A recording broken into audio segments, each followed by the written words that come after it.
Welcome, everybody, to your Thursday night Mastering Runeterra Road to Seasonals broadcast. I'm your host, MonteXristo, and tonight I'm joined by one of the most winningest players in Mastering Runeterra history, Davebo. Davebo, how you doing, my Hey, friend? hello. I'm doing great. How are you doing, Monty? I am fantastic. I'm really excited to be here. I'm happy to have you on the stream tonight. Super excited to watch some amazing gameplay. We got a lot of good players in Me tonight's too. tournament. It should be a really good one for all of our lovely viewers. Yeah, I'm definitely very excited. First time behind the caster's desk, but I'm excited. I can't wait to see what you have in store for us tonight, Dave, because I'm excited. We've got some really great pairings for our first matchup here. Sweet. Sounds good, yeah. Okay, well, our round one opponent, Hanzo, we were going to play Hanzo versus What Am I for round one. We thought we had a great opener for you guys, but Hanzo dropped last second. So, very kind of Mr. Jordan to let us know. We'll find another matchup to jump into here, though. This is the second day of the patch, and there's some pretty exciting stuff going on. We saw a lot of creative lineups last night. There should be some even more exciting ones coming tonight, hopefully. We've had a little bit more time to play with things. Maybe some Jace Lux. We have the Davebo special. Hopefully. Ooh, I know yeah. I've seen a few people tweet about bringing it. Yeah. We could jump into Kevor and just some bad Juju if you want. I was thinking I've the got same both thing. of it. That's perfect. Which side do you have? I've got both, I believe. Okay. We'll put Kevor on the lower side, so if you want to jump into Juju's hand, we can do that. All right, I got it. And they're already in game. Yes, we did come into this a little bit late, and Davebo, you're going to be a really happy man because we do have some We're on Jace Lux. Jace Lux. I'm heartbroken because Juju's my teammate in Cardinal Rule, but Juju is also bringing Jace Lux, just not in this game. Well, I wonder if we're going to get to see a mirror. Hopefully, Juju can pull out the win in this one, and we'll get to see something that you don't see every day. Although, it's been actually a not so uncommon matchup on this broadcast in the past. And let me actually let our viewers into the game. There we go. And we do see that this game is actually quite a ways in already. We're on turn 7. Kevor has already played an assembly line there, and it seems like Juju has managed to get a couple Caitlyn procs already. Yeah, I feel like this is actually going pretty well for Juju. I normally feel like this matchup is pretty Lux Jace favored. I feel like assembly line is very awkward to deal with for the Ez Caitlyn player, but I feel like Kevor's in a pretty good spot. Or I should say Juju's in a pretty good spot, having decent state on board. But that Albus Pharos is a little spooky. Fortunately, it looks like Juju's got an answer. Yeah, I should hope. Yeah, he does, of course, have that Ravenous Flock if he wants to use it. Has ways to activate that with both with the Caitlyn's Piltover Peacemaker and the Mystic Shots. But we'll see how he decides to deal with it. Now in Discord, it looks like it's just showing. I'm gonna fix this for you. Don't worry. All right, cool. My stuff is being uncooperative with me tonight. I'm gonna go back to the double screen. There we go. All right, cool. There we Sounds go. good. Now you should have access to everything. Yeah. So Kevor's list includes Remembrance. Is that something that you are still continuing to include in your own deck? Or I don't think that was something you put in back in the day. Yeah, I think it's very reasonable as a one-of, just to help make sure your Mage Seekers are activated. I don't think it really makes sense as more of that, but I like one-of Remembrance. I think is perfectly reasonable. Right now, I'm not on it. I tech it to be a little faster these days, so I'm back on 3 Mystics and stuff. But I think depending on the things you're trying to target, things you're trying to beat, I think Remembrance makes a lot of sense in a lot of those situations. And Juju coming in hot with this big swing here, forcing the Pharaohs to block. Doesn't even need to use the Mystic Shot to activate that flock. This is looking definitely really good for Juju from this position. Yeah, and Pharos is only on 3, so letting it actually attack is not too bad. It's only 3 damage of burn. You can flock it to not let its quick attack get any value. I like this nice free trade, or not free trade, but equal trade coming from the side of Juju. Going to take out that 3/3, and then has the ability to start stacking up that flock or that tri-beam that he just picked up off the top here. Right, exactly. So I think that makes sense to stack up the tri-beam with that instead of saving the flock for something else that we might need it for. Absolutely, and we'll just see what this Jace is at if it's already leveled, and it is. So the moment Kevor puts this down, he is going to get access to that acceleration gate. We'll see if he opts to go for Challenger or Quick Attack here. What would you choose in this position, Davebo? In this position, this is one of the rare situations where I might actually pick Quick Attack. There's a lot of like inconsequential blockers out that I don't really care about challenging. But I think Challenger is usually my go-to, so I'm not surprised Juju opted to go with that, I think. Or sorry, not Juju, Kevor opted to go with the Challenger. I think it's often the correct choice, so I'm definitely... I think it's wrong to pick Challenger. We have an interesting bug here. Jace doesn't want to leave. Oh, no. I think the Challenger is a heads-up pick. It's saying, if you do have a champion in this position, I'm going to be able to threaten it, so you got to be a little bit more cautious about putting it down. We'll see what he opts to do if there's a different line that he takes. The Mage Seeker in hand, we'll see if Kevor decides to develop it. Other options, of course, are those Remembrances and the second Assembly line, which we might see cast out. Looks like he's going to go for the Remembrance. I like Assembly line a lot. Just get a big old board. Oh, opting for just a Remembrance. I guess it's not unreasonable, but with level Jace, I would have loved to just see, surprise, I have 6 full board in one action, right? He did just burn his attack token, right? So he's got another full turn to set that back up. This works out a little bit more effectively on the mana, letting him bank full. Man, I wonder if we reset this spectator session, if it's going to get rid of that Jace. Or if we're going to come back into it. I think it's worth it. Sorry, chat. Sorry, we apologize greatly, but I don't think you guys want to be staring at that as much as I do. Yeah. Ooh, Scorched Earth off the Investigator, or the Station Archivist is a good pickup.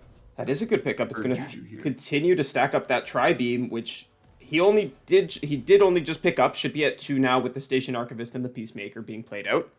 We'll see what he opts to hit with the Scorched, of course. But now, things are not looking as good for Juju. This full board here of 3/3s is going to be very tough for a Caitlyn Ezreal deck to deal with. I really feel like Assembly Line in particular is very strong into Caitlyn Ezreal. They have a lot of removal for things with 1 health, with things like the 4 mana, deal 1 to 2 things, draw card, Static Shock. And they have good removal for big things, right, with Scorched Earth and Flux. But 3/3s is just kind of in an awkward spot where it's tough to really deal with efficiently and not fall behind as you deal with it. Definitely a bit of an awkward position to be in.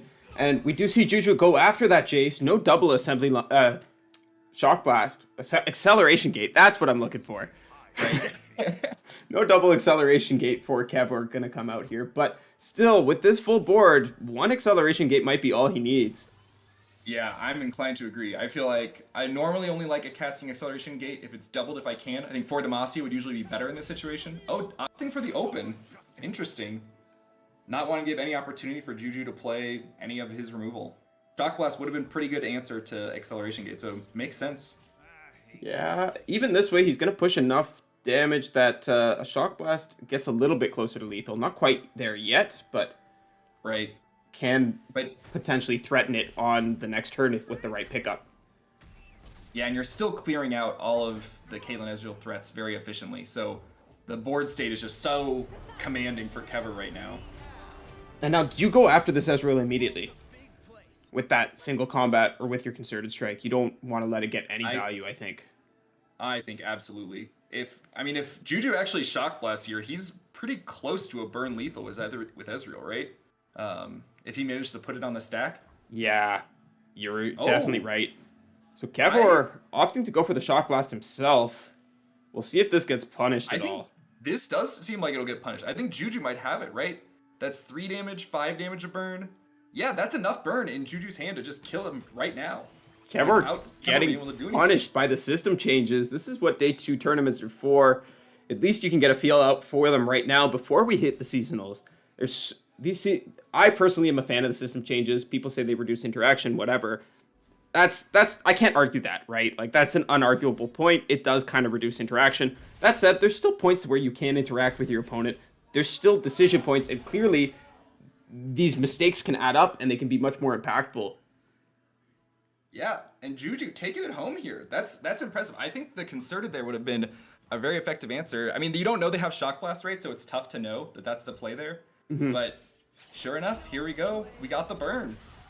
Yeah, and maybe well played on Juju's part, seeing that out. Definitely well played on Juju's part. Like you said, this is a bit of an unfavored matchup for the Caitlyn Ezreal side. That might, of course, be the bias that comes in with every deck one trick. But nonetheless, if you say it's unfavored, I'm going to take your word on it because I have no experience from either side of this matchup. Yeah, I looked at the stats a little bit, and I think it was, in fact, unfavored because I was curious if that was just my experience or it was true. And I think it's not crazy. I think it was like 42, 58, something, like close to 60-40, but definitely not bad. And here we have the mirror. Oh, now I don't know who to root for. Oh boy, we did get that mirror like we said we might, and I'm excited to see. Have you had a chance to take a peek at these deck lists? As the expert, you would be the first person I would go to for advice in these mirrors. I have not. Let me pull it up real quick. Oh, it seems like it's not this. I might have a stale spreadsheet. Hold on, give me just a minute. But yeah. That's a-okay. As far as these opening hands go, though, each of our players has a champion. Juju with the Lux and Kevor with the Jace. Which one of these would you rather have in your opening hand, Davebo? Interestingly, I think champions in particular, I would almost always rather have if I'm on evens. So I feel like Kevor with the Jace coming down will be able to put a lot of pressure on 4. Depending on how the hand state shakes out, you don't always want to drop him on 4, but he's definitely really strong. Just being able to get that challenger down, start threatening things. Kevor just offering the trade here, pretty reasonable. Not too impactful of a decision. Oh, here we go. Sorry, Davebo. I'm going to ask you to cover me for a second here while I get our deck list spreadsheet updated for all of our lovely viewers. All good. So yeah, we've got Juju dropping the Vanguard Sergeant. I think that is a pretty reasonable play on 3. Nothing really else to do. Kevor's hand looking pretty reasonable. The one thing interesting in Kevor's list that I am not a fan of is the Mage Seeker Inciter. Really? The 4-mana 4-drop. I am not that big a fan of that card. I think it's okay, and I think Kevor's list actually, if I recall correctly, does not run Vanguard Sergeant. And in that situation, I think it's actually fairly reasonable. Let me double check that really quick. Yeah, so that is correct. Kevor is running no Vanguard Sergeant, but with 3 Mage Seeker Inciters. And so that's why Kevor's on 2 Remembrances, right? So the idea here with Kevor's lineup is that he's not really trying to do the go wide for Demacia strategy, right? He's really just trying to go in on 6 cost spells and get some big things. And I think it does, and 3 Albus as well is interesting. So Kevor's list is very different from my own. I think it's much better into some of the bigger lineups that normally counter my Jace Lux, things like Pantheon and things like Udyr.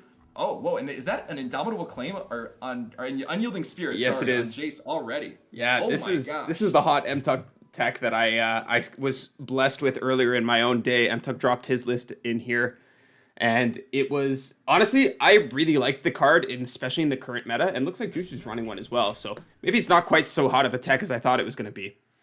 But that was off Pharaoh's Financier and Juju's list. Okay. I'm not running. I think Juju's running my list. Probably. I would imagine, given that you're teammates. But what I was saying is that I think the goal of this Kevor list, and it's also similar to the list my teammates were playing as well, the Wobbly Wombats, it's a lot more tempo-oriented, right? They just want to slam big unit after big unit after big unit. It's not so much a go wide and punish with that strategy, just like you were saying. Yeah. But the Unyielding Spirit has gotten a lot better in the current metagame because there's no longer a reason to stop, and wait and give your opponent an opportunity to do anything. The moment you play a champion, you got to hit with a vengeance. You got to hit them with a vengeance. And if you don't hit them with fast speed removal like a vengeance, like a single combat, like a concerted strike, you know that they don't have it because, well, the system changes mean that the Lux is going to be able to get immediate value off of any slow speed spell, right? Right. And if you know that they don't have it, you're then perfectly safe to go in for that Unyielding Spirit, making it a much more powerful card than it used to be. Yeah, it is. I've never been that hot on it because of things like Vengeance and stuff like that. But, this is going to be a big punish here. Because if I recall correctly, Kevor's got the Concert in his hand, right? And can just punish this. We have actually, wait, that's not going to be enough. Concert is not going to do it. Never mind. Because Lux is too big, and Kevor doesn't have any way to actually put pressure. So this is going to be an invincible matchup here. Wow. An invincible Jace versus an invincible Lux. Very strange. This is not a Jace Lux matchup that I have experienced in. Welcome to the new meta. This is what we're dealing with now. This is wild. This is big funny. You just block with Jace. I love that he's just passing as an action. Like, he's using this attack as a pass. We don't have burst passes anymore, so this is what you got to do now, I guess. Just bap 2 invincible things into each other. Let's go. Yep. I love the emote from Juju there. Kevor laughing. This is entertaining to be sure. I feel like in this situation, I'd usually rather have the invincible Lux, right? Yes. It depends. If we can get a lot of 6-cost spells on Kevor's side, maybe there's enough tempo you can get off that. But the Lux getting consistent lasers is very, very strong. So I think I slightly prefer Juju's position, but it's going to be close. Yeah, I think Juju's hand is just looking a little bit more valuable at this point. Kevor does have some good cards in the Shield of Durand, in the Concerted Strike, in the Pharos, but, you know, Juju's got some equally powerful cards in that Shock Blast, going to be able to generate a Final Spark, as we see here, as well as the Fort Demacia of his own, and it looks like he's got he's got the ability to go much wider, much faster. Yeah, and they've got the Fort Demacia, so they can really capitalize on that wide board. Yeah, and with that Pharos coming out, of course, we are going to see a second Jace drawn here, so that'll come down for sure as well, but it does give Juju the opportunity to fully develop into this board, into their open attack, and then go for the Fort Demacia of their that's sitting around in that hand and set themselves up nicely. Yep, and I'm sure here that Kevor's going to drop one of those Shield of Durands, right? Keep this Albus alive. And this is just heads up, right? You can't let this Albus go down. It's going to be one of the primary ways you're pushing damage. Without a Lux, you don't have any way to kind of get back on the board. So you need to start forcing chump blocks and whatnot. And of course, actually, you can't swing, right? Invincible Lux. Yeah, you can't swing into that Lux. And neither deck has any way to remove this, right? There's nothing that either deck can do to stop these Invincible champions. So they're going to be there the whole game. You know what the next step in this meta game is captures. What's that? We're gonna start playing stuff like Captain Erika. We're gonna put there's that other Mage Seeker that gives you a capture in hand, Detainer, right? Or they give you Detain, right? Yeah. It gives you Detain, right? That's the card name. I haven't seen that card since literally the second or third season at most. It's been so long since that card existed in the metagame, I forgot what it's called. It's been a minute. But yeah, I mean, I do think that card is kind of cute as a one-of. It does help some of the bad matchups for Jace Lux because you often struggle to deal with really big units, right, that you just can't go after. And being able to say, oh, I don't care how big your Pantheon or your big dragon is, I'm going to eat it up, right, is something that this deck normally struggles with. I actually tech SwapBot for a while. Oh, that's cute. In certain metas. To kind of solve the same problem. But both of them are awkward, and then a lot of matchups they're really bricked, right? And so that's where I think it's a tech choice for certain, if you're trying to target certain things, but it's not necessarily guaranteed, right? Absolutely. There are other options, like I mentioned. Captain Erika has that spell shield of her own. Will capture, I think it's the biggest unit on play. No, I think you target. Is it targeted? Okay, if it's targeted, then it's even better, right? But of course, there is value to having that detain as a 5. Is it 4 mana now? It might have been buffed. It's 5 mana. Okay. On a 3 mana 3/3. Yeah. I don't remember the name of the card. Mage Seeker something, but it's a 3 mana 3/3 that generates a detain. Yeah. If you've played a 6-cost spell, which in this deck pretty easy to do. And you can also main deck detain as well if you wanted to.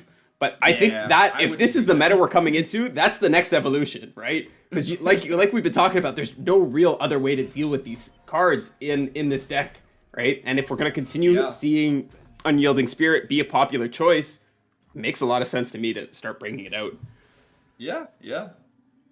Oh, Kevor drawing Remembrance there is pretty big. I was just about to look at Kevor's hand and say there's not a lot of pressure that Kevor can put on there, but that Remembrance with the double Jace could be pretty big here. Yeah, but if he loses a unit, it's no longer going to be doubled, and then Kevor might be struggling to come back onto the board, just like you said. Right. Yeah, it'll be interesting to see how this plays out. I think on paper, Lux should be favored when Invincible, but I mean, double Remembrance, double Assembly Line, you can really quickly refill your board as Kevor to not stop a lot of the pressure that Juju's trying to push out.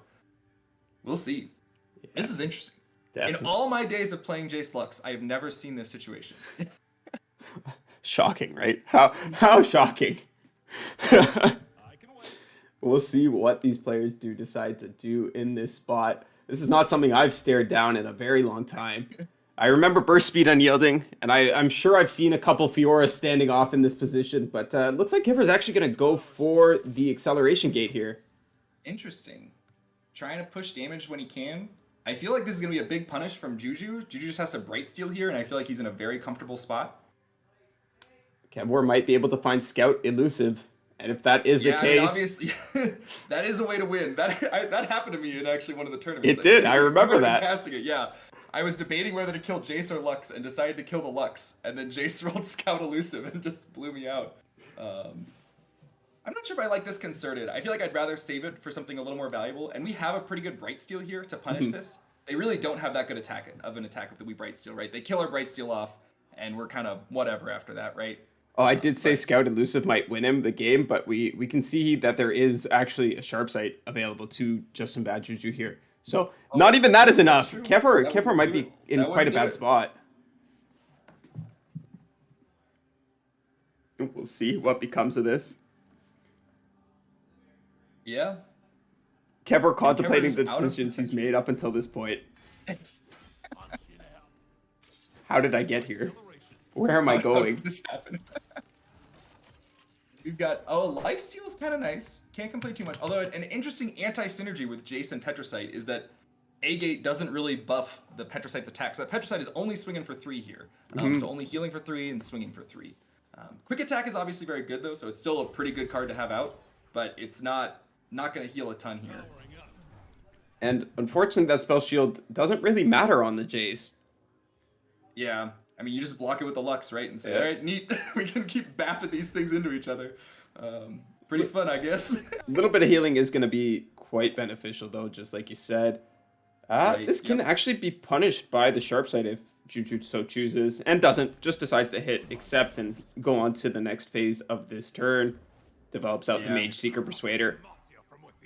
I feel like Mage Seeker, and I get wanting to save the Brightsteel, because now you can do Brightsteel plus Challenger, which is obviously very strong. Puts a lot of pressure on. I'm a little bit surprised not to see the Thermo go out there to try and remove the Broadwing. I think there's only one unit that this Mage Seeker can really go after with Challenger here. So I think it's fine to just say, we'll just do it that way. No reason to force out a Thermo. We can save Thermo for something scarier. Well, my logic was that if you just go for the Thermo there and then you open with the Brightsteel, you're almost representing lethal. With the Lux Laser, you might be able to get there, but looks like... that's true. But here we have a pretty good double Jace's Shock Blast. And a nice thing about doubling Jace's Shock Blast is you get to shuffle in 2 Jaces, which is probably a pretty good card at this stage of the game. Yeah. Considering your Jace on the board is never disappearing, this is just perpetual burn damage that's going to be available the moment it's drawn. And I like the Sharp Sight there. Keep that Mage Seeker alive. Especially with no A-Gate. You don't really need to save it for blocking elusives or anything like that. And do you think we'll see the laser played out immediately? I personally like just jamming Assembly Line and then seeing what happens. I like that too, I think. You might want to laser something else. Like, you can laser the 0-3, but there might be something valuable. And yep, Juju agrees. Has learned from the best, obviously. And now we've got 2 lasers representing a ton of damage. This is a pretty scary spot for Kevor. And looking at Kevor's hands, I mean, I guess Kevor probably just jams his own Assembly Line, gets really wide. Probably should have opened with the Assembly Line, but I guess wanted to specifically take out that Mage Seeker even through the barrier. And I think that's valuable as well. Yeah. Oh yeah, and this spell's not going to be doubled by Jace, because it's only the first 6-cost spell. So Kevor's only going to be 4 wide here. And with the 2 lasers, that's not really going to be that good, because Juju can clear out a lot of it. Oh, but actually opting to not play it here. Interesting. Yeah, trying to force Juju into spending these lasers before the attack, I guess. If he does go through with the attack, the lasers have to go into the Jace. And if the lasers are going into the Jace, they're doing no damage. You can't target face unless the board's empty, right? Right, yep. That's something I actually learned while casting your games earlier in this year. I was like, why isn't he just going face? And my co-caster, I forget who it was like, they can't do that, right? And the board has to be empty. I was like, really? Shows how much I played with Lux. Interesting. So now Juju decides to just go for the swing. I think this is reasonable. Pushes a lot of damage. And now, is this lethal actually? Gets him to 7. 1 off, right? I believe this is lethal with the laser afterwards, right? Oh, yeah, I can't count. 3, and Mage Seeker gets the other Mage Seeker to 1 health. Goes to 6, now it's 1 off. Yeah, no, so if you block the Lux, it's 1 off. Oh. Interesting. Kevor not doing the math? Or, I mean, Kevor's in a very doomed position here either way, but they don't have any protection here, so they can't do anything about this laser. Yeah. That's game. That is indeed game. I don't think Kevor was ever coming back from that point. I think, like we said, unyielding Lux is perhaps just a bit stronger than unyielding Jace, unless in that mirror matchup. If you have one or the other, I think they're both about par, but when both are on the field standing off against each other, I'm not too sure about that. But I'll take us back to the desk here while we see if there's any other matchups going into any other matchups left in this round for us to jump into. Yeah, let me look around. I see Grandpa Roji's still in game. I'm not sure. Let me check who they're up against. Friend of Zoe. I have Friend of Zoe if you want to jump into Roji's side. Sure. Yeah, I can hop into Roji. And we will get right into this. And it looks like this is Thresh Gnosis up against Caitlyn Ezreal. Yes, it is indeed. Yep. And fairly early in the game, looks like Roji's a little ahead maybe, but I mean, as Caitlyn, they can definitely swing this around. Although, that's a lot of damage already on Friend of Zoe. I feel like this is a pretty good spot for Roji here. I was wondering where this came from. I was like, how did you get a Bilgewater card in... in the Hex Tech Anomaly, yeah. I used to not like that card that much. I started liking it more and more. It's just like, every turn, it's fun and exciting, it makes for some good content at the very least. Yeah, it certainly does. And of course, RNG can definitely be a big factor. It's hard to know what to play around when your opponent doesn't know what's in their hand. And that Culling Strike is huge, though. Being able to Culling Strike Thresh is incredibly valuable. You trade up so high. That really flipped the game around a little bit. I feel like Friend of Zoe is now in a much happier spot than they were a minute ago. Oh, but this Ezreal's going to be going down, probably. Almost certainly. And Roji on the Blighted Caretaker, that's a little bit surprising to me because it is a card that was cut from the list back in the day, especially after the nerf. And that's one nerf that hasn't been reverted just yet. Right. I am still a fan of Blighted Caretaker. I think it's not a 3 of. I'm not sure how many Roji's on in his list. I can check really quick. But I think it's a pretty reasonable card. Like, it can apply a lot of pressure in certain board states, right? It can really flip things around. It levels Thresh very quickly. Yep. It's really good for the fearsome aggro game plan, right? One thing that a lot of people kind of overlook with Thresh Gnosis, and that I've been a very big fan of, is that fearsome aggro plan. If you can get the right units on the board, you have that right opening of Bacchae Reaper into it's a Treasure Seeker, into Bank Mana, into Merciless Hunter. Suddenly you have a bunch of fearsome units, and if you get one of these caretakers out, you can pull the fearsome blockers out of the way and push a ton of damage really, really quickly. Whoa, and Roji not pulling the Ezreal with the Sandstone Charger. A little surprising. I mean, I get wanting to push damage, but debating. Well, there is the Mystic Shot, right? So this is going to come through either way. Oh yeah, that's true. I think true. You probably. Oh, okay. No, this is actually 5-head. Because if he does it this way, he knows that the Mystic Shot is going to go directly onto the Charger, but he's still pushing the 2 damage that he needs to take out this Ezreal. This is really heads up from Roji. I like this a lot. That was very heads up. I don't think I would have made that play, and I think that was the right play. I would have just been like, herp derp, drag with Charger, kill Ezreal. But I think this is definitely the move. Yeah, I like this a lot. It definitely looks a little bit weird, but that's a treasure trash. Too bad we can't cast it. Pharaoh's going to come down instead. This is kind of spooky. That's you actually can't take that damage. I think you have to give up the Thresh here. Ooh, that's very not where you want to be.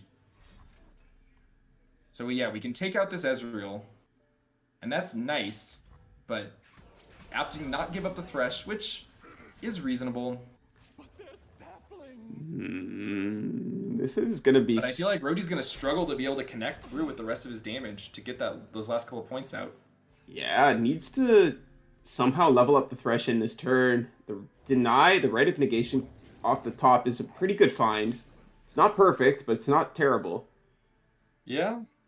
It's definitely a good card in this matchup in this situation. You can certainly deny one of those Decimates if it comes down to that. And it might. It certainly might.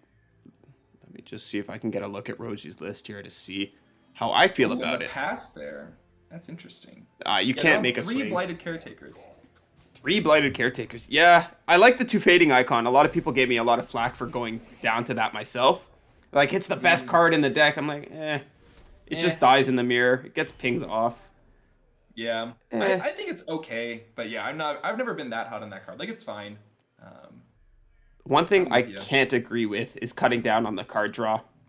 I think the Blighted Caretaker makes some sense, especially since he's on the triple Bacchae Reaper, but then he's not on triple Merciless Hunter. So, Roji, you're a little confused here, pal. Maybe you should have come to me for some advice. I don't know. I know it's been a while since this deck was in the meta, but I was kind of known for it. Maybe a little bit. Yeah, yeah. No, I'm just tooting my own horn here. But we did see that Nasus picked up, and... Oh, that's a big Nasus. The Rite of Negation came down, so the Thermal Beam could deal with it. But we have Atro. That's game. Yep, that is a game. Drawing that Nasus just flipped it around. That's exactly how this matchup comes down, to be honest. Like, this is a really bad matchup because they do just have kill spells. So what you want to do in this matchup is build up your Nasus to that point where you can virtually OTK the right. That's like, this is the perfect example of how this matchup plays out. A lot of people thought it was unfavored for Thresh Nasus, but if you knew how to navigate it, you just focused on your own slays. You denied them from leveling up their Ezreal with your Glimpse Beyonds. No longer possible, by the way. Doesn't work anymore. Doesn't work anymore. Yeah. But yeah, that was definitely a fantastic way that this matchup could be played out. And it's great to see that even though these spell changes have come through and you can't do that denial of the Ezreal level up anymore, it still plays out pretty similarly by players that are experienced in it. Right. Yeah, I think very well played. Playing to your outs, Roji, waiting for that Nasus top deck. Very well played. And looks like there are a couple games still going in this set. If you want to jump into anybody, just let me know the other side and I'll try and get it. MTux, I think I have Zeta Goblin. I also have Zeta Goblin, so I could do either side. I don't have Zeta Goblin, so I can definitely get it to MTux for us. Yeah, you get MTux, I'll get Zeta Goblin. And get going. Back to game. Cool. What have we got here? Oh my god, it's a day for you indeed, Davebo. Versus... Wait, Treasure Trash put a Veiled Temple on the board. It's just, yeah. It's but it's a little different than normal. A wild game state. It looks like MTux is about to close this out, though. I'm glad we two did for this. Zeta can survive just barely with this Get Excited, but... I'm not sure how much good it does them. Yeah, they're not exactly in a great spot.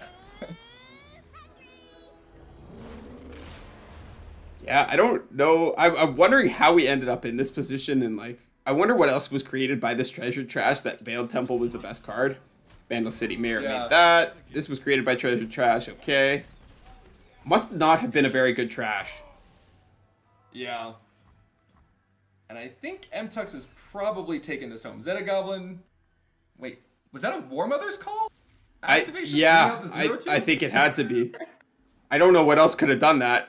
That's wild. Unfortunately, that is not what you want to hit off your War Mothers. I don't know exactly what you're hoping for, but that ain't it. Yeah. Wow, Yorlin Arms is at 8 out of 4 somehow. Oh, but it's over. That's closing out the game. Yep, that's going to do it for this one. And I imagine by the timer that this is game 3 in this series as well. Should be looking to wrap up pretty soon. Yeah. It's interesting seeing the different Jace Lux variants. The one that Kevor and MTux were playing is kind of the bigger unit, playing that Mage Seeker Insider, not playing Vanguard Sergeant. Presumably, I'm not sure about that list, but that is definitely not my flavor of Jace Lux that I've played a lot. I think it is reasonable. It has different matchup swings. You don't get that go wide, win the game payoff, but you also have some big unit payoffs, right? Oh, is that not game 3? Oh, I actually exited. I guess it's not game 3. I thought it was. Let me hop in there. Yeah. I assumed it was game 3 based on the timer, but looks like we have another one. Yeah. This should be a good matchup for MTux as well, right? This is Tri-Beam versus... into Yeah. I think especially with the Yia nerfs, I feel like it was already pretty favored, right? But I imagine now it's even more favored on the MTux side. Yeah, Caitlyn's got... I think this was even favored before the Caitlyn buffs.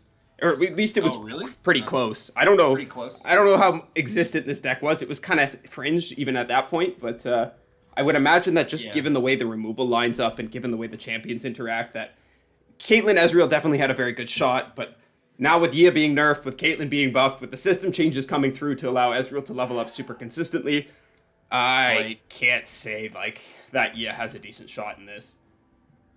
And Zeta opting to play out the Emperor's Deus. Interesting. That's a landmark I would probably usually pitch, but it's not terrible. It's not like a dead landmark for sure, like some of the other ones, like the Lurk one and stuff you can pull off the bombers. Yeah, that's one of the better ones for sure.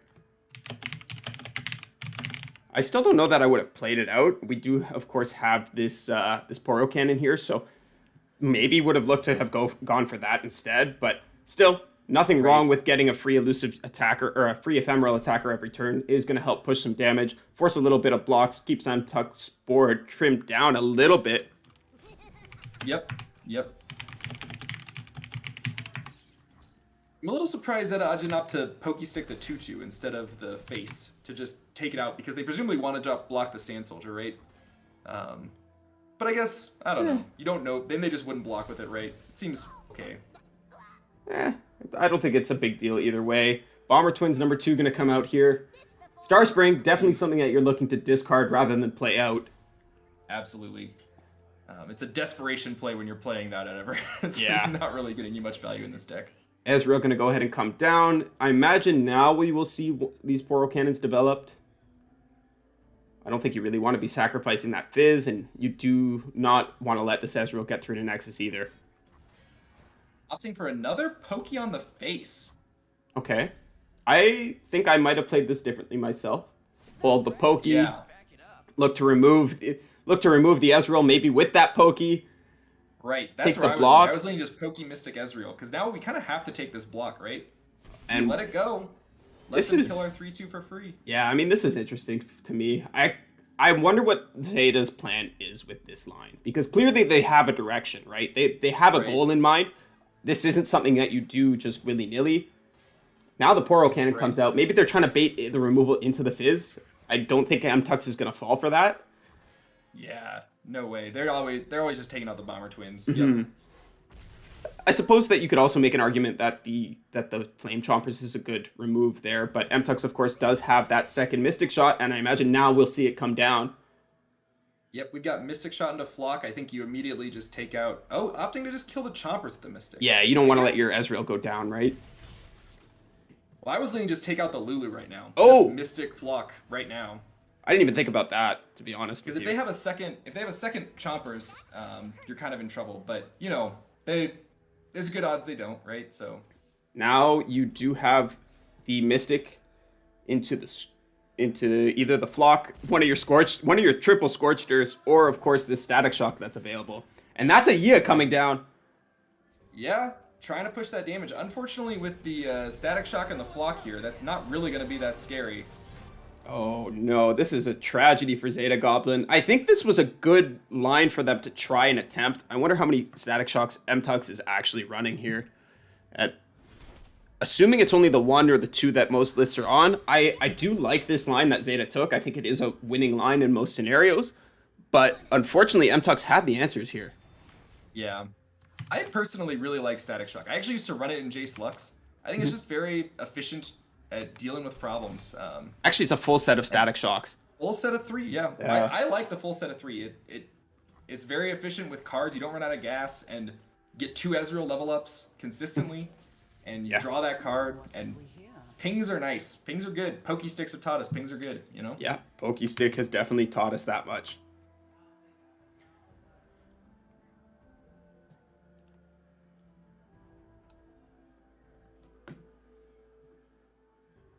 But yeah, I still feel like MTUX is in a pretty commanding position here. It's going to be tough for Zeta Goblin to get back into this game. They need to find something. This Fizz can put in work. They do interrupt a lot of the spells. Fizz is definitely good in this matchup, but I think it's just not going to be enough with the pressure MTUX is putting on here between the Caitlyn and the Ezreal.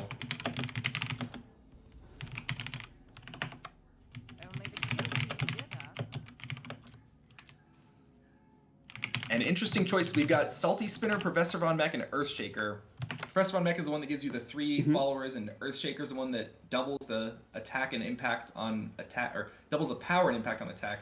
Probably going for Von Mech. Yep. Yeah. you just need some value with this hand, right? No matter, you could go for the other one, but with Scorched Earth, with Phlox, that's not really going to connect very often. So you need to be able to actually get some value out of this hand and present a board threat once again.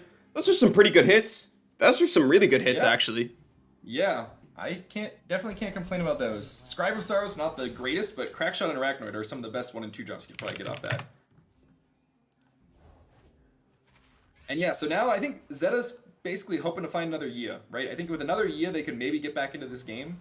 They have the board flood now after that Professor on mech to get wide again here. But with leveled Ezreal, it's going to be real tough to avoid just getting burned out. We'll see how it goes. Oh no. Well, we have another Fizz, so it's not the tragedy of the century, but it would have been nice to have been able to use that for a rally. Yeah, unfortunate that the Flash Bomb trap came down there. Fizz is going to be developed here, though, and does have the option to go for the Lulu. Yeah, I think I like developing the Lulu and probably a Poro. Probably Poro cannoning away the Scribe of Sorrows. I don't think that card's going to do that much. I guess it does create a copy of a hand. Yeah, maybe that is not too bad. It's gas, right? I think I would play both. I think I would just play the Scribe, and if we get something like a Poro, you're good to get rid of it. I think I would probably play both the Lulu and the Scribe out, because I think at this point, I'm feeling like I'm really pressured, and I'm just going to bluff. Start making stuff happen. Yeah, I'm just going to bluff that I have Fizz protection every single time. Here, with that happening, I think I'm going immediately into the Poro Cannon so I can at least shove with a buffed up Fizz. Yep.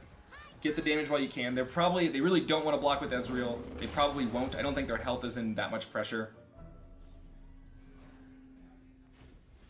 But we will get a Shark if they don't block the Fizz. And so what are they going to buff? Oh, buffing the Sand Soldier. Interesting. I like this, actually. At first I was like, what is going on here? But that makes sense. Getting them down to 5, that actually gives them a Get Excited top deck out, right? And I don't think MTux does not have the burn quite. They're very close. No, oh, wait, they do have the burn if they double committed Scorched Earth onto that Lulu right now. And I'm a little surprised not to see a Scorched Earth on that Lulu, honestly. I think he's perfectly fine just to develop this Farron into an open attack, right? Yeah. No Farron But developed. now, I mean, there's an out for Zeta, right? If you get... You're gonna get exactly a... Second Mystic Shot. There. Second Mystic Shot off of this Pokestick could do it for Zeta. Yeah, yeah. Even Get Excited. There's options here. Yeah, Get Excited or a Mystic will get us there. There's no Scorched Earth target. Get Excited. Can you Scorch your own unit? You can't, right? I believe you can. Oh, you can. One damage. It's only 1 damage, and you can just Scorch the landmark 3 times if you want to commit them all. Well, it's got to be... not enough. Oh, it has to be targeted an enemy. It has to be targeting a unit, right? Yep. For Ezreal to do 2 damage. So I think, yeah, with everything MTux has, they don't have the burn. I think that's game. Zeta, take us at home. Wow. Wow, that's not what I expected to see happen here. Yeah. This has been a day, but we've seen a great, great first round. Yeah, very exciting play. Oh man. And MTux doing the math. I'm like, wait, can I get the bird with these Scorchers? I think the answer is no. Speed things up a little. And they don't have the mana anyways to do them all. No, needed to play the Farron last turn and open attack, right? If he plays the Farron while he has the 8 mana, goes directly into the open attack, he's fine there, but maybe a slight misplay from MTux and gets punished for it. Yeah, yeah. Could have gone for the Scorched on the Lulu as well. That would have been a reasonable play as well, I think, to just keep your health as high as you can. But yeah, very good game. Let's see, is anyone else still going? I don't think... Oh, wait. Tiburon Blanco looks like they're in a friend challenge. Oh, who's Tiburon up against? Let's take a peek here. Dr. Evander 51. I have Dr. Evander. If you have Tiburon, I can jump into that side. I've got Tiburon. We can do Oh, that. I've got spectate disallowed. Oh, well, we can do single hand for this one. It's okay. Yeah, we can do single hand. That's fine. I'll just put a memo in the chat here. And this time, it is Lux once again, but no Jace to follow her up. And Tiburon on the Victor Lee Sin.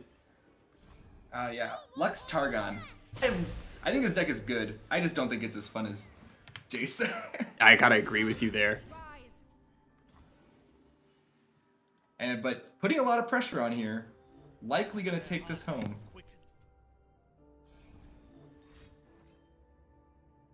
Oh, well.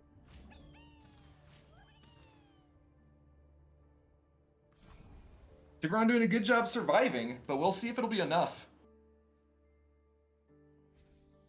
They're healing a lot here because they have that big old Radiant Guardian. Oh, and the Concerted coming down here. I think, is that presenting not quite lethal, but getting them very low and taking out Lee Sin? Seems like a very good line. Yeah, I like this line a lot. We'll see if Tiburon has some answers for this. Could have a deny, of course. Does have the mana available. Other options, not a whole lot of other options. Maybe a recall if he's playing Will of Ionia. Yeah, but if you recall, you're still taking a lot of damage. But it's Yeah. going through? Well, you could recall to stop the healing and... Oh, yeah, recall the Radiant Guardian. Yeah. Yeah. But we'll see here. The spirit gives to those who listen. Man, I feel like I've called like every game wrong. I'm like, this person's so in such a good spot, they're so favored. And then I always flipped. So I'm a little hesitant to say Dr. Evander looks like they're in a good spot. I really do think they looks like they're in a good spot, but we'll see how it wraps up.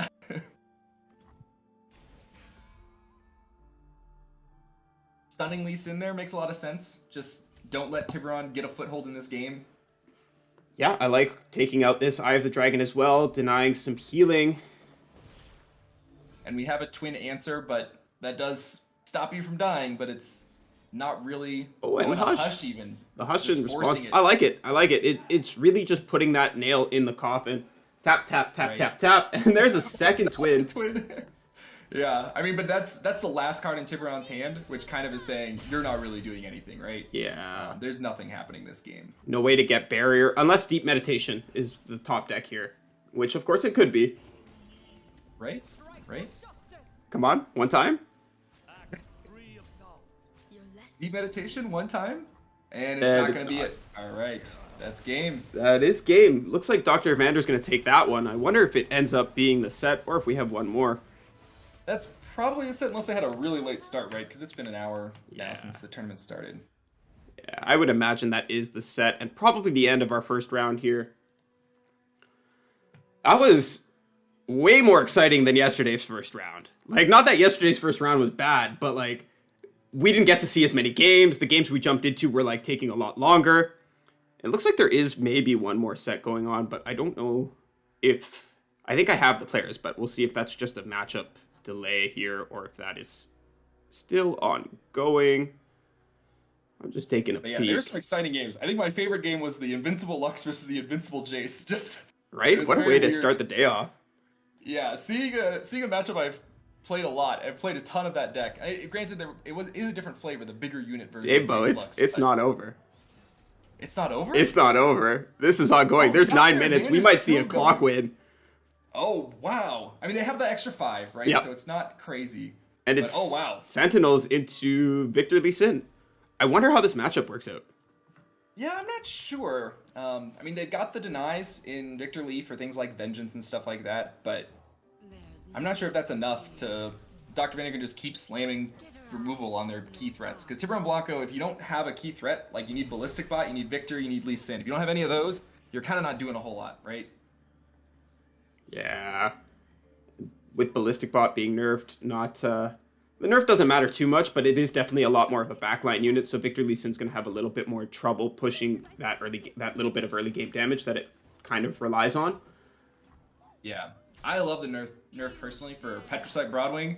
In my Jace Lux list, I just say, oh, a 0-3, don't mind if I do. Nom nom nom nom nom. That bird nom, nom, loves nom. to eat it up.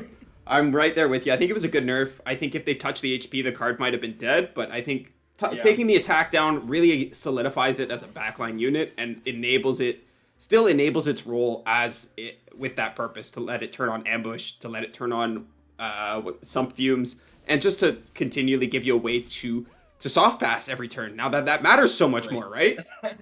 Yeah, you can't burst pass anymore, so you need stuff like that. And yeah, I think it's a good nerf, right? It doesn't matter much in matchups where it was going to be on the back line anyways, like a control matchup, but so against burn aggro, it was kind of crazy. You just drop Ballistic Bot and have it 2-for-1, right? And it was this great value unit as well. So it's now a lot weaker in those situations, but it still definitely serves a good role as a backline. Yes, it does. And here we see the Eye of the Dragon played from the side of Tiburon. I missed what that aloof hit. Did you catch it? I did not. Looks like it burned a deny. Oh, that's one of the better things to hit, probably. I would imagine he was hoping to take out a Lee, but deny, you still got to be happy with, especially against this, like with this Sentinels deck. You have so many big spells, and if they don't cast, well, actually, now that they hit play, they cast, and they count for the Jace level up anyways. But you might really be relying on the healing off of this 6-mana Piercing Darkness, Darkness, or just even your Thermal Beam to guarantee that the Victor's dying here. Not opting to go for the Victor with Jace, instead just going for Eye of the Dragon. Want to keep the Jace alive and saying, I can thermo that Victor. I might have gone after the Victor there. I don't know if I'm too worried in this matchup about the Eye of the Dragon. It's certainly annoying, but... I think this ends up being a little bit safer overall, just because... it's close. It's definitely close. It's close. Yeah, I think it's close.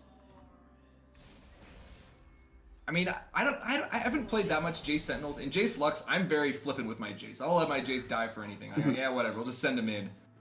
Go trade with the Victor. That's fine with me. But in Jace Sentinels, it could be more important to keep that. Oh, and still opting to. I think thermo the Eye of the Dragon. I don't know. I don't know about this one. Maybe it's correct. Like Victor's gotta go. I mean, you do have the Shock Blast, and the Vengeance, so it's not like you have nothing to threaten that Victor, but I feel like Victor can take control of this game. If Victor rolls Spell Shield or something, suddenly it's a big problem.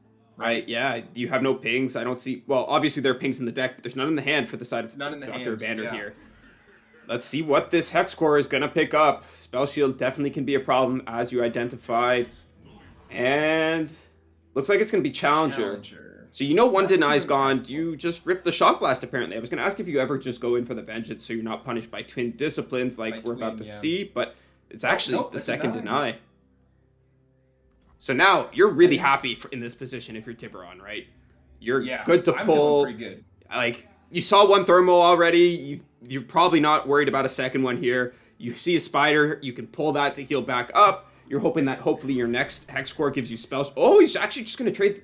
I like this. I would imagine this means that there's a second Victor in hand. Yeah, I agree. I think that is what it means as well. It does make sense. If you have a second Victor... Oh, yeah. We just hit the 5 minutes left. And that was the timer going all the way down to 0, right? So this is the real 5 minutes left? I think so. I think so. No, it turns red when it's the real 5 minutes left. So I think this is just a big flash letting you know that there's only 5 minutes. But really 10 minutes. I honestly did not know how that timer worked until the most recent seasonals, when people were talking about it on a stream that I was watching. I was like, wow, really? That's crazy. I did not know about the secret extra 5 minutes. But Albus Pharos putting on a good amount of pressure here, only doing 2 damage, I believe, to the Nexus. For now. Not really under threat from this deck either, right? I should probably pull up Tiburon's deck list so I can actually give a little bit better commentary here. But not a whole lot of ways for this Victor Lee Sin deck to remove this card, outside of Lee Sin himself, of course. No Thermal Beams, no Will of Ionias, nothing fancy like a Homecoming. So it's literally just Lee Sin to help take this out. And of course, if a Victor rolls Challenger or something of that nature, that can do so as well. But Lee Sin, we speak of the devil. Speak of the devil, yeah. That's a little bit of a jinx we got there. Yeah, for sure. That's the caster synergy that I'm looking for. Caster synergy. Monty and Davebo.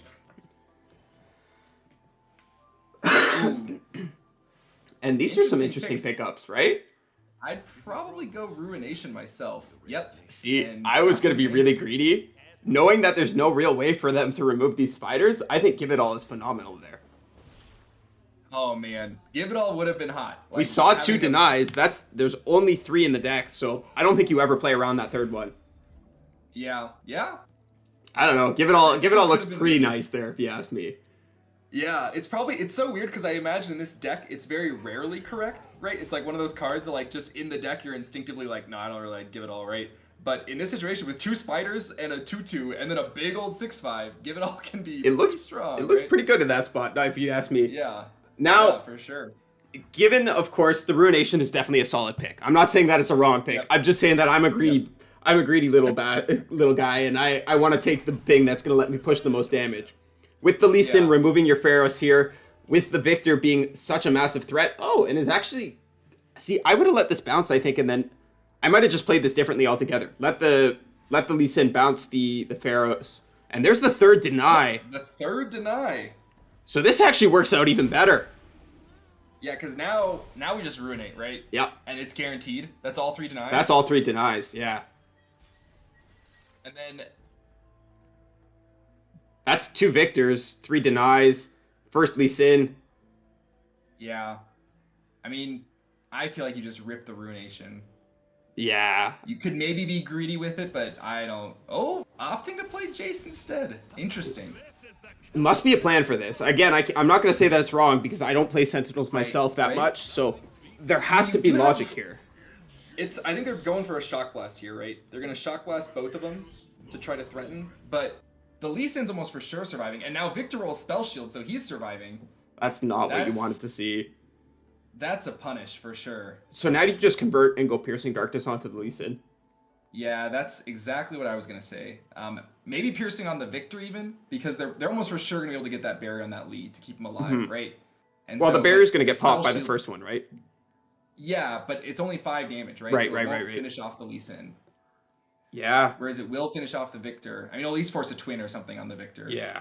And you could also... Oh, but you might want to save it for when you can pop that with your Vile Feast that you've got in hand, right? Looks like the And Piercing going for Darkness is coming down. Yeah. I don't know. I can't say this is wrong, but I really would have liked to see that Ruination come down at the start. Just open up the turn and say, hey, do you have your third Victor? Do you have your second Lee? I don't think you do. Yeah. Because exactly. I mean, that is punish. If they have like exactly Victor and Lee Sin in their hand still, that's a big punish, right? They just say, oh, you ruinated them? Well, they're back. But it's not that likely they'll have a third Victor like you're saying, right? So you probably do a good amount of damage to this board. Yeah. And are we going to see the Jace attack here? Nope, doesn't want to play into the Twin Disciplines. Yeah, I think it'd be a little risky, but I mean, you might have to do it. So we'll see. It'll be very interesting. If they develop... Oh, no. I was going to say, if they play the Hex Core upgrade, they'd be big punished by Ruination here. Oh! Time trick. Okay. Just wants to see what his options. Yeah. Because, yeah, we would double Ruinate, so it would go through Spell Shields. Was that back-to-back time trick? No, I'm tripping. It just was a weird animation thing. Yeah, double Ruinate would go through the Spell Shield. Yeah, but not giving Dr. Vander time to do that. Oh, that's the ambush. The ambush. And we don't have a Vengeance in hand to stop this. We are a little bit out of options here, right? Or is that just we're dead? Exactly. We have a Vile to stay alive. I imagine there's got to be a Twin Disciplines here, though. Yeah, it's... Twin doesn't quite... Or, yeah, no, you can Twin to keep your... Well, no, yeah, it doesn't quite do it. Twin can't quite seal the deal right now. Yeah. Whether you give it attack or health, it's not true. quite enough. That's true. It's off by 1. 16. But I think Yep, you're off happy by being 1. off by 1 when you have 3 Mystic Shots left in your deck, right? And bots to generate Ignition. And it goes through, so Dr. Evander keeping himself in this just barely. So now you probably go for the Ruination, right? You have the mana. Oh no, but it doesn't double. It won't kill the Victor. So yeah, you can't go for Ruinate actually. You have to pop that Spell Shield first. Boy, oh boy, what a spot we found ourselves in here. Now, what do you do with this turn? Do you now play out your second aloof travelers try and burn the second Lee Sin and just say, hey, I'm going to take control of this game. You have no units left. I think that's the line I would look for, right? This second Lee Sin is actually going to be a Sonic Wave while it's in the hand, so the odds of it getting burned are quite low. Yeah, that's true. That's a good point. Dawning Shadows, maybe an option. Progress Day, probably not so hot. Assembly Line, not a bad option either, though. Opting for the progress, I think I might have gone Dawning Shadows. It is slow speed, which are already pretty heavy on slow speed things, right? So I get wanting to get something, draw us into something better, right? But our hand is pretty full. It's not like we need gas. Like we can't really play that card for several turns. Exactly. Huh. Weird spot we found ourselves in here. And the Jace was played. Oh, and now the Ruination's going to come out. Yeah, so this will be double Ruinate, so it'll go through the Spell Shield. I wonder if we're seeing a time play. A play for time here. It looks like we might be. Oh, maybe. I can't read the clock. Dr. Evander's down on time, though, so... Oh. He's at 107, whereas Tiburon is at 144, and there's a total of 223 on the... This game might go to time. I mean, 2 minutes is not very much. But another Victor in hand. That's third Victor. Wow. Yeah. That is unfortunate for Dr. Evander. But this Travelers is going to burn a Lee, maybe, hopefully. Try to hit a Lee. It did hit a Lee. That's good. Got a Lee. That's good. So not dead yet. Ballistic Bot, though. Passes just have to come out from Dr. Evander. No mana left to do anything. Right. Luckily, this second Hex Core can't be played. It is tied to the Victor it came from. Yep. Oh, but the Poro Cannon! Oh, no. So that's presenting lethal, more or less, right? I mean, we have another vial, so we can technically still be alive. No, we're very dead, right? Victor got Challenger, so you just pull. Yeah, and then the bot connects. Yeah. Yep. Yeah, even with vial, it's not enough. Would have needed double vial to be able to deal with this. Double vial would have barely kept you in it, but I think, Dr. Vander's seeing it. I've got no outs. Tiburon with the Fiora. I guess you could do the Progress Day, but there's nothing you could hit, right? You could hit another vial, but you don't have mana to play both of them. So that's got to be good. You're burning 2 cards. Ooh, not what you want to see. Not what you want to see. That's not a very nice emote, Tiburon. But you got to play the mental game as well. It is part of the game. Oh, and he has the Spirits Refuge just for style points.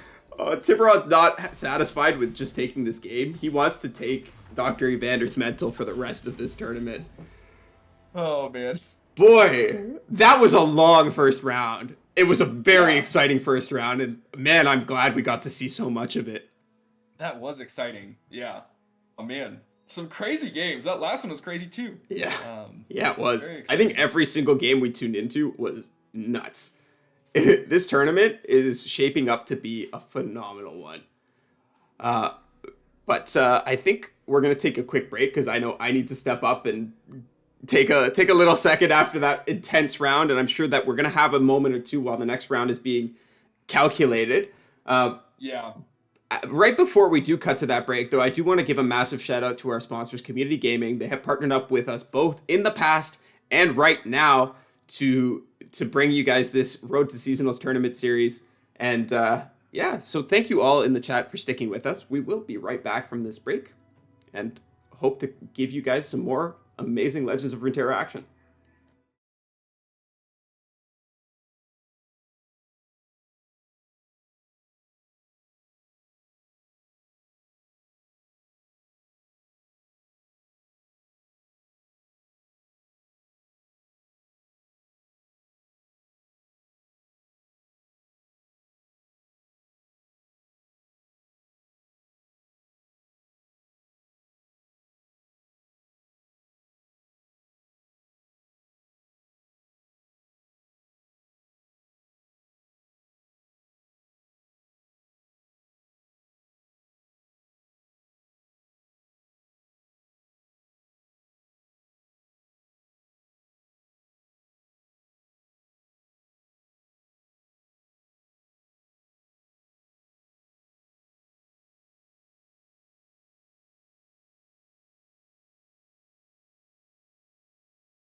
Welcome back to your Thursday night Mastering Runeterra's Road to Seasonals tournament. Once again, I'm your host, MonteXristo, and I'm joined by my pal, Davebo.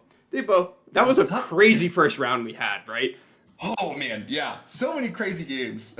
Every single game we tuned into was a banger. We tuned into, like, the end of a Jason Lux game with a full board, 6 wide, with the double acceleration gate. That was crazy. We tuned into that MTux set versus Zeta Goblin, where we thought MTux was in a commanding lead, and then Zeta Goblin just barely snuck it out at the end. Some really, really crazy games. The one player that I was really hoping to get on stream for the start of that last set, but we weren't able to, was actually one of North America's most notable and best tournament players. And it was unfortunate that Cameron Hanzo dropped out and stole that matchup away from us. Hanzo, you're so toxic, bro. Hanzo's not toxic. He's just a friend, and I'm allowed to meme on him a little bit. If you guys haven't seen us in the Squadcast, we're good friends. I'm just memeing. But with this next round, we are going to get into a set against What Am I against Grave Trail. And while we're waiting for them to start up here, I wanted to take us through these deck lists a little bit. Davebo, I'm losing my tongue. I can't talk. There's just so much going on. This is Grave Trail's lineup that we have on the screen, and it is the exact same lineup they opted to bring yesterday as well. How do you feel about this Talia Ziggs list, my friend? I feel like Talia Ziggs is very strong. I think it's generally a very strong deck. I don't feel that comfortable going into it with Jace Lux, and I feel like it can really just steal wins out of nowhere, right? You feel like, okay, I'm kind of matching their early game, and then all of a sudden they just drop Talia, you try to kill him, they put him in the Ancient Hourglass, they come back out, and then they absolver you and you're dead, right? It's like they can really just put a lot of pressure out of nowhere, and they have a lot of very efficient answers. Quicksand, Hexplosive Minefield, they can really handle a lot of pressure very efficiently. So I think the deck is very strong. I'm honestly not that well versed in it. I've tried playing it a couple times. I think it's a pretty tough deck to play, but I think it's really cool and very powerful. Yeah, I have to agree with you there. I talked a little bit about this build yesterday. I like that it's a little bit closer to mine, but the double arsenal clearly showing a propensity to like a willingness to target the control lineups, right? That card is so powerful as a late game bomb. Right. Then we have Yuumi Pantheon Taric. Taric, of course, is another addition to this deck that helps target those control lineups. And actually, we're just going to briefly look at the Mono-Shurima deck because these players have gotten into game. And this is a pretty standard list as well. So dropping into the other side, one of Mr. What Am I's lineups here is Draven Scion. This is a return of the killer. People were so scared of this card, but he's back. Yeah. 10 might have been too strong, but 9 is okay, I guess. 8 too weak. I like the 9. I feel like 8 was didn't feel great, right? It just really struggled to close out the game. 10 was definitely nuts, like it could just kill you out of nowhere. So I'm kind of okay with 9. I think 9's a reasonable spot. Not as OTK potential, but still very threatening. I think it's pretty reasonable. Yeah, I have to agree with you there. This list does feature 2 Pharons, 2 Aloof Travelers. This is kind of the new standard that I've seen. There's also a Pharaoh's Financier in here. That's a bit of a tongue twister for a guy who's already locked up today. And What Am I's other lists appear to be Yuumi Pantheon Taric as well. And Elise Jace Vi, which is another Sentinels deck. So definitely on a bit of a more mid-rangey lineup, not necessarily what you would expect to come out of What Am I. Right, he's famous for that fresh Assault, right? Yeah. Very heavy control, playing for the long game. Usually wants to be on those Targon heavy lists, but this is still definitely a very powerful lineup, and I'm excited to see what he's going to do with it. Grave Trail, though, has had quite the opener with the double Inventive Chemist. The Scrappy Bomb's going to push a little bit of damage on top of the damage he's been able to push just through the board alone. Right, yeah, already down to 13 on What Am I's side. Makes it very scary if a Talia comes down. Being able to put a lot of pressure to close this game out. Absolver picked up as well. And What Am I deciding not to attack into the Endless Devout? Doesn't want to provide Grave Trail with that landmark. And turns out that was a really wise choice because Grave Trail, being a gamer, top deck. Oh no, bro, you got to develop here. This is such a good develop. You go landmark into the 4-drop. Oh, and stun their board. Right? I guess of course we could see that What Am I would punish that with the with the sentries here, with the Arachnoid sentries, but still, I don't know. I think I would have liked to see a push to try and close out this game, try and really take control of this board. It doesn't let them reset the Lost Soul because it's going to be stunned up. So, Right. I don't know. Yeah. I can't disagree. I think I'm always greedy and trying to use that on the Devout landmark. I forget the name of the sarcophagus or whatever. But I think it makes a lot of sense. And Grave Trail just taking out both this. It's interesting going for the Lost Soul instead of the Boom Baboon. Yeah, I'm not a fan of that one. That one I am going to call a misplay. I don't want to give them discard targets back. Yeah, and it's not like the Fearsome is really going to do that much for them, right? For our deck, we've got plenty of Fearsome blockers. And now the Minefield comes out on defense. We'll see if it's followed up with the Desert Naturalist. Yeah, but I mean, we could have stunned the Twin Blade, right? That's the... Yeah. We've gone the other way. Yeah, I don't know. I think that was such a powerful offensive turn. We'll see. We went for it last turn with the stun and get the Rock Bear and everything. The Ziggs would have been leveled up as well. Yep. But it is. You do kind of want to save that stun lane mark for Scion, right? So I get wanting to preserve that resource, right? It's very good at answering a Scion when that comes down. Of course. But Grave Trail is on 3, which is a lot. Which is 1 more than most people are on, and 2 more than some people are on. 3 more than some people are on, actually. I guess I feel like it's a pretty strong card. I generally would definitely like at least 2. Yeah, I personally play 2. I think 3 can become a little bit clunky, and I feel like with 2 you're drawing it often enough alongside your Talia and your other spells that you can leverage it. I'm also on 2 of the Unleashed Energy because I feel like burst stuns are incredibly powerful in this list. Right. Absolutely. And I think if you're on 3, you need to be on multiple copies of Unleashed Energy, but that is just my take. I am sure Grave Trail is very comfortable with this deck, and I think this is one of those decks that your playstyle really matters. I know comparing my own list to Cameron Hanzo's list, comparing it to even some of my other teammates' lists and some of the other lists I've seen out there, mine looks very different. Mine's a lot more aggressive, whereas other players have taken it more mid-range combo-y. So yeah, definitely a playstyle-oriented list. Same thing with Jace Lux. Like Jace Lux, I wouldn't necessarily call my list aggressive compared to some of the other ones we've been seeing, but it's definitely more coming out the gate fast, trying to, right? Petrocite Broadwing, Bright Steel Protector, trying to get that combo off, take control of the board early, and that way. But you can also go the slower game plan. Use those 6-cost spells for just huge power plays. And here we have another Arachnoid Sentry, not letting this Devout get value, which I think is a very smart play. That Devout is a very tempo swingy card. If you can let it die, pop the landmark, kill something with a Rite of the Arcane, and get that 5/3 all-in-one action, can be very, very scary. But Ziggs coming down going to play a lot of pressure on What Am I? They have no great blockers. They can develop the Twin Blade here to block Ziggs, but that's not that good. It's fine. It's acceptable. It's interesting to see what they opt to do, yeah. And with the vulnerable on the Arachnoid Sentry, right, yeah. You can just drag it every time with Ziggs to keep Ziggs safe. What am I considering if he wants to threaten the Ziggs? But with that Absolver, that's going to end up being lethal, I think. Not quite, but pretty close.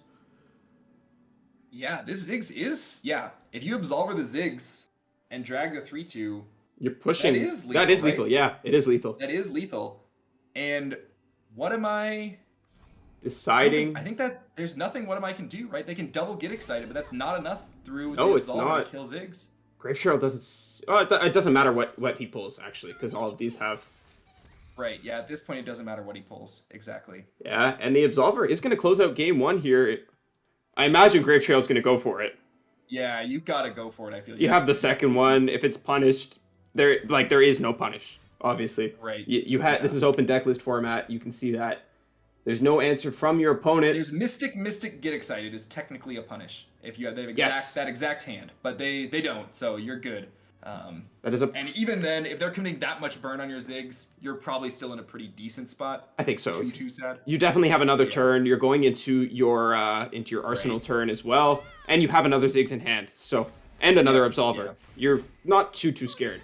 Maybe if they had Scion exactly, that'd be a bit of a pressure point. But I think you still have to go for it. If they have Scion, you're pretty scared anyway, so you have to go for it for sure. So Grave Trail closing that game out, very well played. Yeah, very, very well played. Let's see what these players have in store for us game 2. I wonder which decks were banned out. I imagine that What Am I's lineup...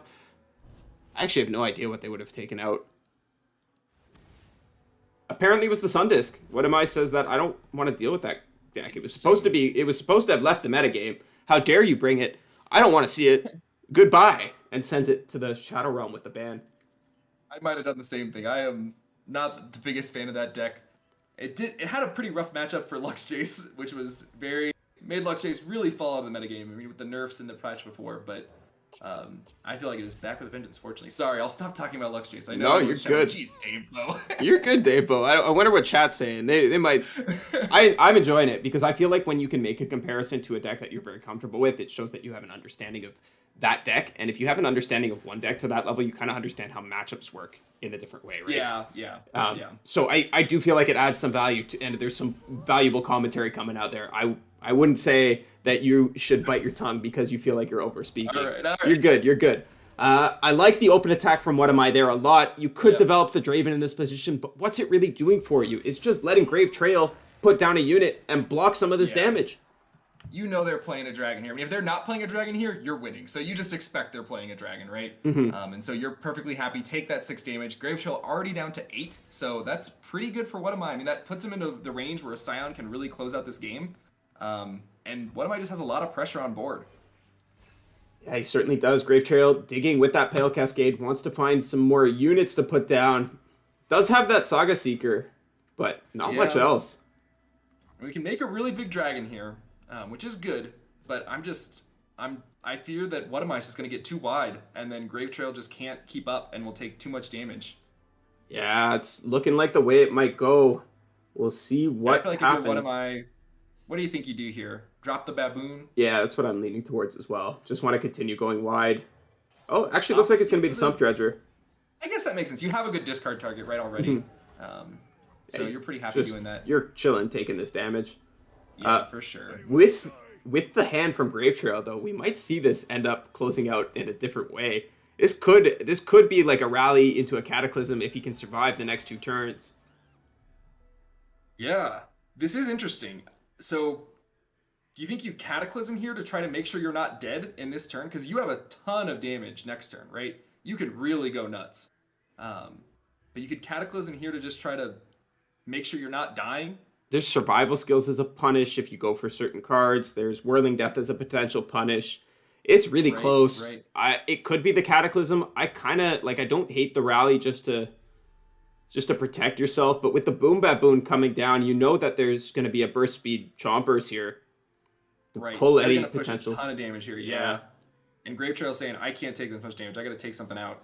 Yeah, it looks like it is going to be the Cataclysm. And that systems change means that the Faded procs right away. Yeah. But Grave Pantheon Trail does feel very strong. I feel like not many people are playing it because it's not new, but that Faded buff matters a lot. Yeah. I feel like the Pantheon deck is much better than it was pre-patch. Which is crazy because it was already very good, right? Yeah. And now What Am I has the option to actually develop the Reborn Grenadier onto this Flame Chompers and still be 6 wide. Yeah, giving Grave Trail another action, but Grave Trail really can't do much with another action, right? Could develop a Yumi, but I don't think you feel too bad about that. Instead, actually going to go for this line. Yeah, I guess that makes sense. Bigger unit. Trade-off is you're tapped out of the Whirling Death, right? Get excited or Whirling Death. Yep. Yeah, but I mean, if you're dragging the big 7/5 anyways with the Chompers and just letting it eat it, you're probably not really wanting to play Whirling Death anyways, right? Mm-hmm. I think this is game for What Am I no matter what happens, right? You pull, the block comes out on the 4/3. You're pushing 12 damage exactly, right? Yeah, I mean, okay, Yumi comes down. down. Yumi to try to just stop the bleeding. I think that is the line that you have to take. I agree. It's a heads-up play from Grave Trail. I'm not sure if it's enough. I haven't done the math yet. I am on the blocker side, and math is for blockers, so I should maybe be counting it out. But with the double get excited, I think we're going to get there. It's going to have to be a pretty hard shove another from guiding Grave Trails. touch on the top. Yeah. Off the top. Could barely keep him alive, but yeah, What Am I's got mana for the double get excited, so I feel like I agree. What Am I's probably got this. Let's just take a look at the list. And there's only 2 guiding touches in the list from the side of Grave Trail. Oh, yes. That's pretty unlikely. And I feel like if you're not what you really want to do in your Grave Trail is try to kill him next turn. Yeah. Right? Swing with Pantheon, give him barrier, swing again, say, let's go. Well, we don't have a Pantheon, but we do have a big dragon. Sorry, that's what I meant. I know, I know. I gotta rib you a little bit there. It's okay. I make the same mistake all the time. Those big faded units, you know. They all turn into the same. They look the same, right? They got that plus icon, that glowy blue plus icon. It's the same card, right? Yeah. Grave Trail. There's not quite as many keywords on the dragon. No, not yet, anyways. And that's not the card you need to see. Yeah. So if you're, that's got to be game. Yeah, if you're What Am I, you probably just go for the Get Excited here. Looking through the deck list, the only punish is exactly double Guiding Touch, and even that, not going to be quite enough. Yeah, because if you have to commit double Guiding Touch, even if we draw it, right, then we can't rally. And if we can't rally, we're dead next turn, right? So it's just not going to get us there. Guiding Touch number 1, and that's a Mountain Goat. Yep, Mountain Goat is not going to do it for us. And what am I saying? Yep, we'll commit the second one. Oh wait, what was I math? Oh right, no, they did the math axe was off because they did the axe last turn. Yep, yeah. So they only needed, even the second Guiding Touch wouldn't bail you out there. Yeah, so that takes the set to 1 to 1. The set goes to 1-1. Yep, ties up the series. We're going to a game 3, Davebo. I'm excited. High stakes matchup. Love to see it. Definitely. So this is going to be the Pantheon against, let's see what they banned. Oh, so Sentinels. So no Pantheon mirror. I think that's a heads-up ban from mirror. the side of a Grave Trail. Pantheon can be problematic for the Shuriman decks, despite what the stats say. I've heard good players tell me that it is indeed Pantheon favored from both sides. I've heard good players tell me that Talia Ziggs has a good shot at the Pantheon, and I think with the triple minefield, it certainly does. But Pantheon can be problematic. So I like taking out. Pantheon really, I mean, there's certainly matchups that aren't great, but I feel like they've got game into most things, right? Except for like burn aggro, you've got something you can do to win. It just, if you got to line up, hope they don't have too many quicksands or what have you, but you can definitely get there. Yeah, absolutely. And this opening hand from What Am I is looking pretty solid in my opinion. Can opt to just play out the second Sentinel here. Yeah, I think What Am I wants to find something like a Vengeance to make sure they can kill something. Opting to just thermo this goat. I like the Bastion here. Oh, opting not to Bastion and just Pale to draw a card, get that Pantheon proc. Oh! And then go for a single even. Considering it. I'm not sure. I mean, it's, yeah, I guess the single's not crazy. I don't think there's that many things you're going to want to single that quickly in What Am I's deck list. Saves you 3 damage, gets you a gem. I don't know. Yeah. I think I would have really liked to see the Bastion there. Grave Trail is on 2, I believe. Yeah, but running Grave 2. Trail bailed out top decking the White Flame. They really did not have a great play this turn until they top decked that. Because they could have played a Pantheon, but you don't really want to play Pantheon this early, right? But dropping that White Flame definitely gets you a spot where you can start pumping this unit up and making it intimidating. And yep, Pale Cascade to get the Pantheon proc makes a lot of sense. Yeah, just continue the cycle, continue to keep yourself in this game, continue to advance your own win condition of that Pantheon level up. And this is a spot where I always feel like I struggle. Do I Yuumi here or do I Zenith Blade here? Well, I think with the Taric, you might want to be going for that instead to get some more resources, but no, it looks like Grave Trail's going to go for the Yuumi. I think I like the Yuumi a bit more here. If you can get the Yuumi flipped in this matchup, it's very, very hard for What Am I to get back in the game, right? Getting that spell shield just makes all your removal harder to do. And so getting that pressure early is very, very strong. And What Am I does not have a Vengeance. They have a Piercing Darkness, but that is not enough. They have a Ruination that they could potentially play next turn, which would not be a terrible line, but Ruinating when you're just killing one dragon is not really where you want to be. You'd ideally want to be taking out a Pantheon or something as well. Yeah, and there are 3 Vengeance in the list from the side of What Am I, so that's potentially another reason why Grave decided to hold this Taric back. If you do just drop the Taric and it gets answered with an immediate Vengeance, you're really sad about that one. Yeah, yep, for sure. Pharaoh's Financier comes down here. Some interesting options. We ended up picking the Hextech Anomaly, and while Buried in Ice is fantastic in this matchup right now, it's not going to stick around, Too unfortunately. expensive. Yeah. and immediately piercing.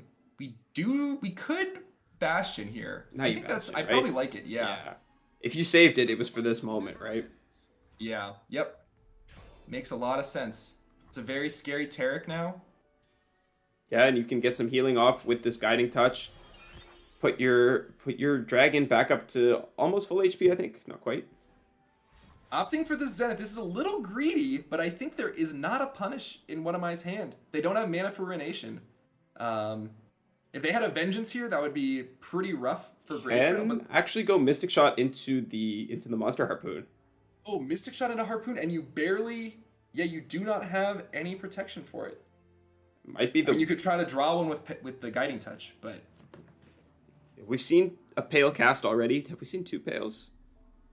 One for sure. We've seen 1 Pale come out for sure. Yeah, definitely 1 on the Goat. I think it was just... Oh, no, it was 2. It was 1 on the Goat and 1 on the Dragon. Yeah, so there's only 1 Pale left. Pales, but Sharp Sight would definitely blow this out. And what am I going to go for it? I'm guessing Grave Trail's going to dig. That's my expectation. Grave Trail's going to heal the Dragon and try to find a Sharp Sight.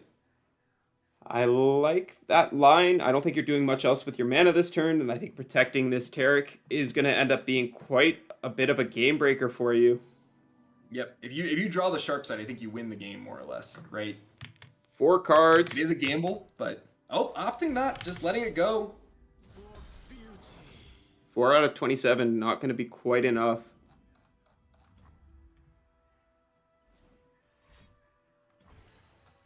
And just dropping the Zenith on the Dragon. So this Dragon's looking pretty scary. And 1 away from Yuumi flip. So if What Am I doesn't draw an answer to this Dragon, it's going to flip next turn. And if that flips, the game is probably going to get locked up for the side of Grave Trail. Yeah, it's not impossible to deal with it, but it's just like you kill one thing with a Yuumi on it, and then they just put Yuumi on the next thing, right? It gets very hard to really close out the game. So that's not an answer. And there's not enough mana to play either the Ruination or the Station Archivist into a Vengeance. And Pantheon is flipped as well. And they don't have the Ruination mana up. So I feel like you just develop Pantheon. You just say, I'm going to develop Pantheon and open attack. Because I want to open attack to get that Yuumi flip anyways. So I might as well just drop Pantheon. They don't have Ruination mana, right? If they had Ruination mana, this would be a whole different story. Mm-hmm. But here is Grave Trail. I think I just slam that Panth. Say, let's go. What do you got? I might just hit OK and open attack anyways. You have 4 rallies effectively plus the Cataclysm. Like, if you just hit OK and open attack, how are they dealing with this leveled Yuumi? There's 2 Cataclysms, 2 Golden Aegis in this list from the side of Grave Trail. That's, again, 4 cards out of 26, plus you get an extra draw off that Guiding Touch. It's really close there. It's really, really close what you're supposed to do. The Pantheon's going to come out now that What Am I is tapped down below the Vengeance. This is going to end up working out nicely for Grave Trail. I mean, even if they have a Vengeance, they want a Vengeance the White Flame, right? Now you're just forking them. And those are some good keywords. I mean, mostly just Spell Shield. That's really all you needed. But that was the most important one for sure. Fury, Challenger, Augment, Impact, Open Attack. Yumi's going to level up. Oh, dragging the 3-3. I think you drag the 2-2 with Pantheon, right? Make them commit something to kill it, because you don't really want to spend a spell on Panth here. I don't think it matters that much. But yeah, it probably doesn't matter. With flipped Yuumi, you're kind of... If they go in to kill the White Flame, you can always use a single combat to remove the 3-3 and protect your Pantheon. Yep, that's true. That's true. Also have Concerted Strike and a Hush if there's like some weird buff stuff that's going on, which of course there isn't because Sentinels doesn't have a lot of buff options. Actually has none. Yeah, that's... Gotta close out the game in favor of Grave Trail, right? There's no... I mean, looking at What Am I's hand, there's no way they can survive this. Yeah, literally. Especially with that single and Concerted. Yep, and closes out Grave Trail, taking the set. Very well played. Very well played. Yeah, incredibly well played from the side of Grave Trail there. That was definitely a sight to behold. Now, let's see if there's a couple other games left in this round for us to hop into. Bit of a shame that we jumped into it. My pick to win ended up losing in the first game, their first set of the day. But we'll see what else is going on here. Is there anything that you'd like to take a peek at? I've got Patrons. I'm not sure whose Patrons is up against, but I know Patrons is bringing Jace Lux, so that's pretty hype. They're up against Bambooper, who I do have. There they are. Okay. Yeah, I've actually got both of them as well. So I can pop into patrons if you want. Yeah, that sounds fantastic. All right. Let's go. And it's actually a Jarvan deck that's up on the screen. Jarvan, Garen from the side of Bambooper and Shurima. I imagine this has to be elites with Quicksand Splash. Looking like it. And And Sivir Akshan from the side of patrons. So Demacia, Shurima, Mirror. this doesn't look good. Wow, I love the Garen deck from Bambooper. Very spicy. Yeah, definitely very spicy. Taking advantage of those new buffs. This is a card you don't see every day. Silverwing Flight. Definitely a powerful card in the elite archetype. Being able to give you Yeah. some extra elites if you want. So how have you been feeling on Garen? I know the stats are saying no one's really found the secret sauce for a Garen deck. I feel like the buff is pretty impactful. That's a very powerful effect, right? But it seems like it hasn't quite been enough yet. What's your take? I haven't seen enough of him yet. I haven't tried him yet. I am thinking maybe a Garen LeBlanc deck is where I want to be at. I'm a big fan of LeBlanc. I don't think that region combo is particularly good, but it's something that I'm definitely going to look to test out a little bit. I like this rally a lot from Bambooper. Not a whole lot of other options with the mana here. Still lets you keep your Quicksand up as well. And it's going to level your Jarvan, right? Oh, wait, no, you're not taking damage to survive, so... No, strikes on barriers still count. Do they? For Jarvan level up. Yep, Okay. Yep. 0 damage strikes do not, so if you freeze, that doesn't count, but strikes on barriers count. I'm 95% sure. I played a decent amount of Jarvan back in the day. We'll see if I'm wrong. There's some wonky interactions with like dealing 0 damage to stuff. Right. 0 damage things can't strike technically. Yes. But back in the day, Braum, if you gave a Braum tough and it took 0 damage, it counted as surviving damage, even though it didn't take damage. And then it would summon a Poro. That was changed at some point. I know that almost for sure. I'm pretty sure that was changed. Interesting. Yeah. So we'll see what happens here. The eye tells us that you're correct. Quicksand in hand. Oh yeah, I was validating me. Eye is validating me. I should probably get the second hand up for us. But yeah, this is a little bit of a precarious position now. Bambooper, of course, being only on that 5 HP, needs to trim this board down, but is going to struggle. Level Jarvan can do that. I'm just not sure if he's going to have the time to really close it out, right? Well, the Quicksand is going to end this, right? Infinity just drops the Quicksand here, loses the unit, and keeps his own, and then can go into the attack, and there is... Well... Oh yeah, now you can't even level Jarvan, and the attack's just putting too much pressure. You can go to 3, and then you have a turn. You're giving up your Jarvan. But Infinity's at 20, and you're at 3. 3, and you're giving up your whole board to survive here, which is definitely not where you want to be. Steady now. Yep. Yeah. You do have the mana to play out Cithria, so you can go into this, into the Battlesmith, into the Cithria, and actually Battlesmith's not an elite himself, so the Vanguard Squire is not going to count down to 0. Yeah. This is a bad spot for Bambooper. Yep, I'm pretty sure Patron's going to close this out. Not quite lethal here. Swinging with the 0 attack Bright Steel for style points. Very brave on Patron's side. But yeah, I'm pretty sure Bambooper's just going to... I feel like that's a problem with these elite decks, right? Is if you ever fall behind on board, it's really hard to get back in the game, right?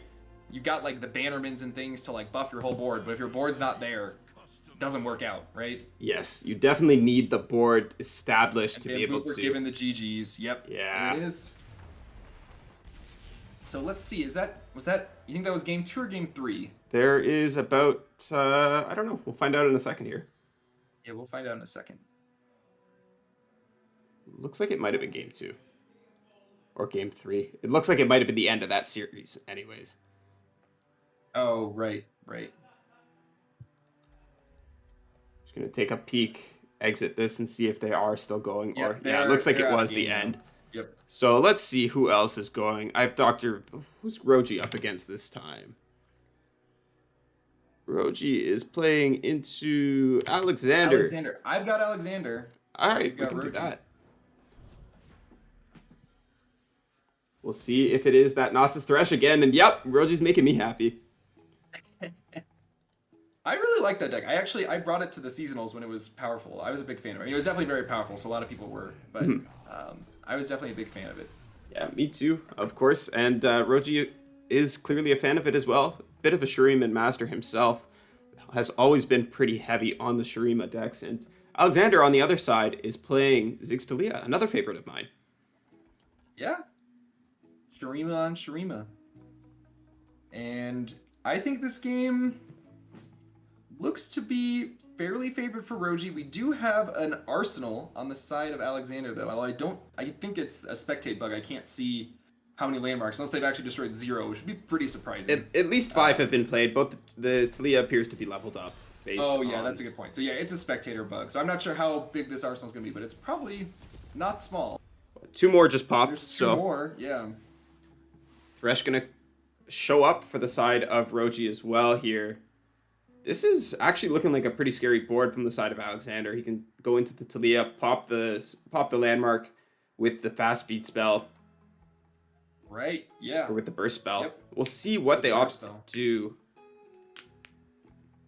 Could, of course, just go for that Arsenal, like you said. Something really good. Oh, and opting for it. 6 keywords. Challenger quick attack.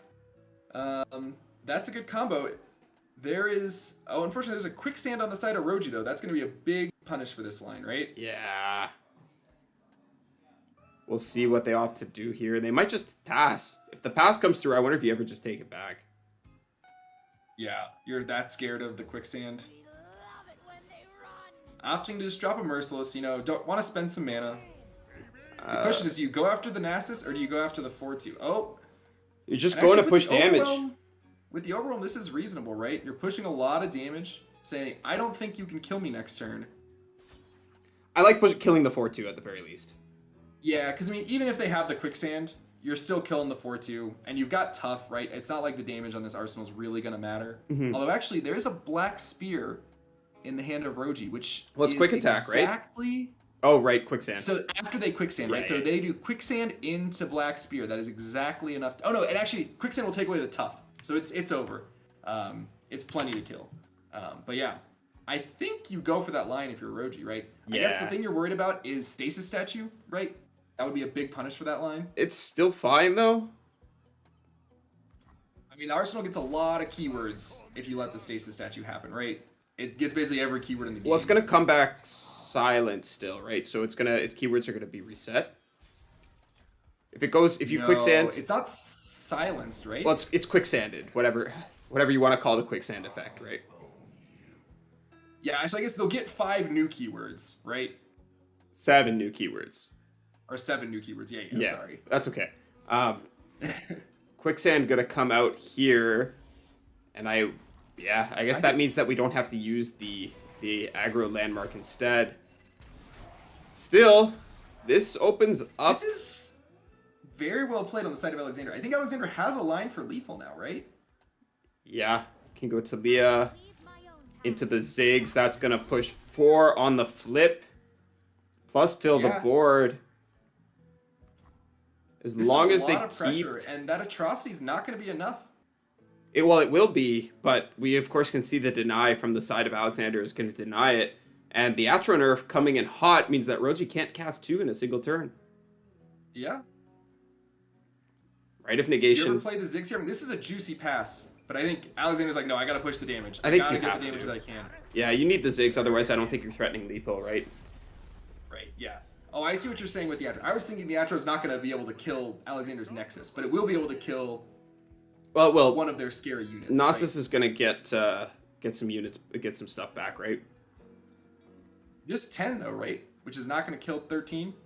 Is that minus 4? It was quicksand on just... Oh, so that's just 12. Yeah. It's short by 1. It's off by 1. Yeah. Roji in a tight spot here. I think Alexander is looking favored, even with that quicksand in Roji's hand. Mm-hmm. It's a lot of damage coming in here. And Nasus has vulnerable as well still, I believe. Am I tripping? I might be tripping. Well, they're quicksanded right now, so I think they do. It just... Quicksand wouldn't remove that, right? So no... It would... Oh! Roji with the 5 headlines. He's going to slay his own unit to push this to 13.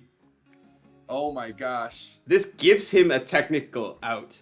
Of course, it's not going to happen because we It's do see not the gonna right of work negation. with right though. Yeah. We'll see if yeah. Roji can top deck a right of his own. The Hyper emote coming down. Yeah, Roji recognizing I am dead next turn. There's That's no world not that's the right of negation that you needed, Roji. It's too bad. Yep, that's gonna be game. Alexander swings with everything, drags Nasus, because why not? And that's just too much damage. They will go for the atrocity, but then we just play our right. That Atro And we nerf save. hurts so very much. Yeah, I think it was fair. I don't- Yeah. But it definitely does hurt situations like this, especially with the second outro in hand. You're really feeling it. This is the And there it exact is. spot. That's GG. Very well played by Alexander. With that big Nasus on the board, I was a little worried that Roji would be able to close it out, but Alexander manipulating it very well, guaranteeing the lethal. It was well played by Roji to find that lethal line. Yeah. The Black Spear on Thresh was definitely heads up. That is probably not a line I would have seen. I don't think I would have seen it, to be honest. And I've played a lot of Thresh Nasus. It's those tricky lines that show that the deck does have some skill expression. People on Twitter have been saying that it's not a skill expressive deck. It's too linear. It's too this. It's too that. Nah, the deck is great, guys. It's a fantastic deck. Yeah. That Thresh mini game is so hard to navigate, especially if you've never done it before, which a lot of new players might not have. Looks like that was the end of that series as well. We'll see if there's anything else still ongoing for us to help bring you guys the rest of the action. Yeah, there's Juju into Ingenious. I am not friends with Ingenious. They did not add me. Well, I have Juju for sure, so I can get into that side. Let me just confirm that I don't have Ingenious. I don't.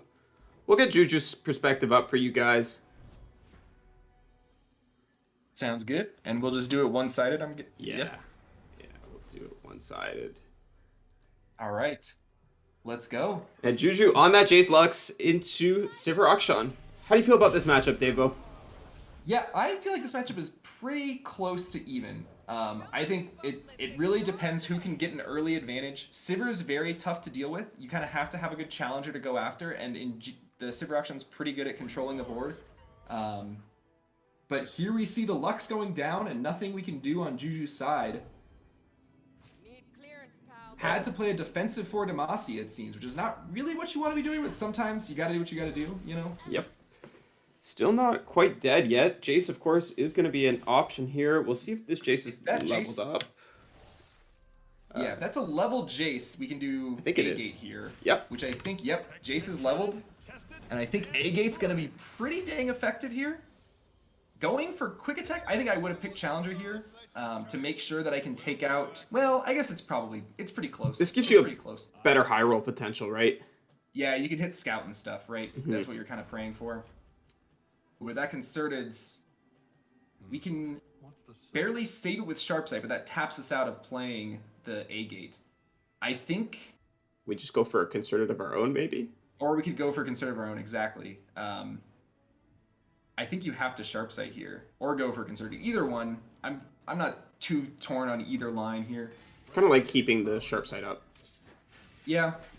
Going for the concerted... Wait, no, that spell rules means that the countdown already started. I was going to say it's going to deny a stack up the countdown on the landmark, but it already happened.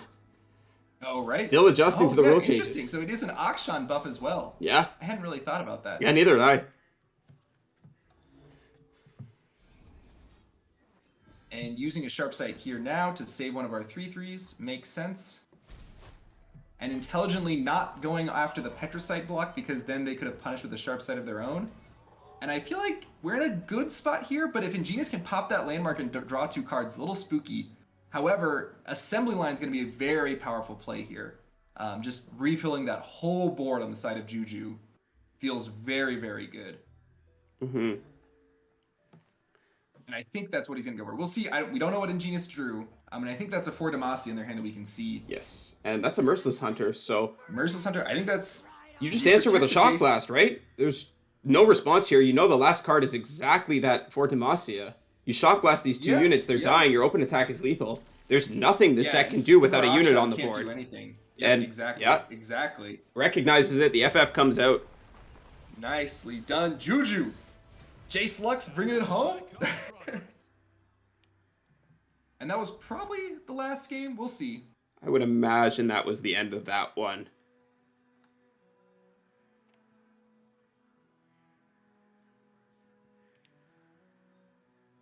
It does appear to be that way. So that's gotta be... Oh, I spoke too soon. Yeah, I was about to say, I think it's still saying there in friend challenge for me. Well, it was taking a second to wind up, and I was like, okay, I'm... Yeah, sometimes it's weird. It takes... Spectators and friend challenges are always a little buggier than I expect. What have we got here from... It's Aphelios. Juju's after my heart, too. Oh, yeah. Yeah, Juju is hyping up this deck. I think he's been doing really well with it on ladder, so I feel like he wanted to bring it. He's enjoying the deck a lot. I gotta be honest, Exciting. I don't think this is much of a tournament deck. I think it makes lineups a little bit awkward. Now, that was, of course, before the changes and with the balance patch and everything coming through. Maybe that's shaken up a little bit. Maybe you're okay putting Aphelios and Fizz in these lists. Yeah, not as powerful, so you don't really need Fizz there anymore. But this is definitely a fun list to play with. The Flame Spitter is a card that I had taken out of my own list, but definitely a perfectly viable inclusion. We'll see if Juju can put it to work. This is a deck, honestly, I have tried playing this deck, and I think Sir Turman tweeted a couple of weeks ago saying, man, I've really been feeling like whenever I have a deck that just has a ton of options available, like these Aphelios decks, I just kind of freeze up and can't decide what to do. And I was like, wait, no, I'm in this tweet and I don't like it. Like, I do the exact same thing. Like, wait, do I do a Moon Weapon? Do I do a Mystic Shot? Do I play a unit? What is... This is the answer, Davebo. Brain off, attack on. Just go. Just go. Just don't think. Just do things. It's actually... This is like... I play a little bit of TFT when I'm not super into lore, when the meta's a little bit worse for me or whatever, and I'm not enjoying it. Sure. And whenever people ask me, like, how do you get better at TFT? Like, I'm like, just do things. You can do the wrong thing. Just do something. And I feel like it's kind of similar with tempo decks, especially if you're very much more of an intuitive player like I am. I think my plays through to a degree, but it takes me a while to get comfortable with the list, and like I really have to intrinsically understand it, and that happens by jamming lots of games and making mistakes just by doing things. So Right, yeah, I think that makes sense. I think when you're struggling to pick up a deck like this, which is totally fair because this is a complicated deck, and like you said, there's a ton of options, the best way to do it is just to take it onto the ladder and just do things. Just do something. And if it goes wrong, you'll know that was the wrong line to take in that position every That single wasn't time. what I should do, yeah. Oh, interesting here, playing the Bright Steel, kind of saying, hey, I might have a Sharp Sight. Do you really want to attack into me if I have a Sharp Sight? I think- We'll see what Juju does. I think now you just jam the Fizz and you go, okay. So you have a Sharp Sight. Pick one. Yeah. Reasonable line. I think that was a pass yeah, it on was a Juju's pass. side. Yep, ending the turn. Respecting the Sharp Sight. Yeah. I would very love much to see if that was a respecting the Sharp bluff. Sight. Yeah, it might have been. I mean, if I were in Ingenious position, I would have definitely considered that as a bluff. I love doing bluffs. Like, there's actually a game where I don't know if I was talking about it for too long, but just I was attacking with like a quick attack Jace into a Trundle, and I had a rest of a board as well, and I just like was holding just the Jace attacking, saying like, oh yeah, I've got a Mystic to like kill you with my quick attack Jace, and then debating about the rest of the board, and then I sent it all in so that they wouldn't block the Jace, right, because of the quick attack. I think you can do a lot of tricky stuff in this game like that, where you're like, yeah, this one's safe, and you can kind of communicate that, and then kind of, oh, it's safe. They must have something, right? Yeah. Now, Fizz available, and of course we do see this double attack Papercraft Dragon. So, Yeah, that's very good to draw on the side of Juju, because you just drop that on Fizz, and you're very happy, right? Yep. You're super happy, and you're just going to go ahead and set yourself up for that. And then you can go... You can start off with the Tiny Spear into an open attack, and then whichever one is blocked by this supposed Sharp Sight that may or may not exist from the side of Ingenious. Oh, Schrodinger's Sharp Sight. Opting to block here. I guess it has faded, right? So you can keep it alive through a Sharp Sight. Mm-hmm. But Shapestone's kind of a punish here, because you can't keep it alive through that. You might be able to find something off of the Trinket trade, but that means you won't have it available for you next turn. To save the Fizz. Or, well, you sell the Face Sprout, though, Yep. so... There is the Shapestone. And they have the Shapestone. Well, now you can commit the Yeah, I Flame think- Spitter. Oh, it wasn't active. So we haven't played a landmark yet. That makes sense. So actually, then this play makes a lot more sense, right? If you're still beating single Shapestone, I hadn't realized that Shapestone wouldn't be active. So yeah, makes sense. Makes sense. I still think this puts you in a nasty spot if you're expecting a sharp sight. Yeah, I still think I wouldn't have risked it, right? I think that little bit of damage, that 3 damage, wasn't really gonna matter, and you don't really need to kill this thing here, right? Yeah, I have to completely agree. It does work out. We're rewarded, and then yeah, we're definitely just paper crafting Fizz, setting up for a juicy open attack here.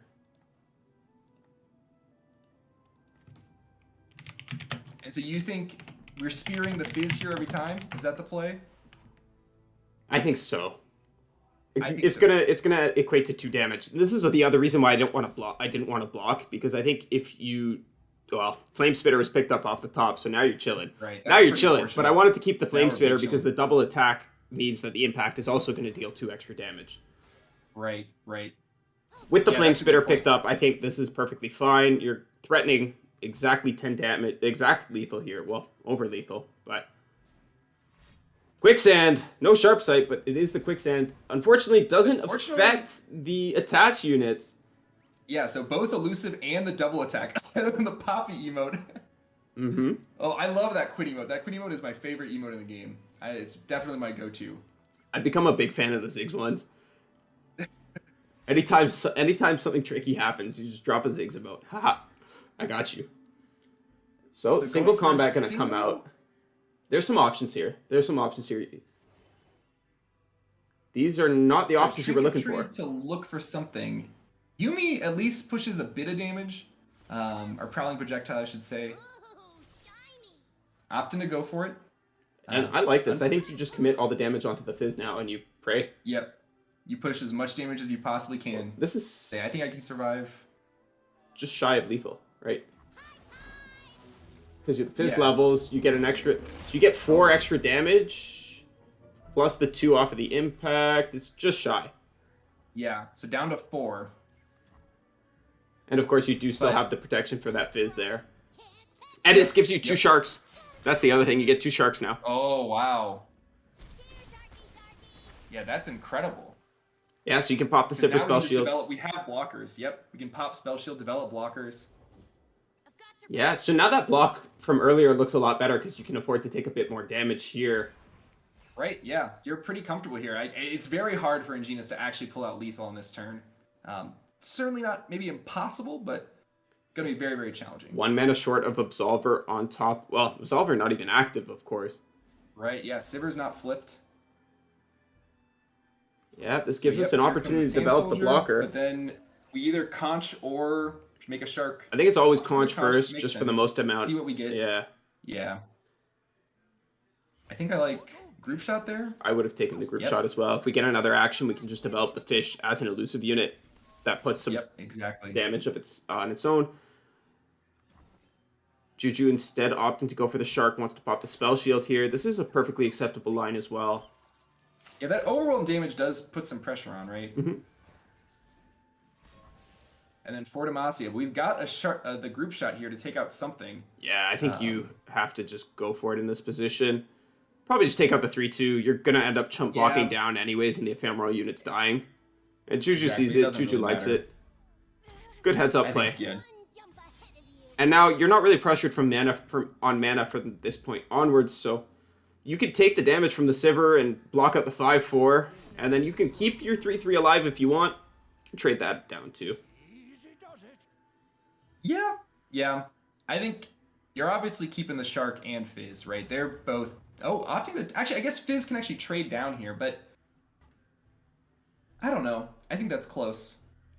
I think I would just chump... Oh. This is fine too. The deck has no... It's not lethal, right? Yeah, it's not lethal. As long as there's no Cataclysm plus Absolver for the next turn, which still you have game against because you can just open attack with this Fizz. I think you're okay. So yeah, if they have exactly Sharp Sight plus something. Now, the one thing worth noting here is that you can't actually... You have to start with this Shark, I think. You could play the Rainbow Fish as well. This is also an option. But now your Yeah. Fizz still does not have elusive. Oh, this could be lethal. It's unlikely, but it's possible. It's pretty unlikely, yeah. It's decent chance of killing the shark. Watch it happen. Watch it If happen. it's lethal, that'd be so crazy. You can't do anything about it. You just have to okay it, right? Yeah. And Shark is dead. killed the shark, but no damage on the Nexus. And yeah, if they didn't have a sharp set or anything, that was definitely game. Yeah, so there was actually no sharp sight in hand that whole game, I guess, because they opted to take that yeah. play. So that was an excellent bluff earlier from the side of Igneous. Right. It's a Yeah, shame yeah, it didn't very end up cool. translating into a bit more, but still very, very excellent play. Yeah, for sure, for sure. All right, and I think that probably wraps it up. It looks like Tiburon Blanco might be in the game, but I can't spectate them, so... and I'm not sure... They're up against Shimamo Kaze, who I'm also not I familiar with. also do not have that player on my friends list. So, Okay. in that case, I think we are going to cut to another quick break, just because I can't fill time infinitely. But thank you guys so much for sticking with us. Once again, a big shout out to our sponsors, Community Gaming. They have been so wonderful partnering up with MasteringRuneterra in the past for all of our other tournaments, for most of our other tournaments, as well as this one, this Road to Seasonals tournament series. And they have been fantastic. They have worked with us to set up Swiss functionality on their website. It was not something that was available prior to our partnership. So big shout outs to them. Big thank you to them for coming out and supporting the Legends of Runeterra scene. It really does mean the world to all of us competitive gamers. I wouldn't be able to be up here casting if it not for them. And yeah, I also want to give another quick shout out to chat for hanging out and to Davebo for joining me today. Has been an excellent co-caster. I hope you're enjoying this as much as I am. Thanks, buddy. I'm having a blast. I'm glad to hear it, friend. And with that, we'll be right back, guys.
Welcome back, everybody. I'm MonteXristo, and I'm joined once again by Davebo. And this is MasteringRuneterra's Road to Seasonal Tournament Series, sponsored by Community Gaming. We are still waiting for the second round to finish up, but while we were doing so, we figured, well, we should do more than just let you guys sit and stare at a blank screen, right? That's not very entertaining. That's not very fun. So Davebo and I put our heads together. We took a look at the bracket. We found that there are quite a few people that are undefeated still, and we found some spicy deck lists that we wanted to highlight for you guys. So currently sitting at the top of our bracket is Ryan F. Miles, repping the Garen Lux Udyr deck. And now, Davebo, we had a chance to look at this a little bit and discuss it very briefly. What do you think of this list? I love it. I think it's interesting because people have always talked about how Demacia Freljord is a very tough region combo to make work, right? Because they have no card draw. That's like the big problem. And so you kind of have to have the right pieces in your opening hands. And no card generation really as well, outside of the stances. But this list looks real scary. I mean, I think the idea is basically pick your threat and make it real chonky, right? You got Petricite Broadwing into Shield of Durand into the stance that gives regeneration, and it's just, that thing's not going down, right? And you can do that pretty early in the game to make a very, very scary threat. And I feel like it's been apparently paying off well for them. They're doing very well in this tournament. The other thing I'm noticing is 3 Shaman's Call. Yeah. That's a lot of Shaman's Call, especially with none of the 2-mana spell, which I feel like would make a decent amount of sense in this list, right? The 2-mana +1/+1 and generate a stance swap. None of that, just going, no, I don't want just one stance. I want lots of stances. Very interesting. I'm curious to see how this deck plays. I'd love to get into a game watching them. Yeah, I hope that we can get Ryan up on stream for the viewers in this next round, but this is definitely quite the list to be looked at. Like, I've not, people experimented with like Lux Freljord stuff when Gnar came out. They were playing something similar to this package because Udyr just, quite frankly, wasn't good enough at that point. And now that Gnar's been nerfed, and Lux has been buffed by the slow speed changes, by the systems changes, this list is maybe looking a little bit more powerful again. Like you said, this is very much build the threat. You have Vulpine Wanderer generating stance swaps. You have Shaman's Call generating stance swaps. You have even Durand Protege to give things tough, make them a little bit more difficult to remove. I am with you. I feel like it's a little bit odd not to see the new +1/+1 buff. I forget what it's called right now, but it also generates a stance in hand, and I feel like that was the most powerful of the new cards, in my opinion. I was really expecting that to show up a lot more, and I haven't seen too much of it yet either. But alongside this very spicy Garen Lux Udyr list, we have another spicy one, Akshan Lee Sin.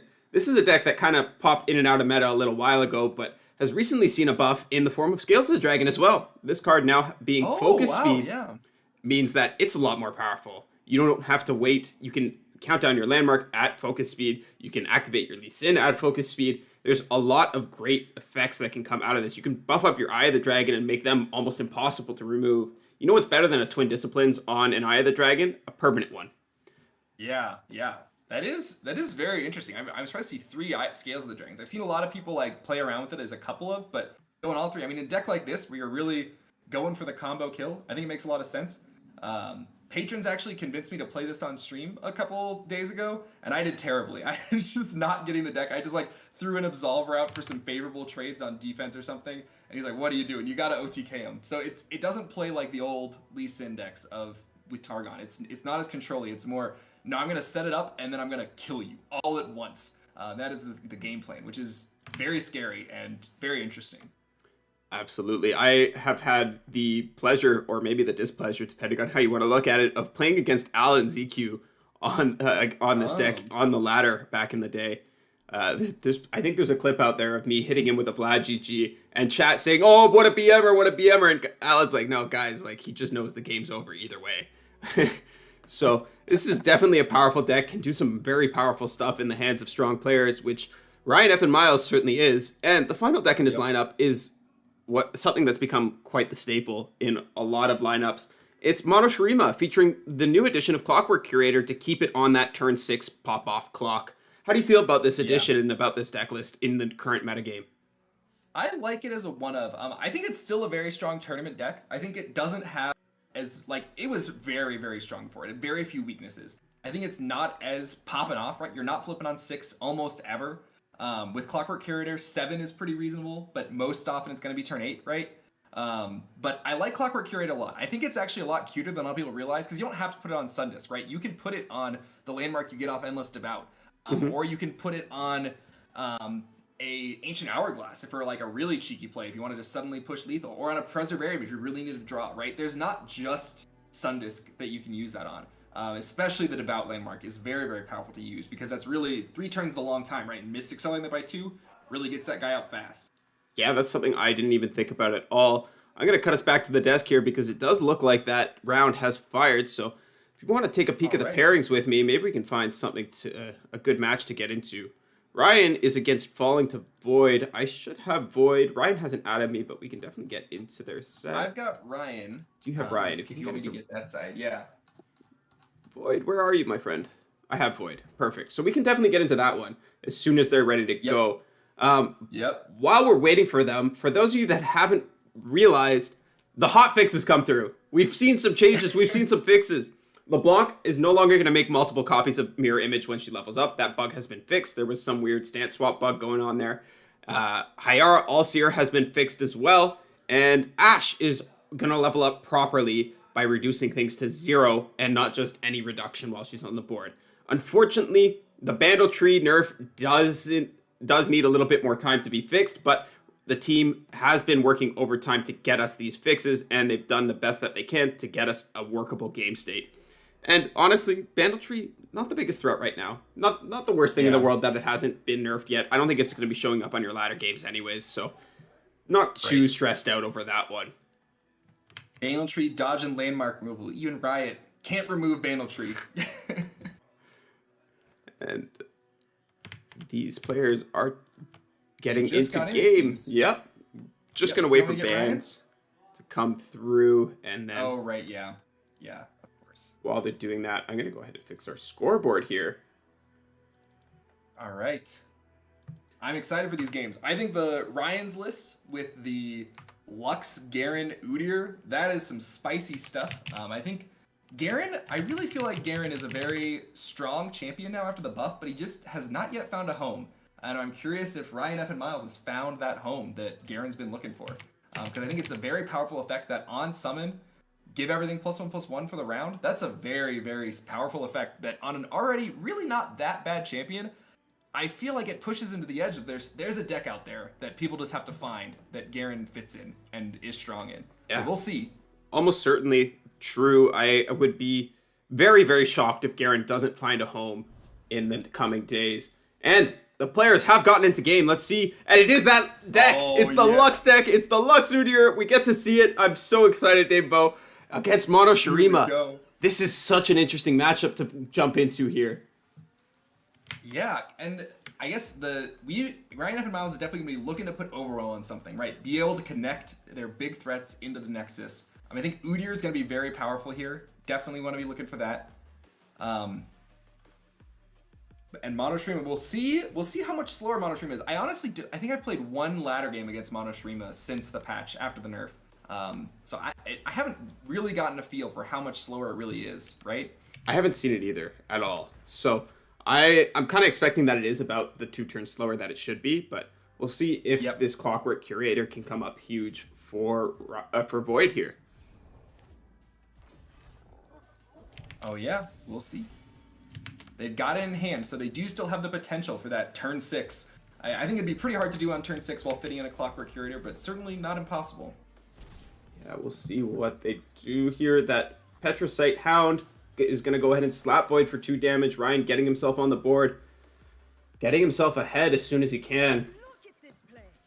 Yeah, and I like dropping Durand Protege here, just making this Hound be very, very hard to kill. They've got an Elixir of Iron for additional protection.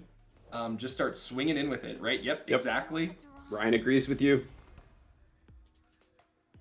Now we'll probably just see the Preservarium. Yep, Void goes to do that.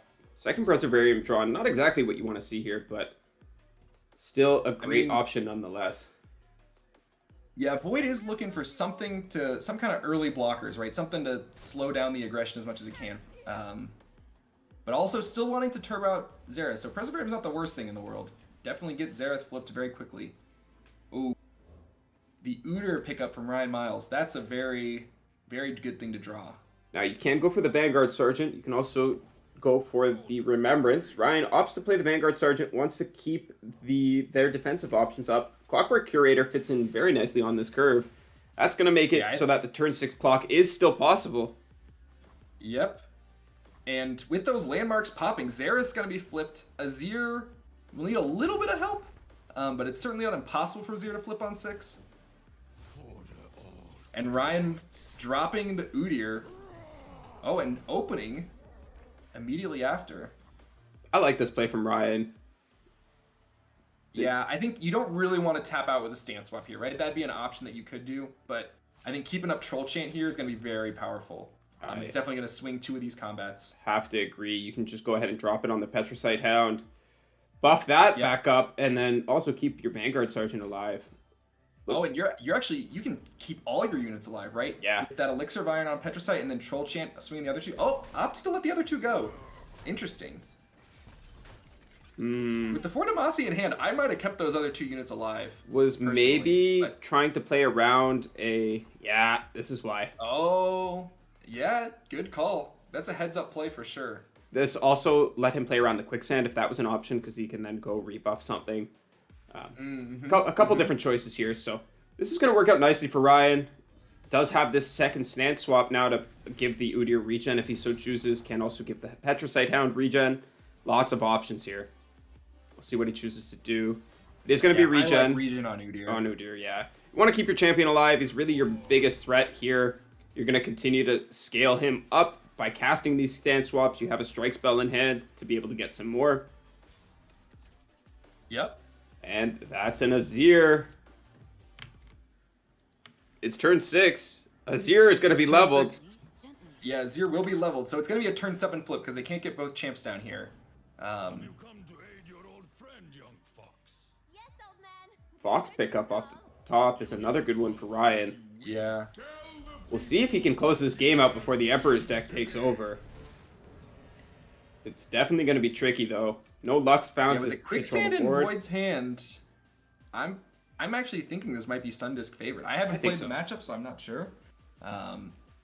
It makes sense, right? You're relying on units that have Formidable, and Formidable is a keyword that is extremely vulnerable to silence. An OX unit is like, it's not powerful when it doesn't have that Formidable keyword. So we'll see what happens here, how it ends up playing out, but I'm with you, Davebo. I think it's got to go towards the side of Void from this position. Yeah, I mean, Udyr can get very scary very quickly, right? But I think it's just not going to be enough with Xerath coming down next turn, already flipped, immediately sniping the Petricite Hound. It's going to be tough. I was wondering if you could stasis statue there. It leaves you vulnerable to another single combat, I guess, but it does deny the stance swap. Save. Yeah, denying the stance swap, but they already have a swap in hand. It really just brings it down to 0, which I actually think is not that impactful. You get to play it this turn, but Udyr's still not flipped, right? So he's not going to be that big. And I like saving the statue for your Xerath to get that extra proc, just to really close out the game. Is our Xerath leveled? He has to be, right? Oh yeah, he's leveled. But just the extra landmark proc with Xerath and helps you deal a ton of damage. damage. The strike spell. Yeah. Protect your champions. Yeah, I like it. Now Void deciding if he wants to attack here. I think it's a good play. I think there's really not much harm. If you take out some of these weaker units, it leaves them vulnerable to Xerath lasers, right? Xerath will now actually go after the Udyr, which is the thing you actually want to kill, right? Yeah, I have to agree with you there. And so yeah, Ryan opting to take it. Yep. Identifies exactly what you were talking about there, Davebo.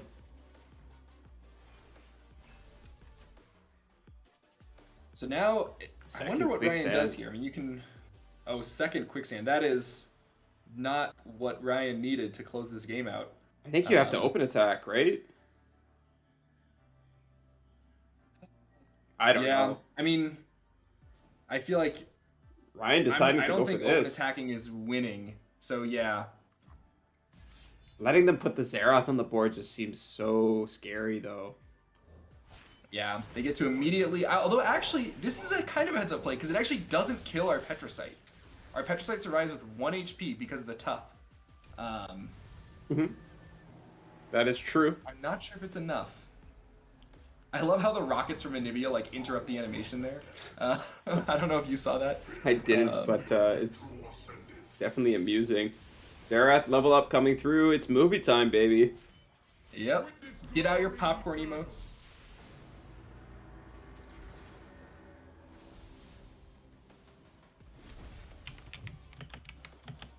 Yeah, unfortunately here, I think you just rip a quicksand on the side of Void. You've got 2 of them. I think there's no reason to take this damage. I think you just quicksand, and you can just chump block with a 2-1. That's probably safest. Keep your champs up. I like it. I think that's a good heads-up play. I think that doing anything else is just an overcommittal at this point. You don't really need to. Yeah, I think... Oh, not opting to play a quicksand. I think with 2 in hand, you might be fine, right? It's certainly not impossible that you'll be okay. But... This does kind of open you up to weird Lux lethals, right? Right, yeah, that's a good point. That's a very good point. So I think this... I'm going to go ahead and call this a misplay, and I'm going to feel pretty happy about doing so. Yeah, I mean, if you only had 1 quicksand, I could see maybe wanting to save it. Yeah. But with the 2nd in hand, they're not going to have more than 1 more attack turn, right? And it's very unlikely you're going to need 2 quicksands on their next attack turn. Yeah, I got to agree with I feel like it's just... I feel like you could have just ripped 1. It would have been fine. Yeah, I completely agree. Like you said, if you had the 2nd, it's safe. If you only had the 1, maybe you want to save it just to, like, for when you're really in a pinch. Still, I think this is going to end up being just fine for Void, but a Lux into a 6-cost spell into a Ram Stance is potentially lethal here. Of course, that's a lot to ask for in this spot, and the open attack is also looking very scary from the side of Void. We do have a freeze, but we can rip a couple of rises. I haven't done the math. Just 1 arise, not wanting to commit too hard. Yeah, wants to keep both Quicksand and the Hourglass up, I suppose. Yeah. I think it makes sense. And then I think you just freeze the Azir, right? Yep. Block as much damage as you can. Do you ever freeze Xerath and go after that instead?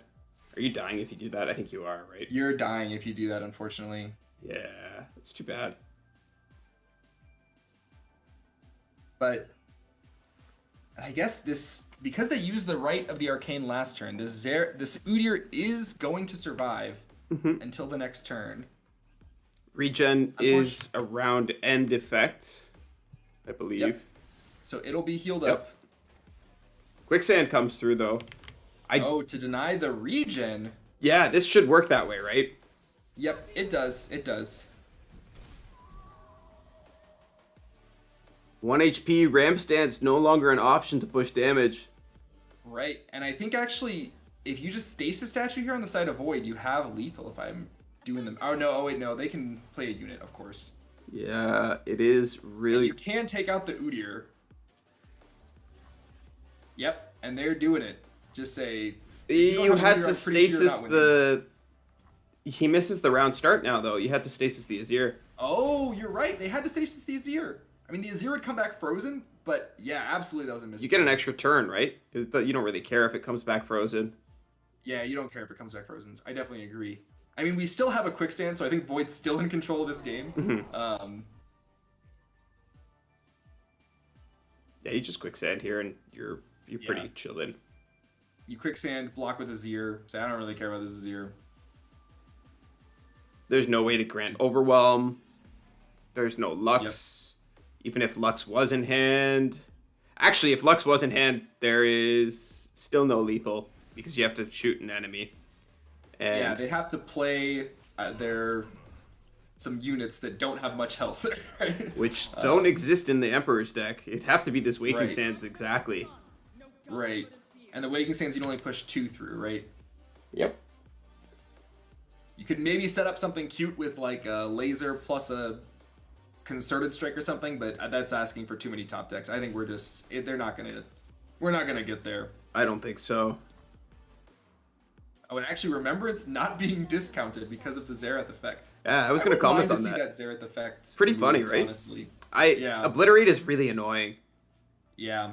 I feel like it just flips some weird matchups that like shouldn't be flipped by that effect. Like Echo Zillion suddenly like not favored into Monotrima because of that effect, which just feels feels weird.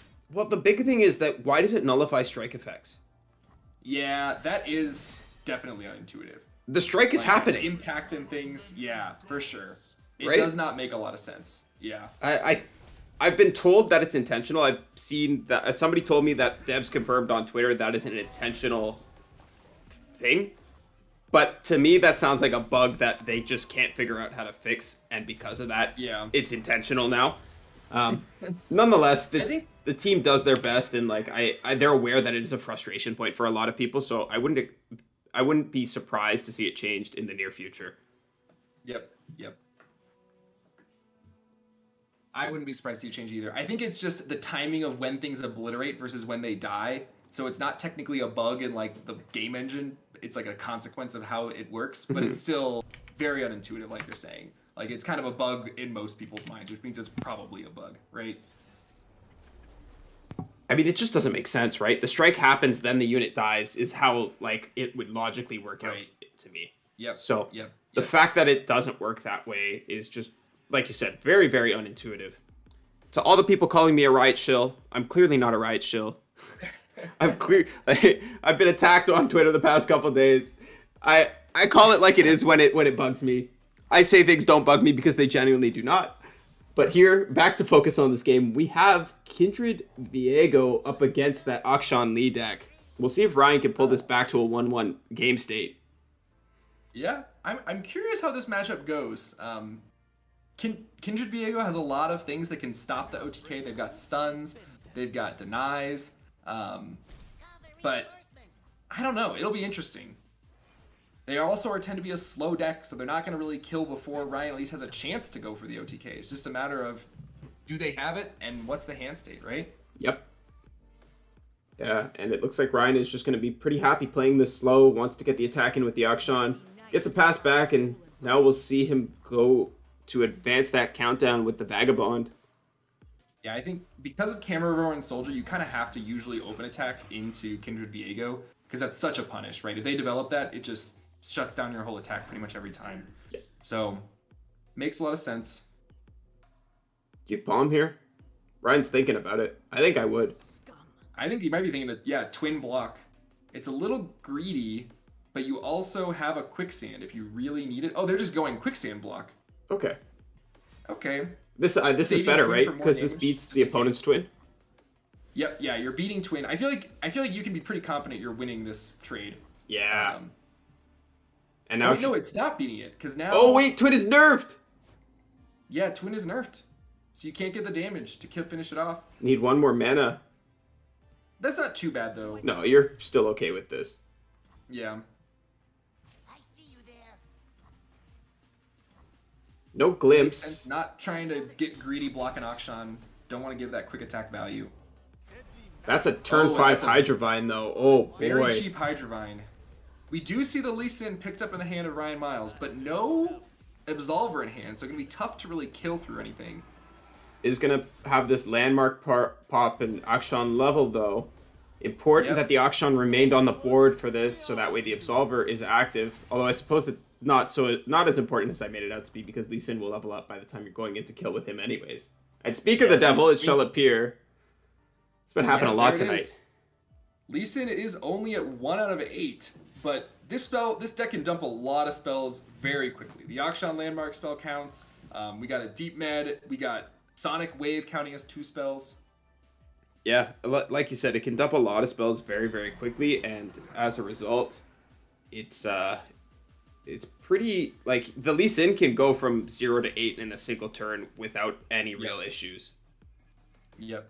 So the options for this predict are Eye of the Dragon, Vikaran Vagabond, and Retreat. Nothing that I'm really thrilled to see. Ryan opted for the Retreat, a little bit of protection. They could have skipped and just drawn it, but I think that's reasonable. You can deny the Kindred proc here if you so choose. start getting the double landmarks going. That's what Ryan's chooses to do. I think that's a pretty heads up play. I think that makes a lot of sense. I like it as well. Also gets 2 spell procs for Lee Sin, which is very nice. Yeah, like you said, getting a double landmark can be quite powerful here. Yep, retreating back in the Vagabond. Have 2 landmarks popping up. Still have a blocker. Your Lee Sin has a barrier now. You have a palm. And Void, not even going to attack there, is happy to just let this board continue to grow. That's a second Hydrovine picked up. That's what you want to be seeing if you're Void. But Ryan now has the option to go in for the kill, right? Ryan can go in for the kill. Void has 1 palm, no denies. Has a Vengeance, though. Yeah, the Vengeance, and we have no denies on the side of Ryan Miles, so it'll be interesting. Our enemies cannot hide. Ryan is going to go for something here. Yep. Not committing to the kill on the Lee Sin, but is going after this Hydrovine by the looks of it. Hydrovine or the Kindred, one of the 2. Maybe miscounted the damage a little bit there. But you still have the Shapestone, but if you want to do an Absolver... Oh yeah, so they're not Absolvering this turn. Oh no, wait, they still can, because is the Auction Landmark popping? We'll find out in a second here. No, it's down to 3, so you can't pop the Landmark this turn. Technically, after combat you can, but you don't really want to. So yeah, going after the Hydrovine with Lee Sin, probably going to get a Vengeance here onto the Lee. Yep. And then a glimpse onto the Kindred. Yep, makes a lot of sense. Yeah, I think this is good, solid play from both players here. Yep. And those 2 Sonic Waves in Ryan's hand are not Lee Sin Sonic Waves. So we are now Lee Sinless, which is not where we want to be. Fortunately, we're going to be able to draw a lot of cards on our next turn between both landmarks, almost for sure popping by then.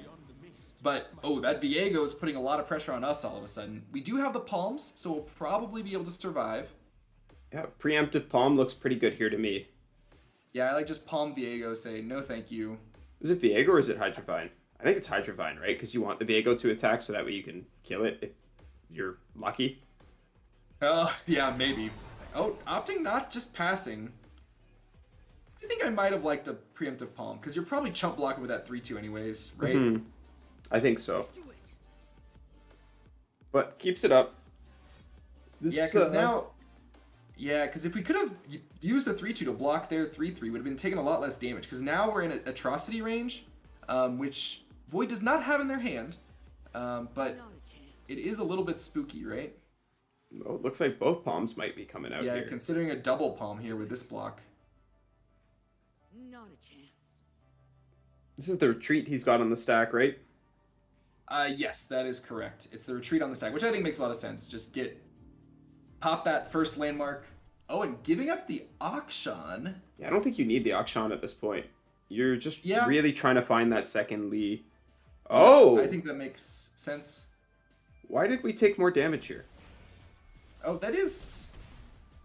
I think it was in case they have a deny to the Phantom block, basically, right? Yeah, that's fine, but... We're super playing into Atro now. We're just dead. We blocked a 5-5 instead of a 7-6. Oh, right, with the 3-3. Yeah, you're right. I think as they were working through the different lines, they kind of missed like, oh wait, I'm blocking 1 fewer damage than I could have with how I ended up deciding to play this turn out. Yeah, we'll see if it ends up mattering for them though. Yeah, with no Atro in hand, if we find a Lee Sin...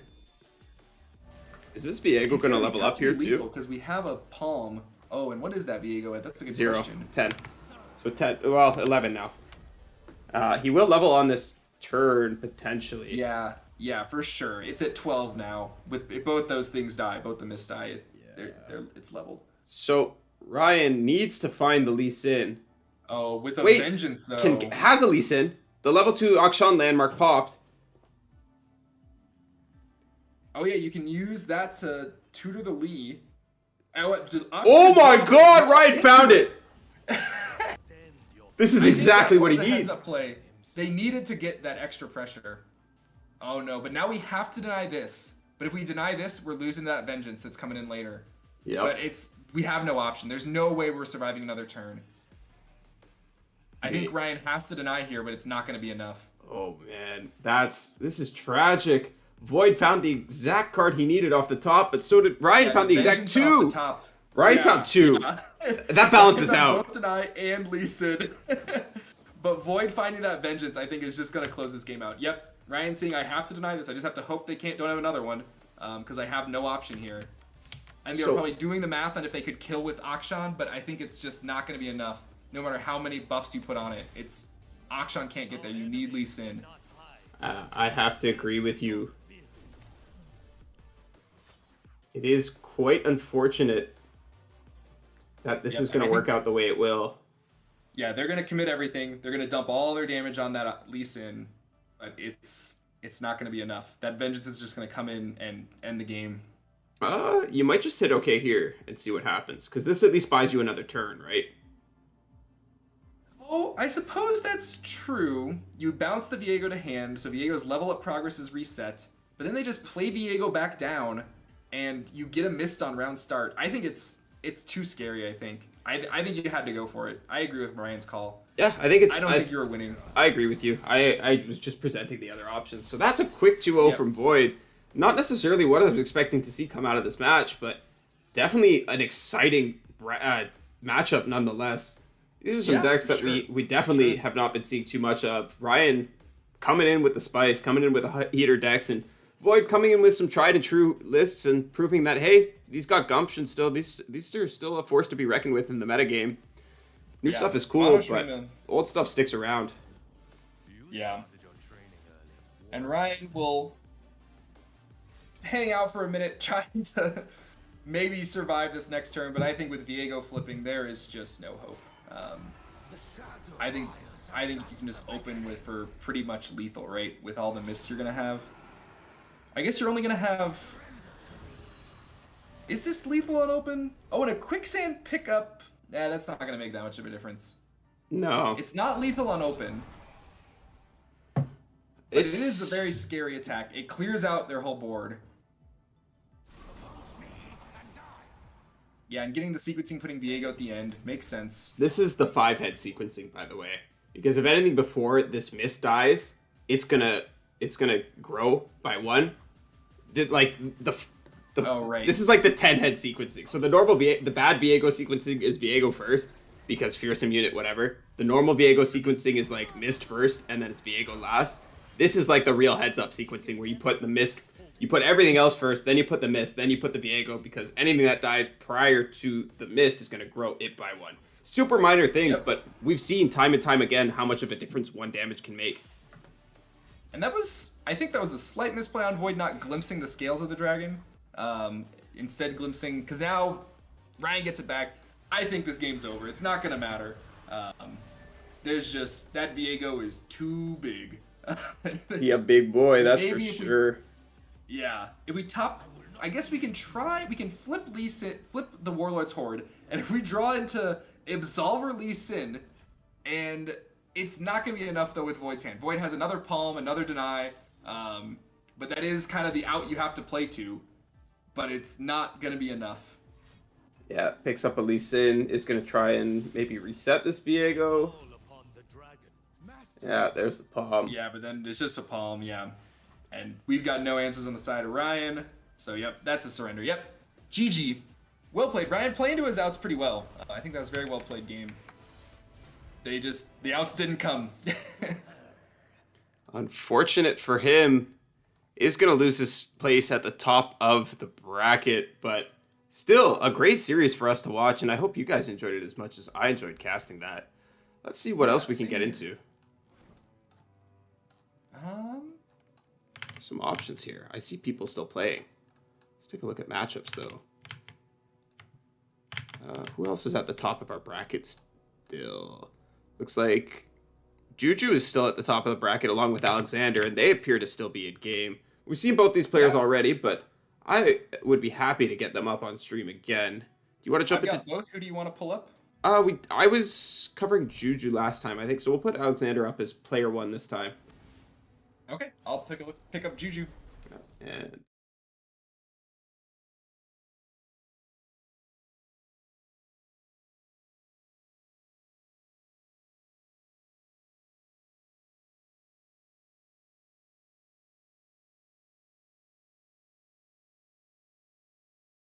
Amateur mistake, drawing Forge Chief on turn 2.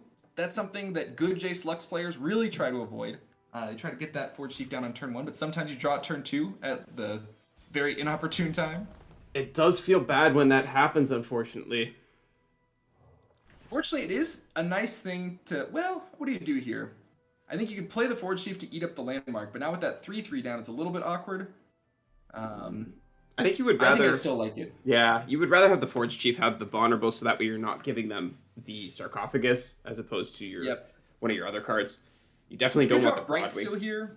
Yeah, but then they can pull with right. Then they pull with the Endless Devout and they get their sarcophagus and you're like really unhappy about that. Oh, but opting to passing it kind of heads up here, right? Because you don't really want to give the Forge Chief up into that 3/3 right now. I think I like the pass. That makes sense to me. I don't know. Taking this damage is a little bit sketchy, right? I think if you play the Forge Chief, yeah, it goes up. You give it up, but you're still getting some mana out of it. You're going to end up playing out this turn the exact same way. Like, you can't attack with it this turn, right? If you attack... Oh, I think you can. If you Bright Steel, I think you might have to take out the sarcophagus here, or the Devout. Yeah.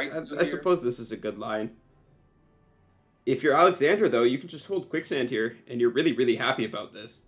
Yeah, Quicksand's going to kind of blow this line out. You might have to actually only attack with the Petricite to not get blown up by Quicksand super hard.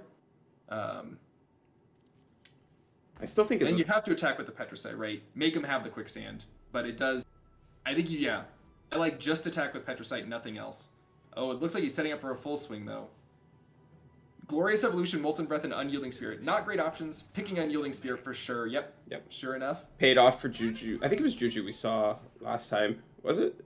Yeah, they were the one with the Invincible Lux. Yeah. Juju had the Invincible Lux that other game. So, trying to show it to us again. We'll see if they can do so. Quicksand here are going to be kind of sad, though. Incredibly sad. We talked about it in the last game. These formidable units are so vulnerable to Quicksand effects and Hush effects. It just makes them absolutely useless. Like, the other keywords at least can hold up, but formidable, the moment you hit it with a minus keyword effect, it's just an 0-3, and an 0-3 is a really bad unit. Yep. So Alexander opting for the open attack, I think makes sense. Put some pressure on. Don't let him develop Lux. That's actually pretty heads up. Lux is really what you want to develop here on the side of Juju. Juju considering just taking the damage here rather than blocking. And I think it's considerable. Yeah, you could go either way at this point. I think you do have to block it at some point. We can see, of course, that there is a Ziggs in hand, so putting that landmark on the board might be a little bit scary. Ziggs not quite leveled yet. 2 out of 4. Okay. And drop in Lux here. I think that makes a lot of sense. Next turn, we can play that Unlicensed Innovation in our hand, potentially the Shock Blast, depending on what happens here. But probably just Unlicensed Innovation on open. Get the laser. Oh, and that's a Lux. Pass back instead of a develop. I guess you have this blocker coming out, so you're okay. I think you're a little worried about Ziggs getting lasered. You don't really want to have to commit that Unleashed Energy just to keep Ziggs alive through a laser.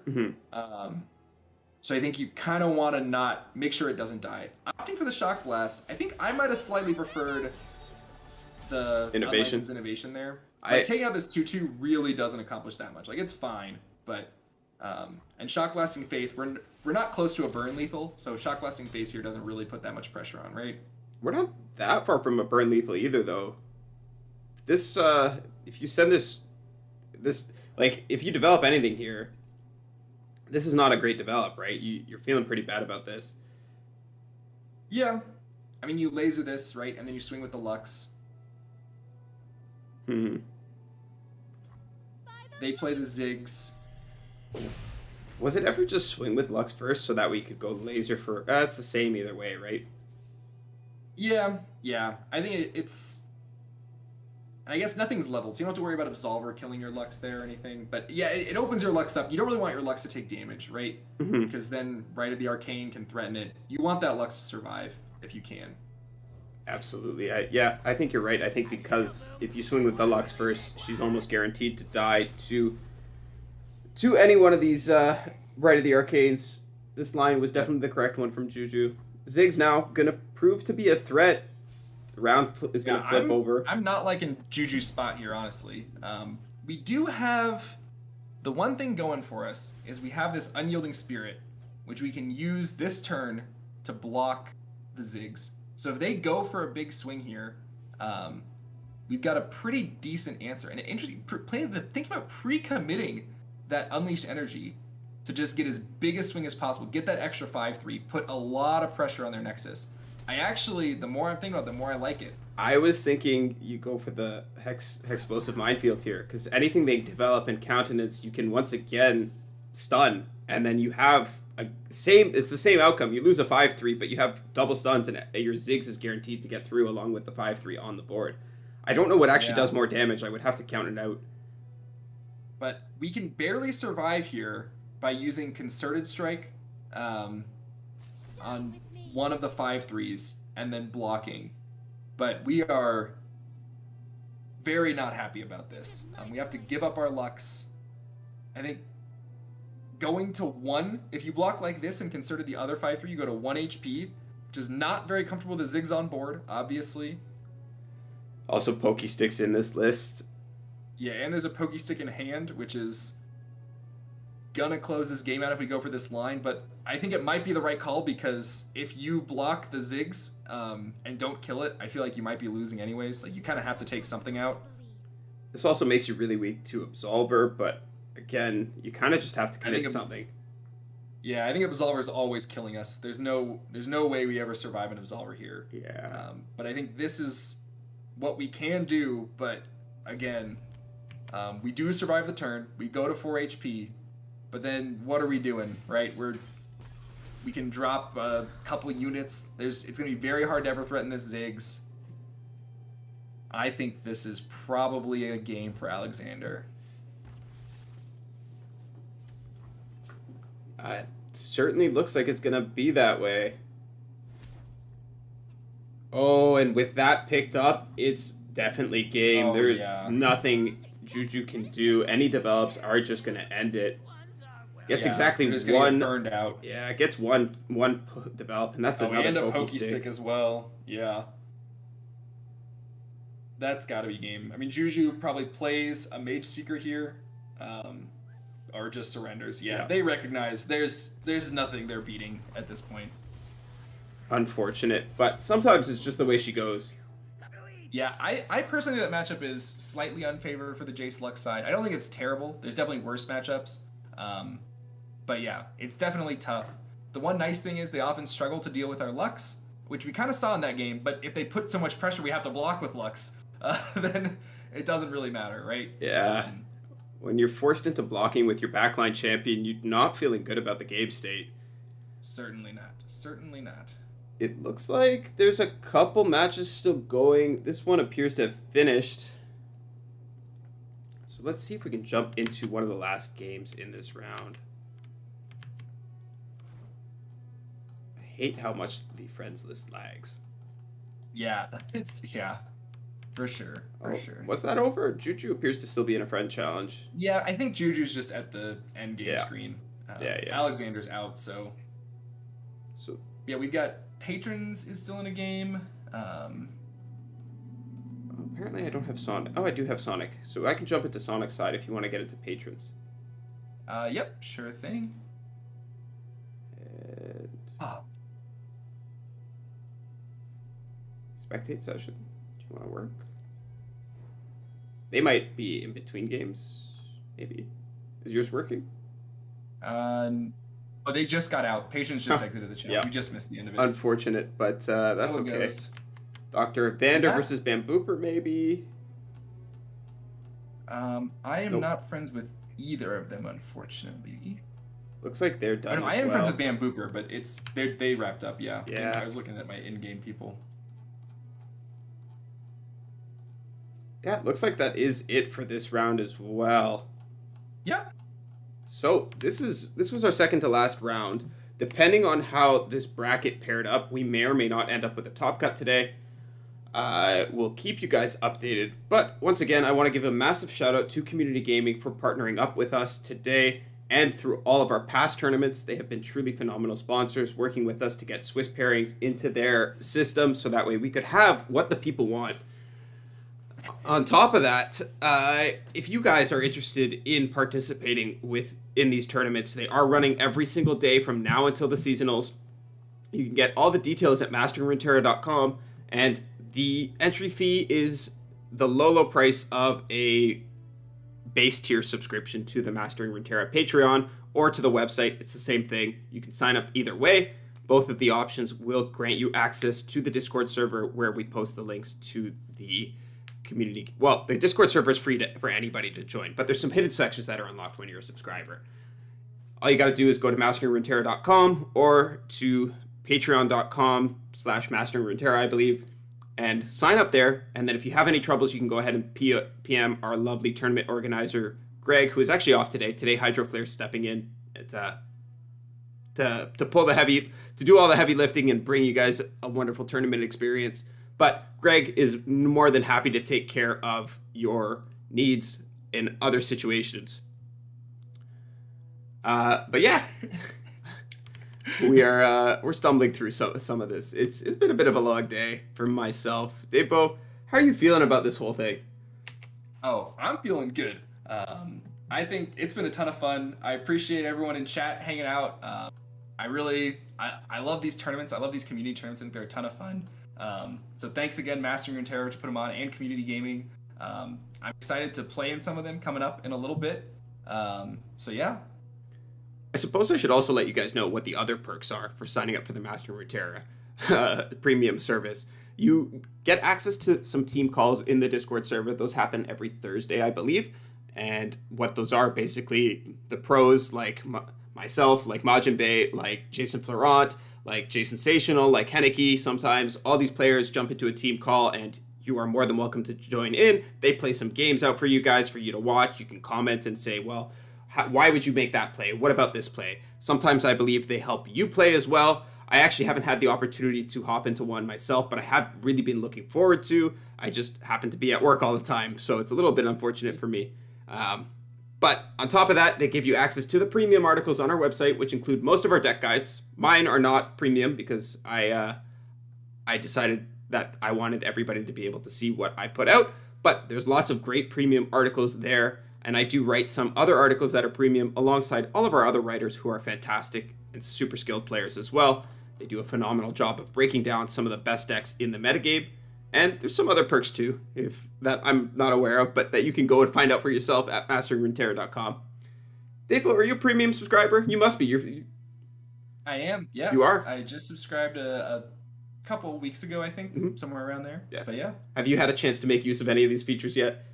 Yeah, I've definitely looked at a lot of the premium articles. I think those are really cool. A lot of the deck guides. I really value those, being able to get a good feel for a deck without having to play it 100 times, which is what I've done with Jace Lux. So probably much more than 100 times, actually. Yeah. It takes 40 games, I would say, to get you to that base level. And I think that reading a guide kind of pushes you up to like that 20, 25 game mark at the very least. But yeah, I personally believe that there is a lot of value in there for the price. And I'm a little bit sad that I haven't been able to make use of the team calls, because I do think those are a fantastic thing for us. Yeah. I'm just getting a message from our tournament organizer saying all the matches are done. But I thought there was a fourth round. So we'll see what that means in just a second. Was that just that round, or not all the I think it might have just been just that round, or is it like all done?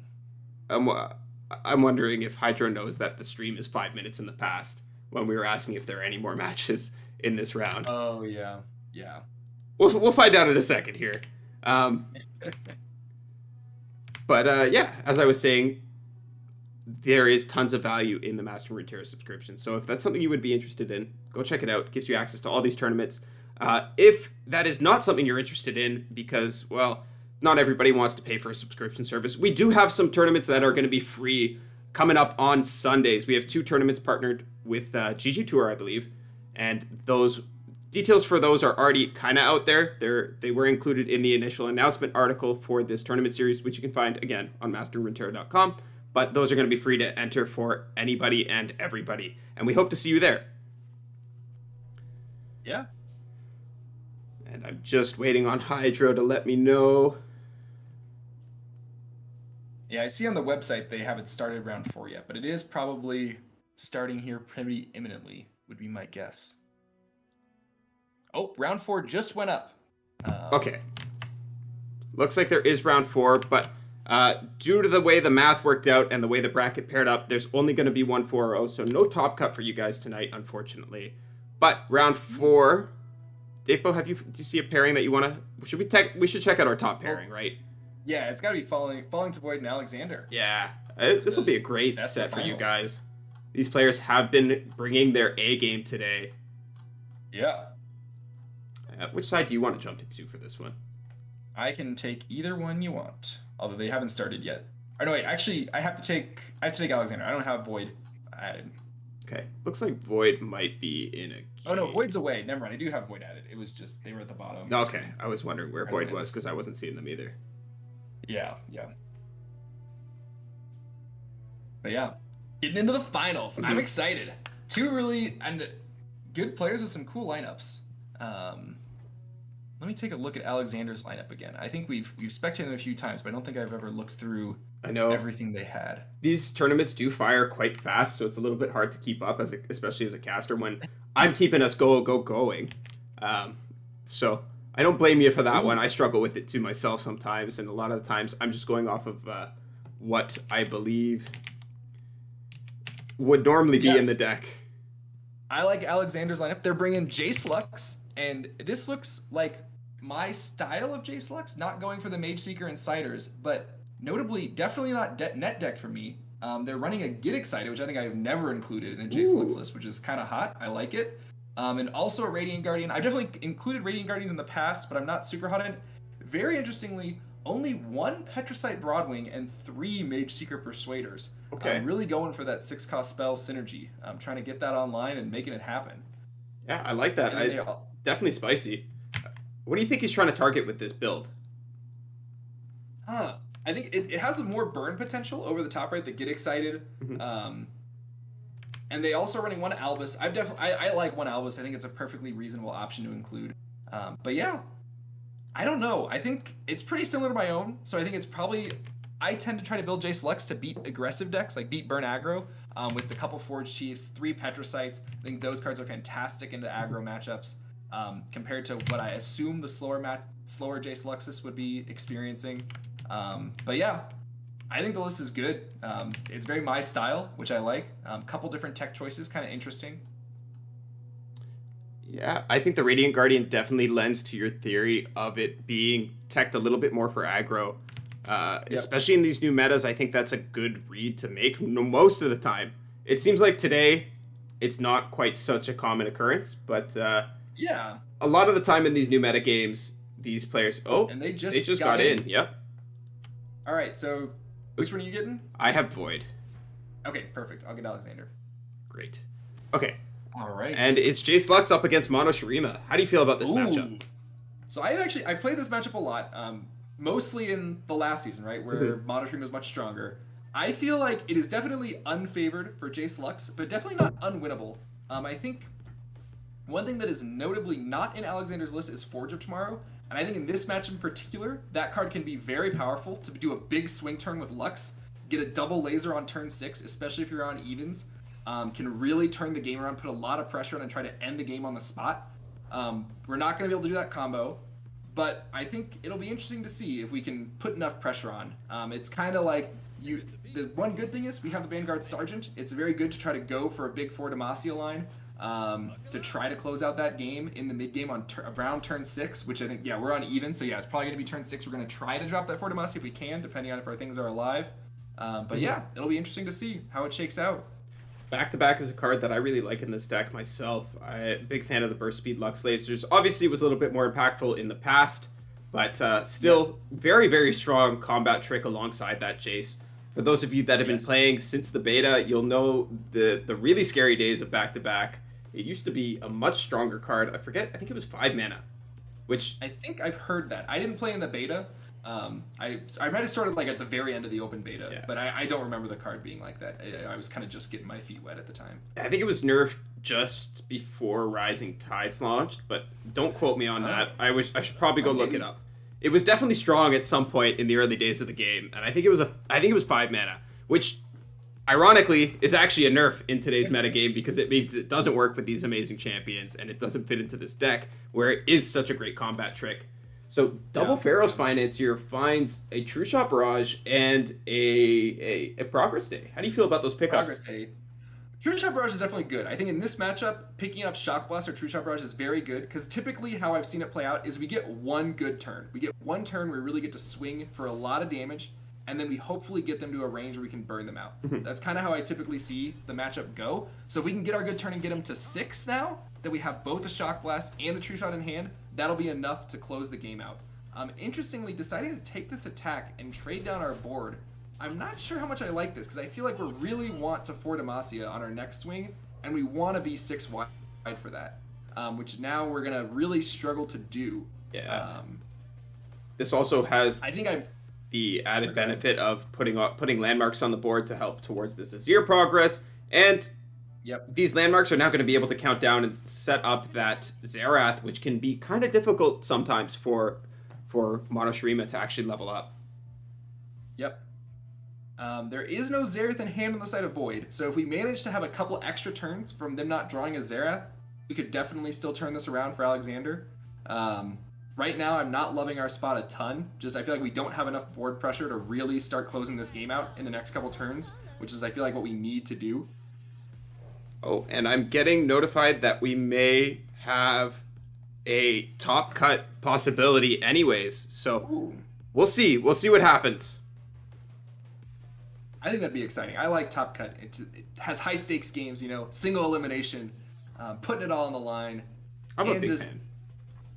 Yeah, getting more people an opportunity to get out there and play. So we played a Lux into a Roiling Sands there. This is interesting. I am actually pretty okay with that.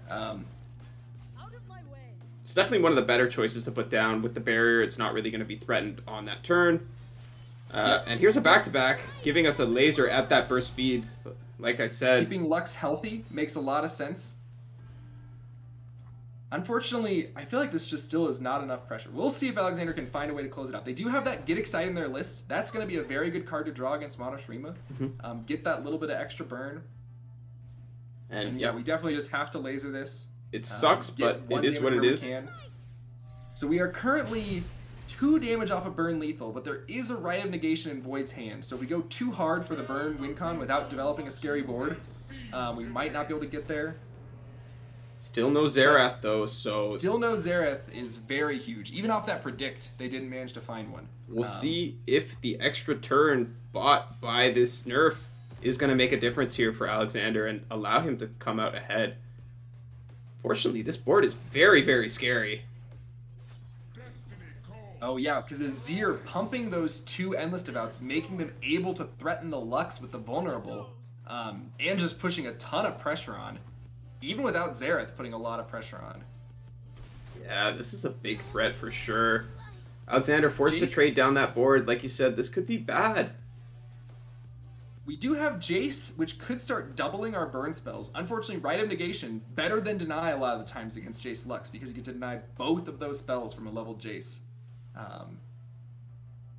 I think it's either Albus or Jace here. We have to start putting a unit... Oh, Petricite Broadwing. Might be Petricite into Jace. Yeah, I think this is okay.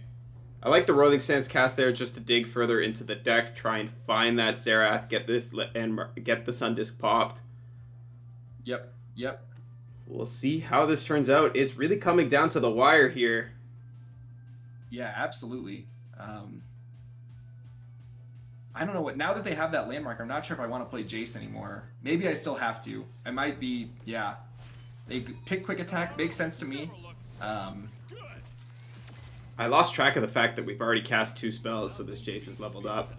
The Jace is leveled, but with that right in hand, I'm still not liking our spot on the side of Alexander. I gotta agree with you, Davebo. We'll see what ends up happening here. That Albus is probably what I would have looked to put down myself. I think just being able Yeah. to push some burn damage and threaten and force chump blocks each turn is going to be valuable. I don't think Void is ever tapping below this right, so I'm not sure Yeah. how this I is going to think you shake have out, but to- it doesn't look promising. Yeah, I think you have to actually drop Albus here. As much as you want to drop a Shock Blast, ideally killing probably a Zir in their face, just putting as much pressure on their Nexus as you can. I think you have to drop Albus, because if they have a Right of Negation and you play the Shock Blast, I think you are just losing the game, even if they don't draw the Xerath. And going for the Shock Blast, this is going to be a big punish from this Right of Negation. And there's no... Dropping Albus into the Roiling Sands doesn't feel great, admittedly, but I think we kind of had to. I would have liked to play it the last turn so we could open attack here. This... Yep. If we can survive a turn now, if we can somehow survive this next attack from Void, Albus still gains that +2 from the change, right? He should now be dealing 4. No. No? It's... Yeah, it's 4, but that was... They got +1. +1 because the Jace spell no longer The Jace counts. copy doesn't count for Albus. Yeah. But it is now at 4, like you're saying, yeah. So actually, yeah, it is better in that situation. They don't get +2. Yeah, but So they yeah, do I think- guarantee the 1, whereas previously it would have not happened whatsoever. Right, exactly. And Alexander, I think, might have to say I can't afford to play around Quicksand and Right, which unfortunately we see Void's hand. They have the Quicksand. Maybe opting to just attack with Jace. Not a crazy idea. Do you ever But just I thermal don't beam know. to free up a blocker and like force worse blocks? Maybe, but You're in a bad spot either way. we're in a bad spot either way, yeah. This Quicksand, yep, definitely dropping the Quicksand from Void. Interestingly, wanting our 5-3 to die, it seems, to clear up board space. I kind of like this. Now, if you're Alexander, you're forced into playing this Vanguard Sergeant, I think. And Void really Yeah. just trying to fill up this board and push for lethal however he can. Yep, saying I don't even need Xerath.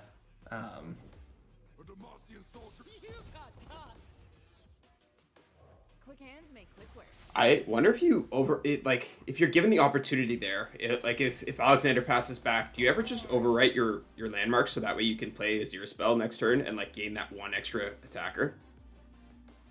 Well, we're 5 white anyways, right? Because the landmark popped. Yeah, but I was in the case that they don't, you can then overwrite both and then, well, maybe.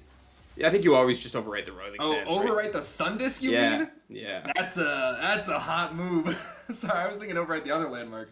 But yeah, you could overwrite the Sun Disk. Say, I don't even need it. Progress day. Draw a lot of cards here. Not going to be enough, though. But yeah, it's not going to be enough. And Even with the Mystic Shot picked up, it's not going to be enough. Void, more than okay to hit resolve there, and proving to us that MasteringRuneterra's is still a force to be reckoned with, even in this new meta game. And you don't Yeah. even need to pop the disc. Even without dropping Xerath, yeah, that was rough, for sure. We'll see how the next game goes. Can Alexander pull it back to a 1-1 series? Can he keep Yeah, himself we'll in see. it? And I wonder, so... Let me pull up Falling to Void's lineup, because I'm curious what we decided to ban.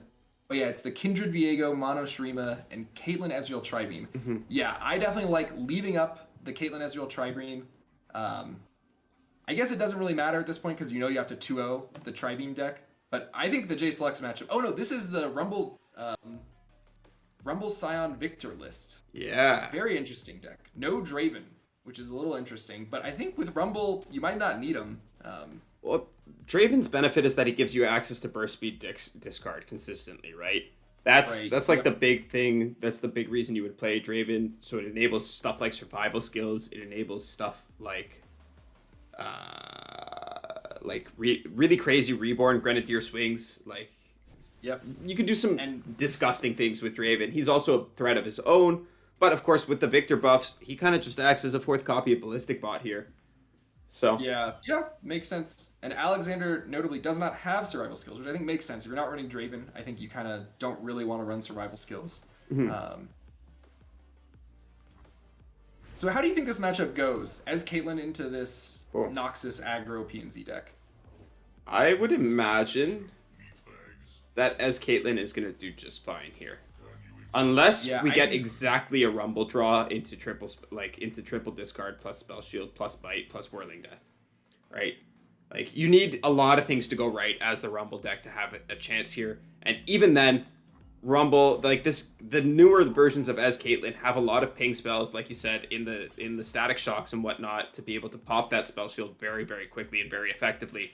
Also, with the changes to the Flash Bomb traps, if you get a Caitlyn down on 3, or you fire off one of these Peacemakers on turn 2, like we've seen done here, the timing of that Flash Bomb means that it could go ahead and pop that Rumble through the Spell Shield.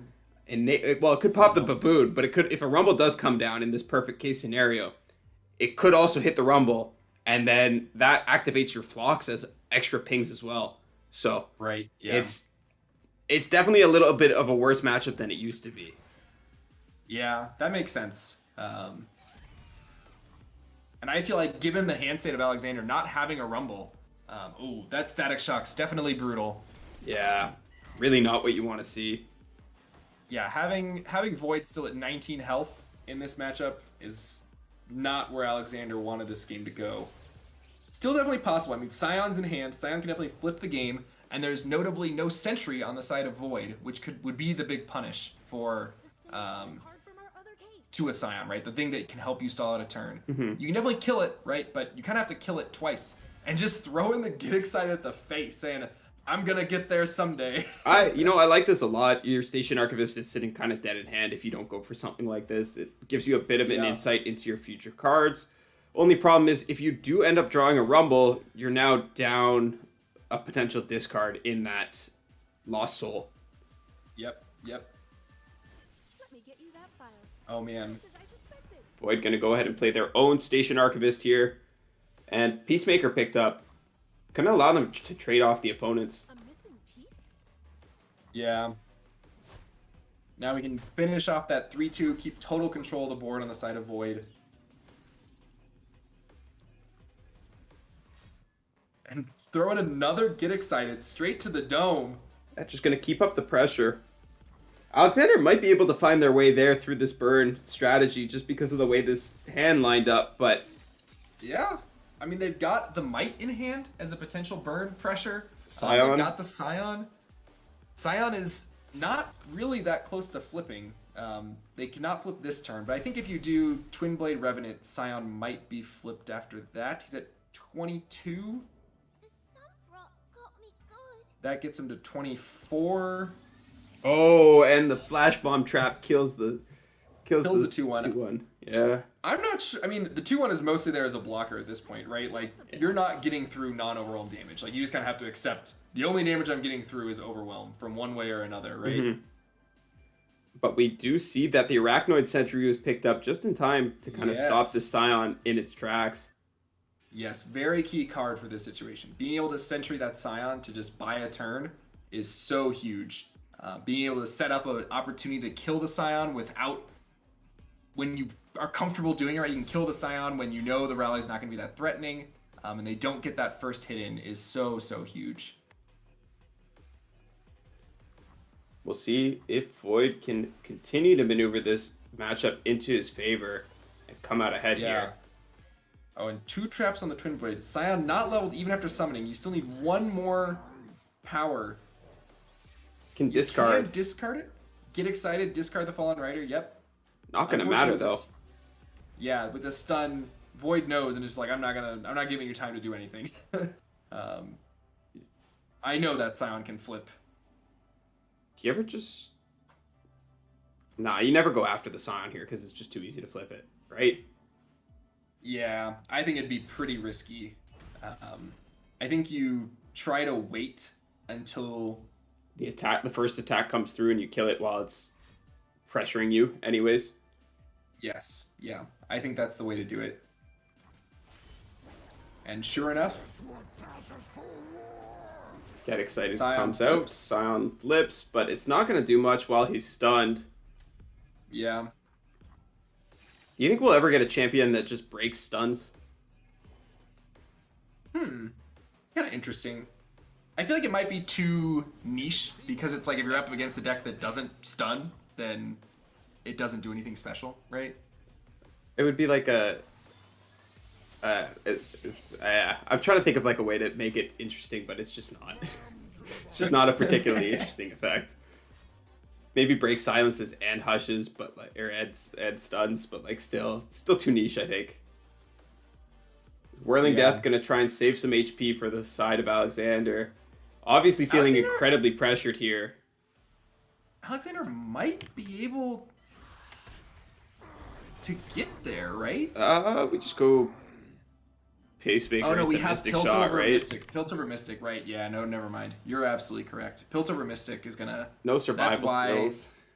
Yeah, that's why Void decided to kill there. We have an answer to Scion returned, so we can just kill it here, easy peasy, and then Scion comes back and we kill it again.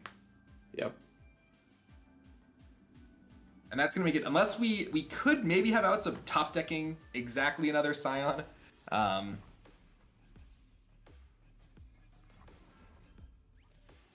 Yeah, Alexander not even gonna wait to see the top deck. I think if we top deck another Scion, there's outs we could have, right? If you top deck like Scion into Get Excited, I think you play it out, right? It's not looking good, especially that Tri-Beam in Void's hand. I'm not sure exactly what it's at, but 3. it's probably not small. Only 3? Okay, then never mind. That is not that big. So, not a Scion. I think Scion was definitely our only potential out there. This Static Shock gonna go ahead and clear up the board again. Yeah, that's gotta just be game.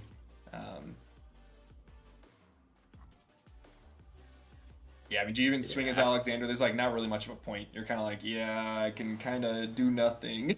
Yeah, you can go. Yeah, Void is just gonna.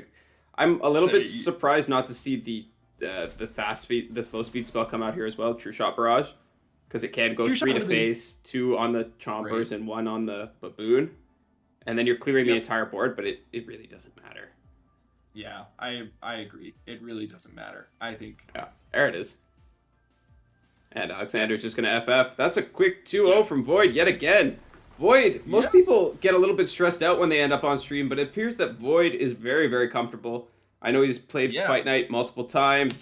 Is definitely a great performer there. And that's 2 2-0s we've seen at the top of our bracket here off the back of Void. Yeah, very interesting. Very interesting. So we actually do still have a chance at top cut depending on how Grave Trail does. Let's see if we can jump into that game. Oh, I see. Yeah. If Grave Trail wins this one, then we have 2 people at 2-0, and we get a top cut. So we've got Grave Trail into Ryan F. and Miles. Yes. Do you have Ryan? Who are you picking up? I got both. I don't think I have Ryan, so I can Okay, jump into I'll get Grave's Ryan. side. And I'll Sounds take us good. right back into this game. All right. And I should probably drop our scoreboard since it's inaccurate. And it's that Lux check that we were so hyped about. Oh, there we go. And we jumped in right at a perfect time. This game is just starting. We get to see the mulligan Just and getting everything. started, yeah. I gotta be rooting for Ryan here. This deck is just so spicy. And they've been doing pretty well with it. Very impressive. I have to agree with you. I am also rooting for Ryan because I want to see a top cut. Well, I think, wait, we need Grave Trail to win. You're for the right, top, you're right. I'm... Maybe I don't want to see a top cut. I'm losing my mind, apparently. Goat gonna come Although- down here. Grave Trail's got a pretty... I guess not a great hand. You don't have a faded unit other than the Saga Seeker, which didn't come down on 1 a little interestingly. I guess... I wonder what you were scared of. I think with the top deck of the goat, it's not so much that you're scared of anything, it's that you just want to play for the goat into gem line, and then you can play this Saga Seeker with the Pale Cascade as backup when you want it. Yeah, I think that makes a lot of sense. Yep. Opting to pass there instead of just ripping the Pale. I think that makes sense. It just slows down your Pantheon level. You're not going to be leveling Pantheon on your turn 7 attack, I believe, would be the math. But that's okay. Yeah, Or sorry, turn 6 attack would be the time that you could hit if you did one every turn. Definitely more than okay. This full swing gonna come through, generate another gem for the side of Grave. And Ryan not opting to protect any of his units. I guess you want to go all in on this Petricite is kind of your plan here. It does seem So that I want way. to save my Troll Chant, save my everything to just keep this thing alive. Cataclysm picked up. Not going to mean a whole lot without a way to grant Overwhelm, but... Yeah, and with no very big units. But I'll help if I can. Petricite Broadwing now, 0-4 tough. Hush Yeah, this is available a real for the threat. side of Grave Trail, though, is going to put a major... Yeah, I think it'll be okay. I mean, I think as long as Ryan doesn't get too committal here, just goes after... Oh, this is a little greedy. We can still just commit the Elixir, and then we can still Troll Chant to keep it alive post-Hush, What's next? which I think is what we're going to try to do. Yep, there's the Hush. And I think you're pretty happy with this Troll Chant. And this Yeah, I think you... total exchange. Go ahead. With the way this worked out, there's only 2 Hush from the side of Grave Trail, I believe. So burning 1 here while keeping your unit alive is like pretty good for you, I think. It's not the best thing that you want to see, but you're definitely not hurting too much. Absolutely. Hushes are always going to get a ton of value against you. So being able to trade a Hush basically for a Troll Chant, pretty okay, right? Definitely. Grave now considering what they want to do. So now we don't have really any combat tricks on the side of Ryan Miles to protect this Petricite. We do have an Udyr picked up, which could be a way to split our threats a little bit. And Grave is aware of the changes to Tark, no longer proccing Faded. Right.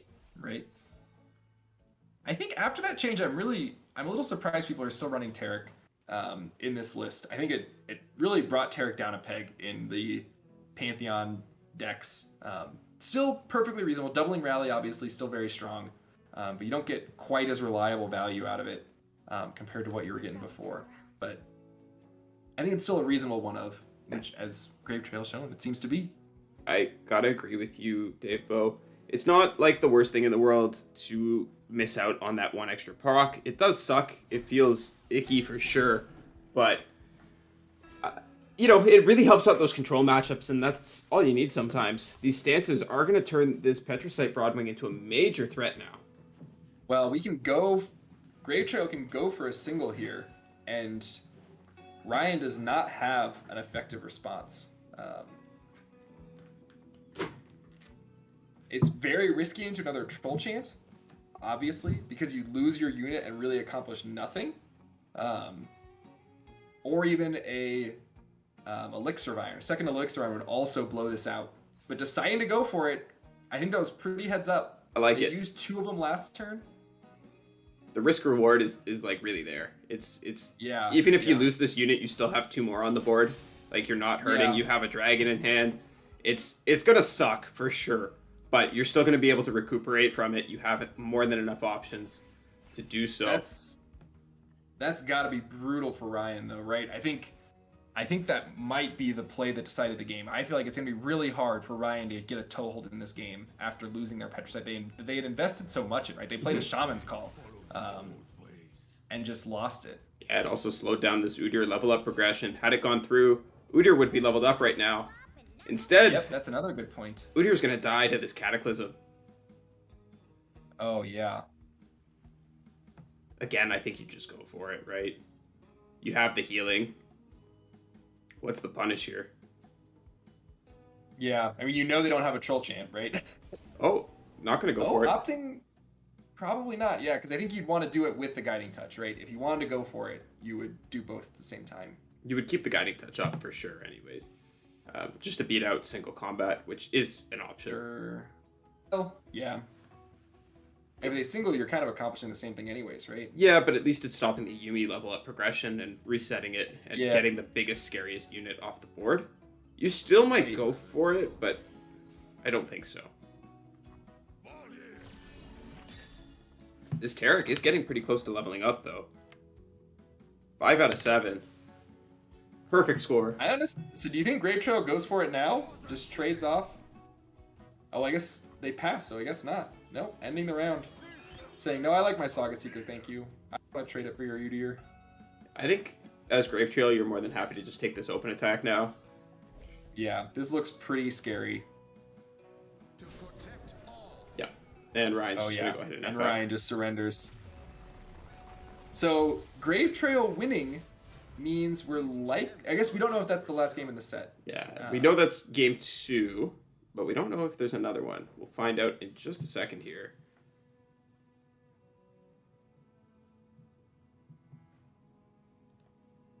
Looks like it might be the end of that set. Oh, spoke too soon. We're going back into game here. And it is the Ziggs Talia deck up against this Lux Udyr list. I wonder if the reason Ryan was doing so well is because people saw this list and were just like, I don't know what that is. I'm just going to get rid of it. And they've been banning it. So, like, he really hasn't an opportunity to play it yet. We've been caster cursing him. Yeah, maybe. It's definitely possible. This is a pretty strong opening hand from the side of Grave Trail. Has a 1-drop, has a Right of the Arcane to deal with any scary stuff. Pokestick, I think, is going to get kicked back. Actually, the Right of Arcane was sent back as well. 1, 2, 3 curve. This looks even better, though. And Right of Arcane came right back. We've got a pretty nice hand on the side of Ryan, though. We've got the Petricite into the Protege. Gonna keep that Petricite alive. And I feel like Tough's gonna be a tough keyword for Grave Trail to push through. Yeah, Tough is very difficult for this deck because of Talia. Like, Tough really stops Talia and Ziggs in their track with the way their spells work. So it makes it a lot more difficult to get through with that Overwhelm Lethal that this deck loves so much. Right.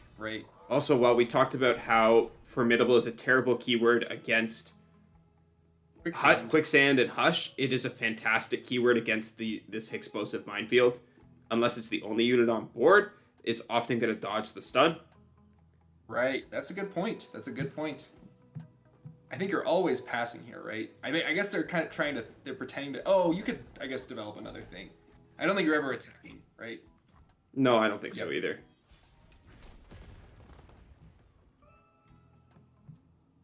Ooh, and a Shield of Duran picked up. That's going to make this Petricite be pretty chunky. Yeah, especially along the Durant Protege, right? Yeah, I think you do Protege first, probably. I guess, if they're open attacking, maybe you just rip the shield now? I think so. What's the punish? I don't think there's really much they could do. Oh, nope. Opting to play it very safe. Just say, no, I'll leave you my 0-2. I want my Broadwing being very healthy at all times, please. Yeah, I like this play a lot, actually. I think Ryan is being really heads up. You don't really want to give the Talia Ziggs deck access to more landmarks when they've shown that they don't have a really landmark-heavy hand. So yeah, and Right of the Arcane would have definitely been a punish that we blocked. Even with Shield of Durand, it still would have managed to kill our Petricite, which we just, I think we just can't let it happen. Shield of Durand gives +1 HP, so you're chilling there, but it's going down to 1, effectively nullifying any value that you might get out of it. We'll see how Ryan continues to navigate this matchup. Can push 6 here if he chooses. Can go after the Ziggs as well, but Quicksand picked up means that this is going to feel bad. That Quicksand's really big for Grave Trail. Looks like we might be getting a top cut. Just based off of that top deck, I think we might be getting a top cut. That Quicksand is definitely huge. I mean, is it that bad? I think we can definitely keep our Petricite alive here, right? They can Quicksand, keep their Ziggs alive, but it's not like our Petricite's going down. We just rip a Shield of Durand, and we're just fine. That's true. Or even just a regen Udyr stance, right? Mm-hmm. Both, probably. Well, you don't have mana for both, but... We don't have mana for both, but yeah. Eventually both are going to happen. Quicksand is coming down here. Yeah, and heads up play, denying the Concerted Strike by going after the second Petricite. And you kind of want your Devout to die, right? Turn on that landmark. I like that a lot, actually. Your stance here.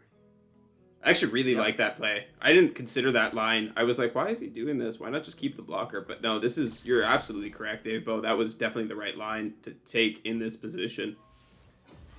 Yeah, very heads up play from Grave Trail. They deserve to be in top cut with all these great plays they're making. Absolutely. Oh, the minefield gonna come down. And so Grave Trail looking to put some damage out, but I guess you're gonna devout into Unleashed Energy and just try to really put a lot of pressure. If they don't play a unit, right? I think you start with Rite of the Arcane onto the O3 one. Oh, no, I guess it is the Devout. You can still Rite of the Arcane here. It's definitely not crazy. I think with It'll be interesting to see which line they go. I think with this line now, you're gonna want to go for the Unleashed Energy. There's going to be a punish from this Concerted, though, right? If they go for the Unleashed Energy, you just Concerted the Ziggs, presumably. I think you're getting punished either way, though. Well, depends on which landmark you go after. The Rite of the Arcane opens up the Sarcophagus either way. Yeah. I think this is the safer line from Grave Trail. This is pushing 5 damage most of the time, right? You can go Concerted over this to kill the Ziggs, and then you still have single combat to kill the Devout, and you're like still really happy with the way this worked out. Single combat gonna come out first, though, by the looks of it. Yeah, and I'm wondering if you want to use a Shielded Duran to keep the small Petricite alive, or if you just say, small Petricite, that's not the one I care about. I care about the big one. As long as that one survives, I'm kind of okay. But that means you're taking 8 damage if you're not going to also Concerted here, which you could also Concerted, right? Certainly. You could. Concerted the 5/3 that comes out. The Ziggs is also leveling up off of this landmark being destroyed, which means that there is potential for burst speed damage off of this Unleashed Energy. Whoa, oh! Playing Fury of the North. Oh, that's a heads-up play. I don't think I would have seen that. I think my brain would have tunnel visioned on that's a freeze in this matchup. That's actually fantastic. Yeah, because now we can just use that to block the 5/3, and we are pretty happy. We saved Concerted for a Talia that could come down later. Yep. I feel like that was definitely the move. Very well played by Ryan Miles. Incredibly well played. Very well navigated. Obviously knows what this deck is capable of, given the fact that he brought it to a tournament on day 2 of the patch. Yep. Might be feeling a little bit worse that now that the Hyara All-Seer buffs have come in. Yeah, could probably include at least one of them, right? Now that the buff's in. Or the fix, I should say, more than a buff. Yeah.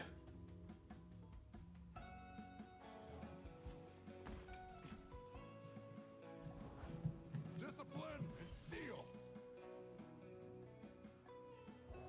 So Leah gonna come down. We are stronger. Yep. I think you duplicate the stun here, but you're also running low on resources, so I don't feel bad about the other way either. Leave my own path.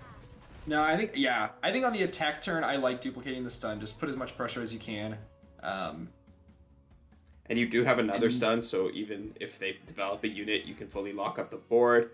This looks like it's gonna potentially be the end. We've got it Concerted, though. I think Ryan's sitting just fine. We can take out this Talia, no problem. Yep. Does actually just opt to play the Explosive Minefield instead of the Unleashed Energy. Wants to keep that option available if there is just a sandbag blocker here. Yeah, if there's a second Quicksand, this would be very bad, but fortunately there's not, so this is going to go through. We're going to take another 3 from the Devout, but that's kind of okay, right? Yeah. I think that's more than kind of okay. Now, it's just a matter of, can you keep this... What's this Arsenal going to hit, right? Yeah. Because Arsenal's almost for sure coming down this turn on the side as a Grave, right? With no champs in hand, I think you don't ever drop the Magus. I think you just drop the Arsenal, see what you get, and hope for the best. I think, yeah, you don't really have another option, in my opinion. You can... Oh, dropping the Magus! Okay. I guess you can develop the Arsenal on your turn. Get one more landmark progress to hope to roll Spell Shield to deny another Concerted or something like that. I guess you don't really want to lose the Arsenal to the 06, right? Yeah, I mean, you have the Unleashed Energy, but actually, yeah, that's a good point, because that does put a lot of pressure, and you actually would lose it with the Combat Tricks in Ryan's hand. And the 06 is dodging the stun every single time, right? Yeah, and the 06 is always dodging the stun, exactly. So, exactly. Yeah, actually, I think you're right. I think that was the play. Yep, absolutely. It took a little bit more thought process for us to get there, but I think after thinking it through, the Grave Trail knows what's up. He's also on a deck that he's clearly very comfortable with.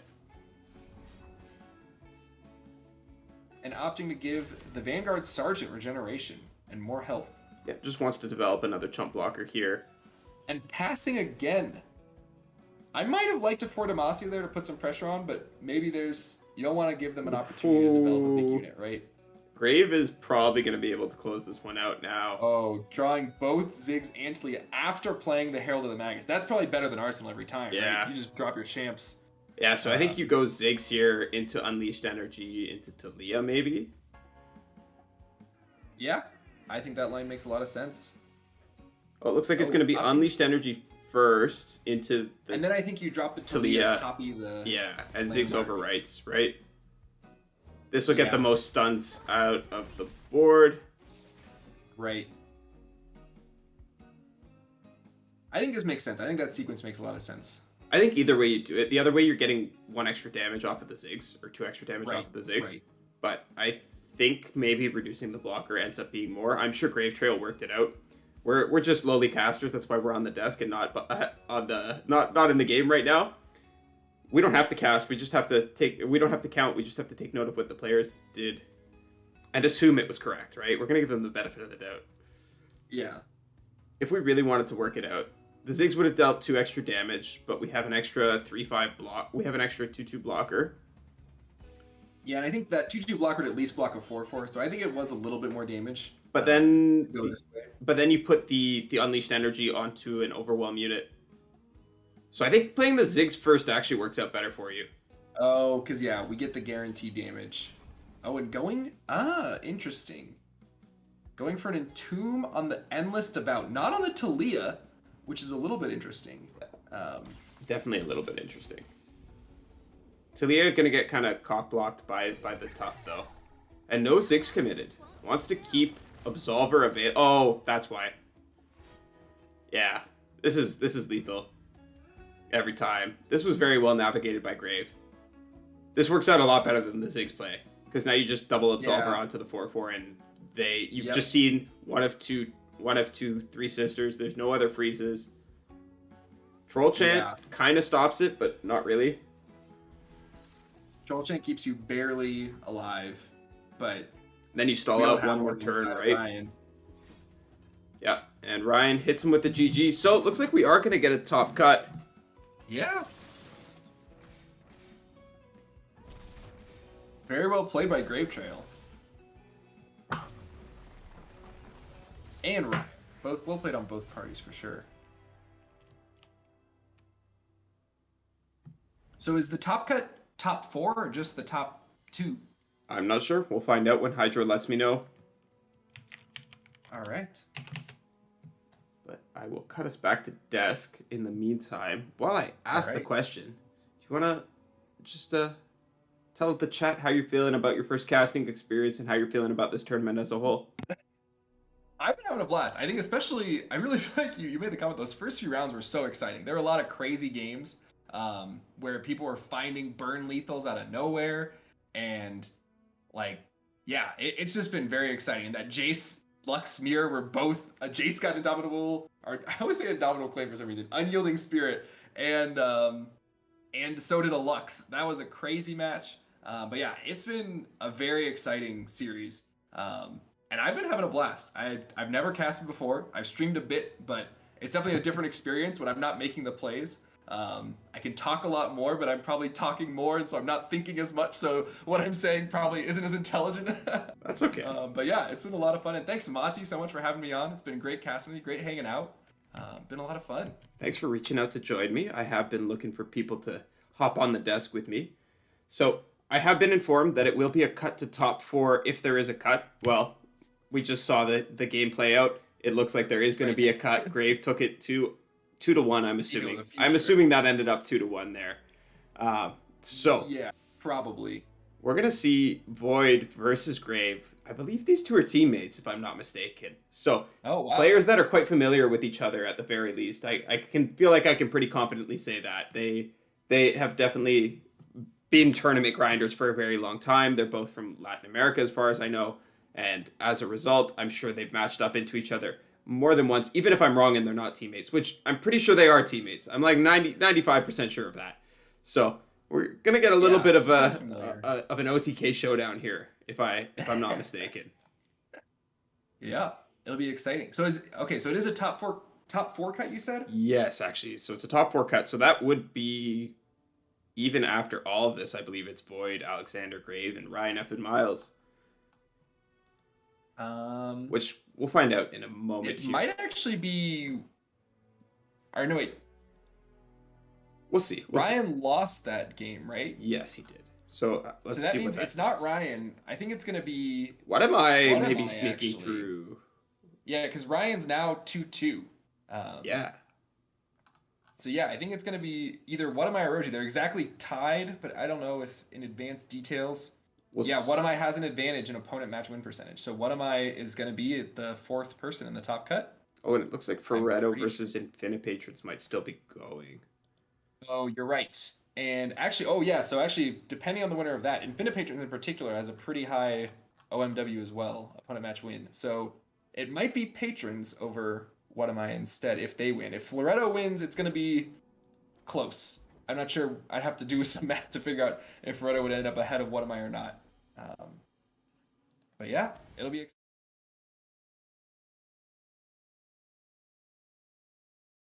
Who are you getting? Oh, I have Ferretto has spectate disallowed, so it's okay.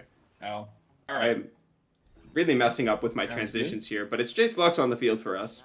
Oh, perfect. Up against Aphelios Soibai, which is a list that a lot of people thought was going to be one of the top contenders in this metagame. A lot of predictions coming through for that.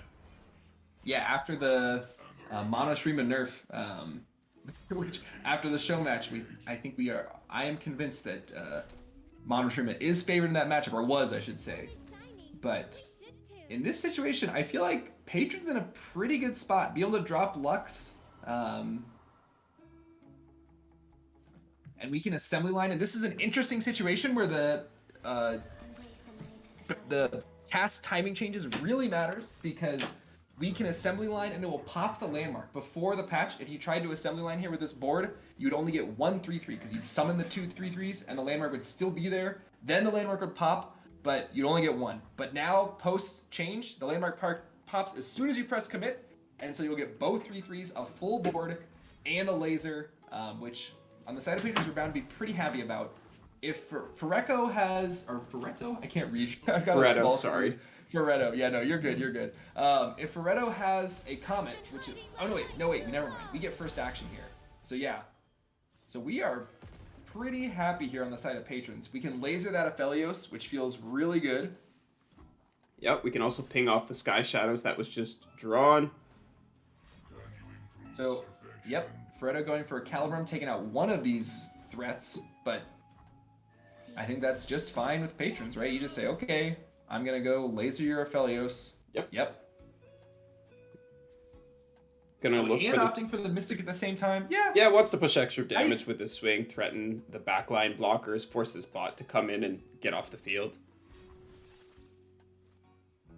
Sure, yep.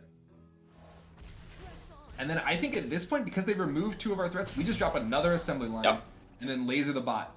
Yeah. So, all right, let's go. We're really happy with the way this worked out. Oh! Aloof, though. And that's huge.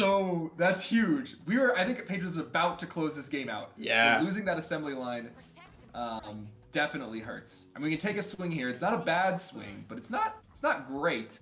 It's not as good as it was gonna be. It was about to be really nuts. Taking out the bot, getting a huge board. Oh man, so now all of a sudden I am thinking Patrons might be out of gas here straight up, right? Mm-hmm. Unless we draw something really good. Like a Ferris Financier would be a really good pickup. A Jace would be a good pickup. Presumably Jace is leveled now. I would imagine he has to be at this point. We're pretty late into the game. I can check. Yep. There's a back-to-back. Jace is not leveled. So that assembly line was the first spell cast. Then. Yeah, usually these are pretty good about not being bugged. The champions themselves might be bugged, but these little indicators here are usually really accurate. So this maybe looks like Ferretto is going to come out ahead here. He was last night's winner, and I do have to apologize to him because I did not get him in for the winner's interview. It was quite late, and my brain was off. I forgot about that. But yeah, we are going to try and get one for you guys tonight because we do think that it is quite a special thing for their tournaments. We think that I really enjoy them. I think the winners really enjoy being part of them, Davebo. I'm sure you would know, having had, 3 winners interviews with me now? No, I think my first daily one was right before we started casting them. And so I think I've only done 2 winners interviews. But yeah, they were a lot of fun. I love hopping in those. They're definitely enjoyable. Ooh, saving the bot here. Yeah, this is... I mean, we're not in a terrible board state here on the side of Patrons. Like, the board is roughly even, but you just look at the hand, and Patrons has a sharp-sided hand, and Feretto has, what is that, like 7 or 8 cards? I mean, some of them aren't great, right? There's like a Ignition and a Felios weapon, but still, there's just so much that Feretto can do. Yeah, there's a lot of options available to Feretto here. It appears like none of these cards are majorly impactful, though. If one of those was a buy, I'm sure we would have seen them come down. Here we see another Lunari Shadestalker. Or not Shadestalker, what is that? Dustbringer? That's a 4 Demacia. Yep, that is definitely one of the best cards we could have drawn there. No doubt about it.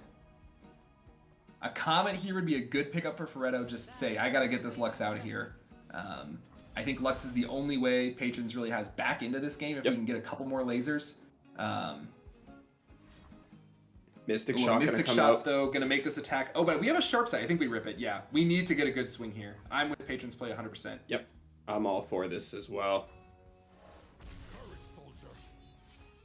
So we do have a good attack here. We're gonna kill most of their board, presumably. I think they're gonna be blocking with most of their stuff. I guess, they also have a Gravitum. Oh man, this is what a Felios feels like. You just... No, I just want it. Let me hit you in the face. So chat was kind enough to confirm for me that Void and Grave are both OTK. So hopefully we can see a little bit of a show match for that team in our finals here. But we'll see what ends up happening and how this game works out and who actually makes it to Top Cut, because I'm 100% sure we're having one at this point. Sweet. That's exciting. And we see the laser come down. But yeah, Patrons is ahead on board, but again, just completely out of gas. Written in the Stars, that's a good pickup. Gonna draw something threatening. Oh, it's the Zoe. That's not the champion you wanted to see here. Yeah, you would have probably rather seen... Yeah. Aphelios probably would have been the best pick, right? Yeah. Even Vi would have been... Well, actually, at this point, if you don't have the Vi already, those Vi changes didn't come through, so she's not looking so hot. But I would not be that intimidating. But, I mean, honestly, Zoe's pretty fine. You can go generate some more value, just drown Patrons out of this game. I think there are still top decks Patrons could find to push out that last bit of damage if they can get a little lucky. But it's going to be definitely very Jace tough. would have been pretty good. This is not fantastic, but it is... This will let you generate another laser and clear out the entire board, potentially. Yep, I think that's what you have to do. Yep. Patron says, yeah. I mean, I hope their hand is not great, and we're just going to rip our spells and make our laser and try to put out as much pressure as we can here. We are getting close. I mean, we don't see Feretto's hand, right? But... we are going to put out a good amount of pressure here for sure. Swinging in, probably connecting at least 5 damage. Almost certainly. Oh no, that's going to keep the dog alive, which is going to mean Feretto just develops a unit here probably. Just something to block. And then Patrons might have to laser, we'll see. Oh, an Aftershock, that's just as good. So do you laser here or do you just swing? Laser's going to translate to more damage technically, right? Well, potentially, but they could also just have another blocker. It's about the same depending on whether you're, you don't know what unit's in hand, right? With the bot, it ends up being the same damage at this point, but your Lux isn't taking damage. Oh, but they've got the Pale to block the Forge Chief. Or do you probably... Yeah, I mean, this does give outs of, Shock Blast off the top now. Probably presenting enough damage, right? Between the laser and the 3 damage to the Nexus. Pharaoh's and Intier could draw it. That could be big. Star Shaping. Oh, that's going to really make it hard to get back in this game. Now I don't think we look for burn anymore. I think we look for things like an assembly line. I think it's... I think Hex gotta Tech? be Remembrance. I think it has to be Hex Tech. The Transmogulator? Hope that they play. Oh, it looks like it is Remembrance. Oh, and that's a Thermal Beam onto the Lux. Oh, without Lux, that's rough. You still have to play I the might have Remembrance actually here. liked to pass there, thinking our only outs are like top decking a Jace, basically, and then being able to double that Remembrance. Top decking a Jace or a Lux. Well, Jason's still but I going to give get- us an assembly or acceleration gate here, right? Oh, that's true. Jace will give us an A gate, so we could cast that instead. Yeah, this is. Yeah, patrons top decking to just stay barely in this game. We'll see if they can just barely eke it out. It's gonna be really close.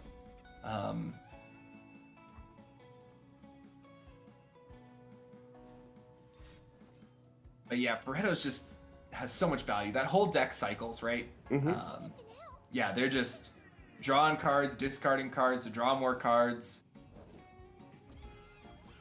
Jace Lux definitely can struggle. We definitely can run out of gas. There's not a lot of gas outside of Pharaoh's Financier. That's the main way we can kind of refill our hand, is that 2-drop to just get something good. In matchup situations like this, you probably pick Progress Day if you can. Just get as many cards as you can. But unfortunately, that's not what we were able to see. Ooh, Shield of Duran, not the card patrons needed here. No, and that's the card that Pareto wanted to see for sure. This gives him so Living many Legends. options. Yeah, that's gonna be real rough. It's gonna be tough for Pareto to not find something that's gonna really close out this game here, right? Yeah. The Serpent coming down. That's kind of a soft pass, really. But patrons probably just passes back, right? You say you There's the gotta Great show me Beyond. something real, and that is game. That's lethal. Yep. Patrons hits the FF. I Yep. assume that had to be the last game in that series. We are pretty deep into this, so I I presume that is correct. think what we're gonna do right now is just give one more quick shout out to our sponsors, Community Gaming, and just once again inform all of our lovely viewers that if you want to participate in some of these, all you gotta do is go to MasteringRuneterra's.com, sign up for or the Patreon, and sign up for the lowest tier subscription at the very least. Of course, you're welcome to sign up to the higher tiers. They will just give you a better, more options and more access to more things. But the lowest tier is all that's required. And with that, we are going to say thank you to Community Gaming for partnering with us. I think I already said that, but we're going to cut to a quick break before the top cut. Thank you guys so much for sticking with us through this, and we hope that you'll stick around and join us for the top 4.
One. Welcome back, everybody. This is MasteringRuneterra's Road to Seasonals tournament. This is the second tournament of our series. These tournaments are going to be running every single day. For those of you just tuning into our Top Cut, I'm MonteXristo, and I'm joined by Davebo. Davebo, this has been a wicked night of action, and I can't wait to see what's going to continue. Have you had a chance to take a look at our next matchup? Grave Trail into Void. Okay. So I believe this is just basically a playoff game between the two 4-0s, would be my guess. Yeah, so we're going to get right into it because it does look like they've begun. And Grave Trail is on that Ziggs Talia, and Void on the Mono Shurima that they both seem to think is incredibly powerful still. Yeah, and I think, as a tournament deck, I feel like it's very strong. It feels a kind of similar role to Bandletree, right? If you're looking to beat a Darkness deck or something, even nerfed Mono Shurima's still going to do it very reliably, right? We got a surrender. I'm guessing there might have been an issue. Yeah, there was an issue.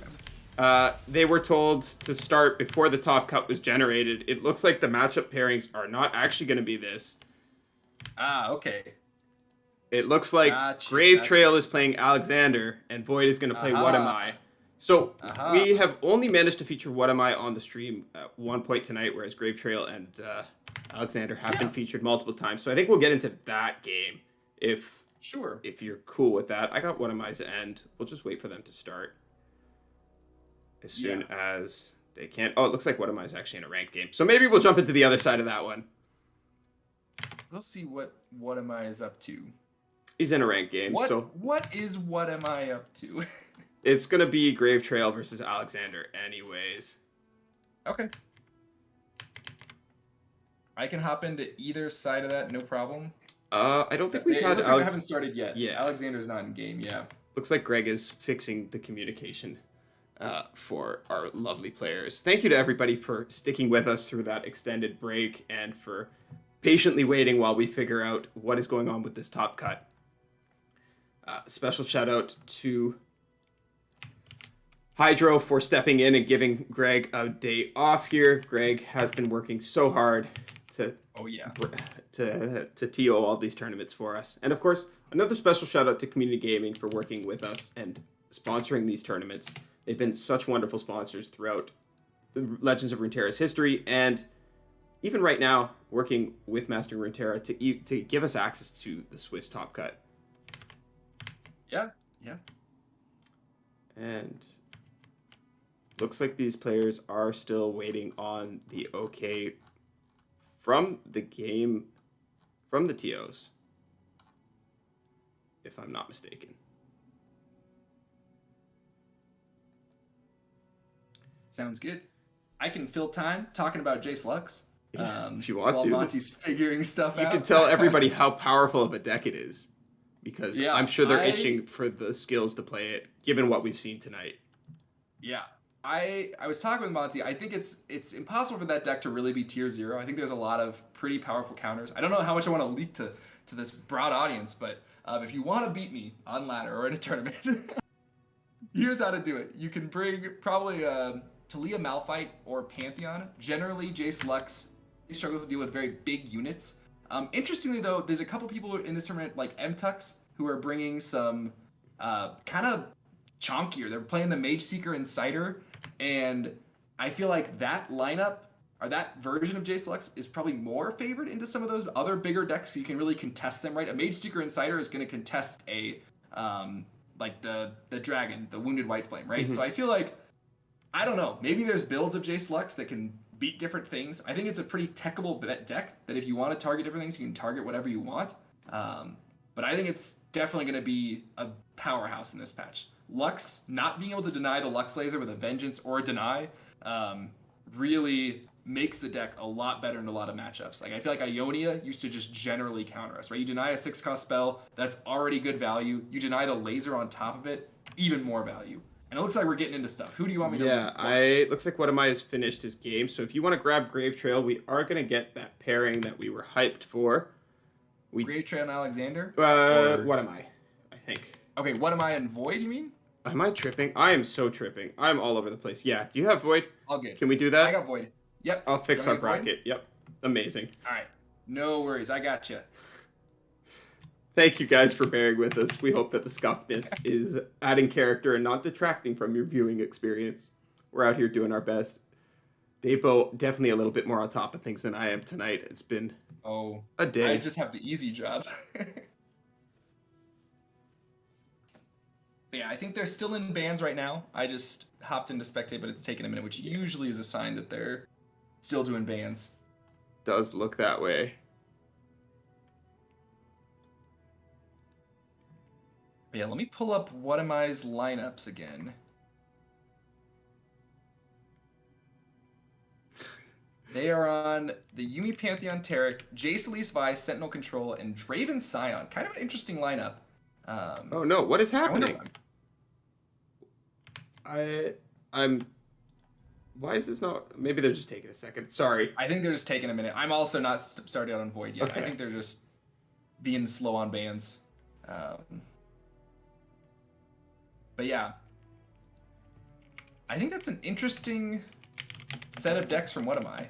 I'm curious to see how this lineup makes sense, because to me, intuitively, Draven Scion and Jace Elise Sentinels would be not that synergistic in a lineup, but maybe there's certain things you're targeting and certain things you're planning to ban that happen to have similar matchups into both.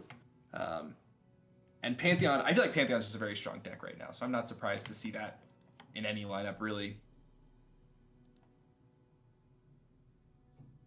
And then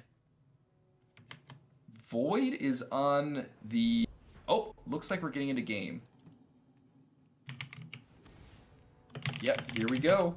Yeah, Void's on the Kindred Viego, Monoshrima, Caitlyn Ezreal. Kind of control-y. It'll be interesting to see. So this is going to be Kindred Viego into Draven Scion.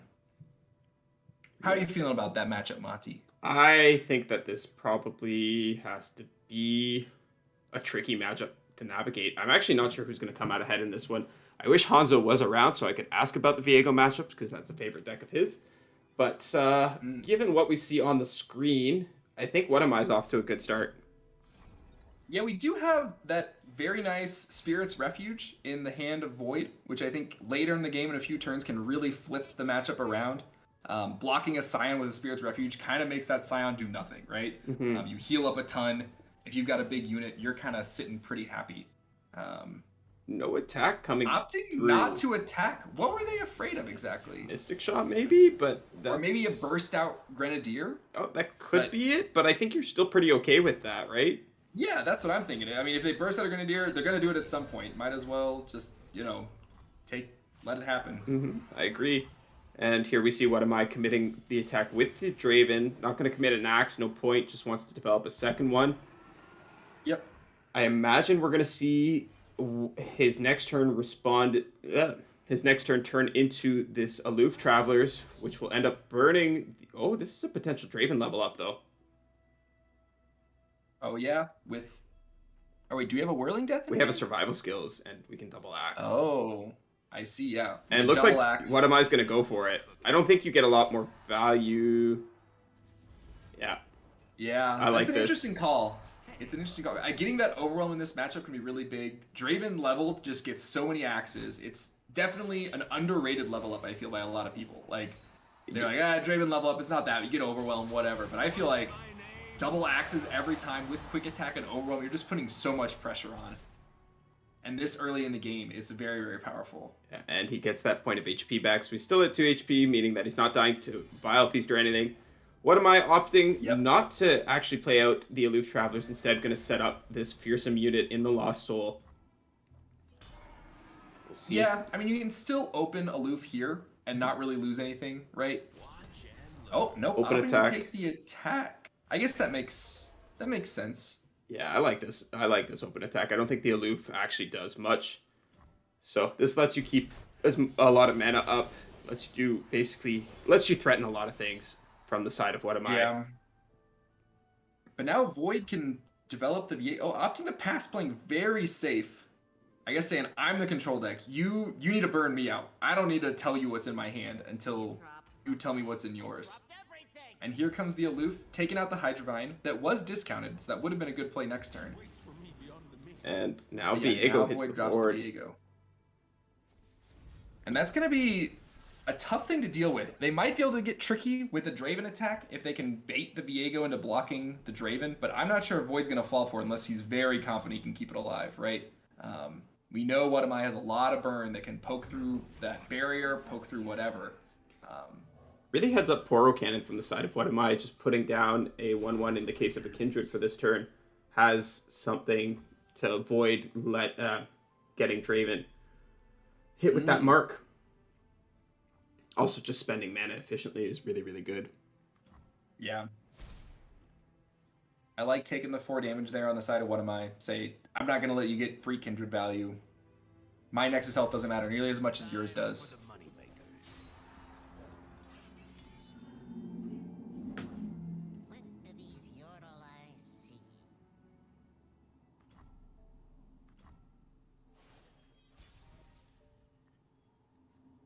Ooh, Syncopation. I really like this card. I think it's pretty cute. I like it a lot as well. I also really like this Scion play here. We'll see what ends up happening if they decide to go for a Palm or just try and chump block out with this Spirit's Refuge. Personally, I'm a fan of palming Scion. I don't know. I just instinctively think like, oh, I can palm a Scion. That's probably a good idea. But maybe there are other lines of Spirit's Refuge for sure. I don't think you can just Vengeance the Scion here, right? That's way too crazy. Yeah, it definitely can't. Yeah, Spirit's Refuge is pretty powerful. Opting to rip the palm, definitely. I think this is a perfectly reasonable line. I like it a lot. If you go in for the Spirit's Journey or for the Vengeance there, you're going to get hard punished by this by this Rummage that we see from the side of What Am I. Instead, he's just going to go ahead and threaten with this Draven attack, push some damage. There is a consideration to block with Viego here, but I think it's a little bit risky. I think it would have worked out. Well, no. Well, there's just one axe, right? So it's Mystic and one axe. I think it would have worked out-ish. Wouldn't have worked out great, but it would have worked out okay. But I think playing it safe makes a lot of sense. You really can't let your Viego die. If your Viego dies, you kind of lose, right? Absolutely. If your Viego goes down, it is definitely game over for you from this point. We do see that there is a leveled Scion now. The Draven is going to be able to push a ton of damage. And of course, there's a ton of burn from the deck of What Am I, and no denies in the hand. Of course, Spirit's Refuge going to keep Void in this game for sure. Bring him lots and lots of health back. Yeah. Making sure that Spirit's Refuge gets a big hit off is going to be key to keeping Void in this game. Oh man, what do I do here as Void? Is it just another pass? Say like, yeah, I'm chilling.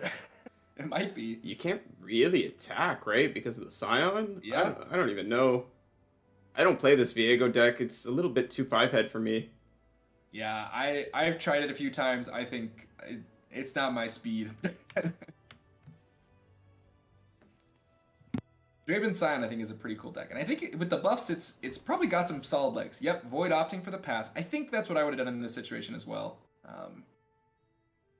You've got some good tools for their attack next turn. You don't really need to make anything happen right now. Eventually, you're going to have to push damage, but we've got time.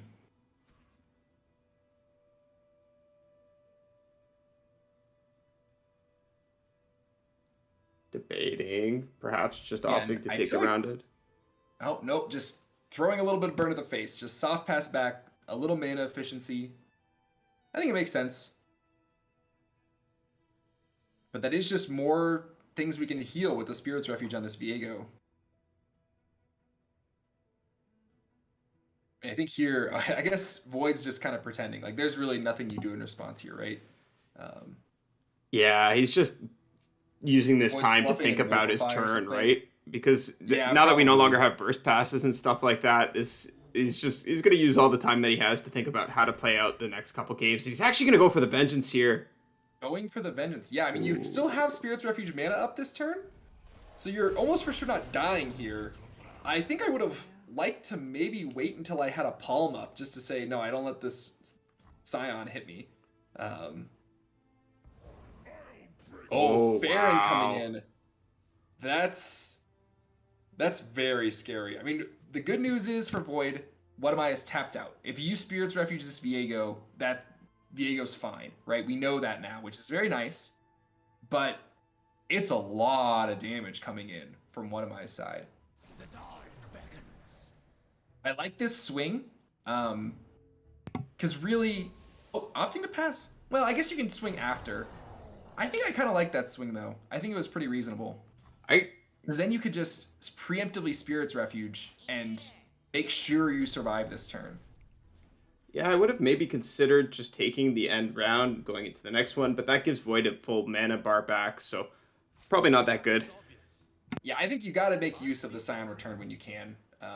Put that pressure on. Get that Spirit's Refuge out. I guess if you did pre-commit the Spirit's Refuge and attack, then yeah, then What Am I probably ends round. So yeah, I guess that's definitely a consideration. Probably smart. And here we're going to see the Kindred go down as well. Assuming What Am I decides to commit the axes, which I think he likely will. No reason to leave that blocker available for the next round either. Yeah, and Kindred killing the baboon for free, right? I guess... No, it wouldn't kill the baboon for free, because it's going on the... The mark's going to go on the aloof, right? So yeah. I guess Kindred's not really killing anything for free, but I think that's probably a little bit better than 1 Nexus damage, right? That's kind of the trade-off you're making. Do I want to do 1 Nexus damage or kill the Kindred? Well, the Nexus damage is irrelevant because this Viego's going to get to attack and heal Void back to full HP now. Oh, yeah. Exactly. Yep. So, yeah, I think you're absolutely correct. You take out the Kindred. Oh! I think... Oh, wait. Maybe... Huh? Does that do something that I'm not seeing? I don't know. How many axes does he have? He just has 1 more axe, right? Yeah. That's not enough to... I mean, this is still fine, right? You can still do this exactly, and then you can burst out the Chompers into an open attack. This is going to be a really weird game, that's for sure. I don't know if What Am I is very much in it still, or if if he's about to win or if he's about to lose. Definitely has to block here, though. Yeah. Can burst out this Flame Chompers as a chump blocker if he chooses. Masterfully played from Void. I think Void navigated this turn perfectly. Seeing how things shook out. Have to agree with you. Flame Chompers comes in now. So What Am I can go open attack for 5. Yep, and then he's got the 2 Decimates in hand, which gets him, and a Get Excited, which is enough burn. Opting not to open. I wonder Oh, if and we... top decking a Deny for Void, though, is pretty big. Probably not as good as another Spirit's Refuge. I'm not sure how many Spirit's Refuge he's on, but Deny is definitely good to stop one of those Decimates from connecting. What Am I going to continue to play out his hand here? Tries to force the Viego block. Is maybe reconsidering. Says instead that yes, he just wants to push as much as he can this turn while he has actions available. Yep. And for sure take out the Kindred here, right? You're always blocking Kindred on something.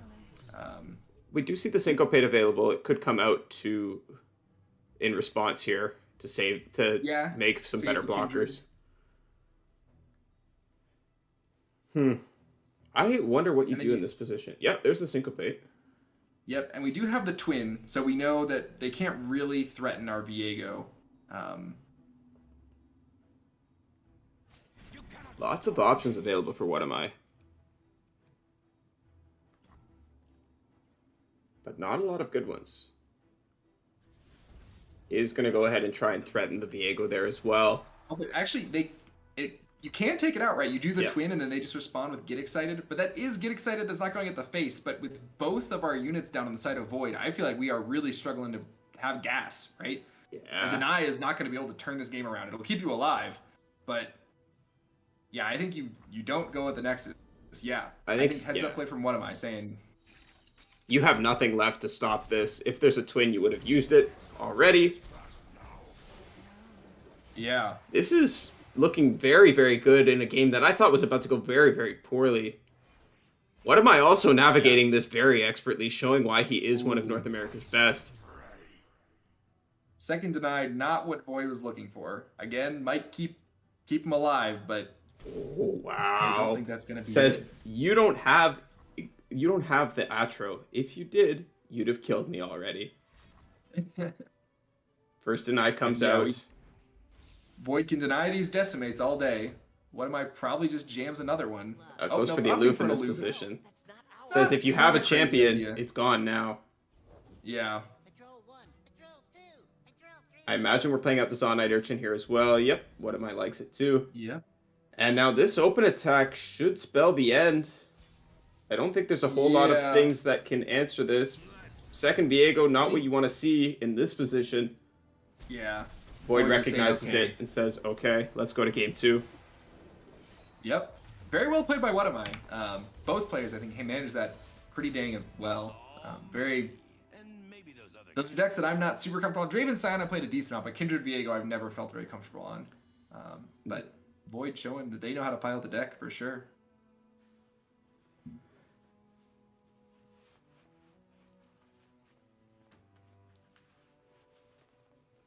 And game All 2. right. Let's see what these players left up. Void running it back on the Kindred Viego into Pantheon Taric Yumi. I think this is supposed to be a good banned the matchup for Sentinel Viego, stick. right? Yeah, I believe so. I have not played it much, honestly. I might have played it on the side of Pantheon, because I played a good amount of that deck. I think it's not unwinnable, but yeah, I mean, Void has the benefit of both getting units that can match these faded units' size, right? If you get a big old Viego, then suddenly your big old dragon isn't that scary. And two, they have really powerful tools, like Palm, to help stop lethals from connecting. No closer. And the Green Glade Lookout is going to go ahead and discount that Kindred. You know what's better than turn 4 in Kindred? Turn 3 Kindred. Yeah. And One of I's hand not looking too great. No faded unit, no early faded unit, no dragon, no Saga Seeker. I feel like this is looking pretty good for Void right now. It's Yeah. very tough for One of I to get those Pantheon procs. Yep, Void just taking the easy 4 damage. Start pumping up the miss. Void definitely feeling happy about the way this game has begun to play out. Yep, absolutely.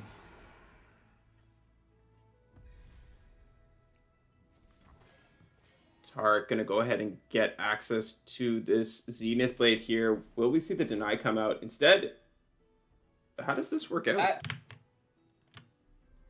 So the Zenith Blade does not go on the Taric. The revive Yep. is not it's not in place, right?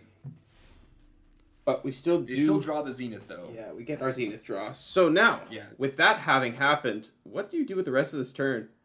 You go for the Brightsteel, apparently, and then I would imagine you want to cycle one of these Guiding Touches. I don't think the healing is that's too what I was valuable. thinking. Guiding Touch, yep. I don't think in this matchup healing's gonna really be what you're looking for, right? Although, you just block this with the 3/3, right? And that kills the Taric. No, because the first unit of the round already died. Oh, that's right. That's right. I would have forgotten that 100%. But absolutely, you're correct. Yeah, you might just be okay to take this pass if you're What Am I. Could also play the Yumi down onto the Taric. My very monkey brain would just say, "Ooh, dragon, let's go. Let's start getting that unit going." That could be good too. Looks like What Am I wants to take it opting though. For the pass. I like that a Yeah. lot because it keeps the Kindred from doing any weird, wacky Kindred stuff. This is a Yeah. really bad matchup specifically because of the re-inclusion of Kindred, right? Right. Yeah. Pantheon. Kindred is so powerful against Pantheon. Yeah, Pantheon, Taric, Yumi wants to stay usually with a very narrow board. It doesn't like going super wide. It can't go very wide because it doesn't have a lot of units. So, as a result, Kindred is super, super effective into it. Turns out when there's only 2 units on the board and you're killing one, threatening to kill one every turn, it's pretty powerful. Right. Absolutely. And just stunning the Taric right away, saying, "No, I'm not having any of it. No Taric shenanigans allowed here." We're off on a And what am I putting the Yumi on the Taric?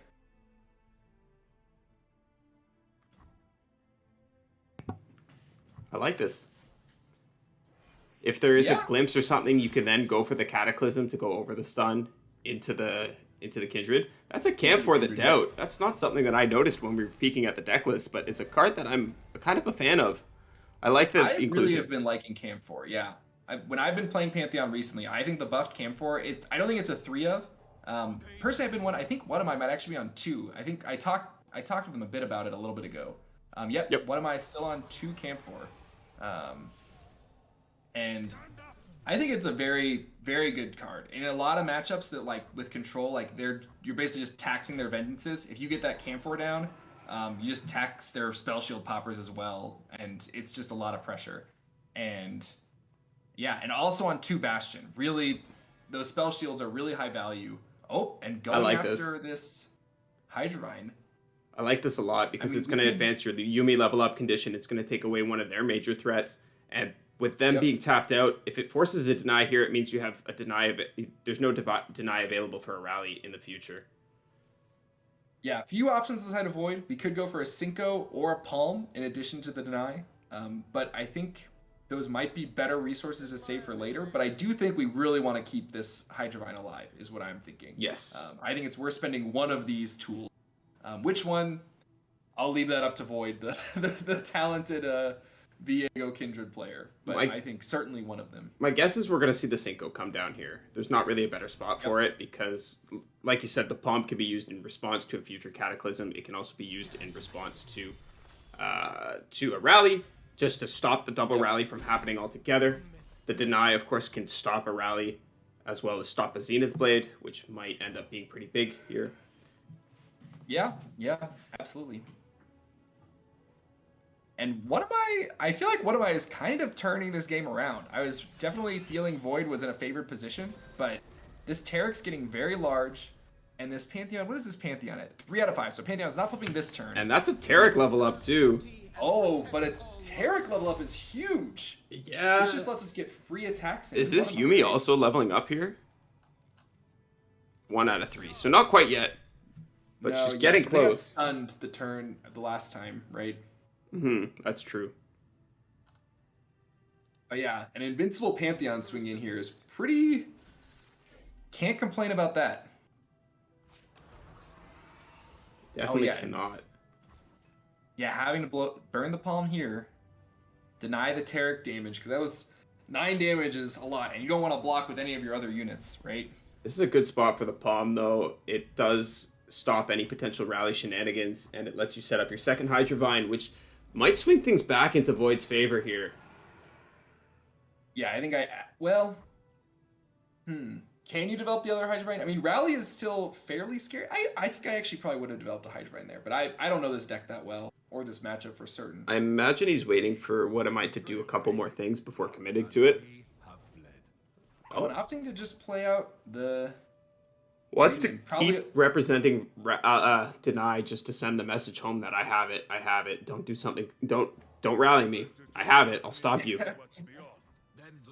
Don't even think about rallying me. I don't think What Am I will consider the rally here because now that he's seen 2 Palms, it's much better on the Tarek, especially with the cast change. You can beat a Deny by rallying prior. Well, only if you have the attack token, right? Yeah, that's it. You can rally first. You can rally before the swing. Yeah. And then it gets denied, and you're guaranteed the second attack, which is... Yeah. I wonder if that's going to come up. I feel like it's a very cheeky play. Shout out to Cephalopod for pointing that out the other day. I don't know if it's something you ever actually do, but it's kind of fun. Yeah. It's like, I can still get 1 rally even through a deny, right? Which is definitely cute. And getting Pantheon flipping here. Gods, demons, they all must die. And hitting, Scout Elusive, Spell Shield, Those are not the keywords Void wanted to see. No, definitely not. For sure. We very well might see that rally play come up here. Of course, there is a Vile Feast available here, and no Bastion. And we do have a Vengeance now on the side of Void that we just drew. Yep. And I think, we're Yep. going after the Pantheon. I like this a lot from the side of Void as well, but this opens up the rally now. This might have been a misplay. Void's tapped under an eye. Kevor is leveled up as well, so things are getting spooky. Yeah.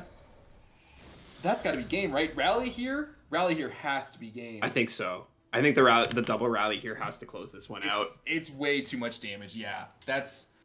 Oh, I mean, I get having to kill the Pantheon there. It's honestly that rolling spell shield really swung the game, because if we hadn't had the Vile Feast on the side of Void, then we would have had Deny Mana up here. Yep, and Void just knows it's over. Yep. Unfortunate. Recognizing. That was quite the series. Really back and forth in both games. I can't believe. Yeah, that was quite the swap. Very well played. Wow, it was something. Injured Viego. I feel like that deck is powerful, and a lot of times it can do very powerful things. But personally, I've never had much success with it. I think I'm a little too three-head for it, maybe. But it's definitely a very cool, interesting deck. A lot of unique play patterns. Yeah, and just taking a look here to see if the other series is still going. And it appears that is also over, if I'm not mistaken. Okay. So, let's take a look at the bracket and see who's advanced. Looks like Grave Trail went 2-0 over Alexander, so we're going to have What Am I versus Grave Trail in our finals here.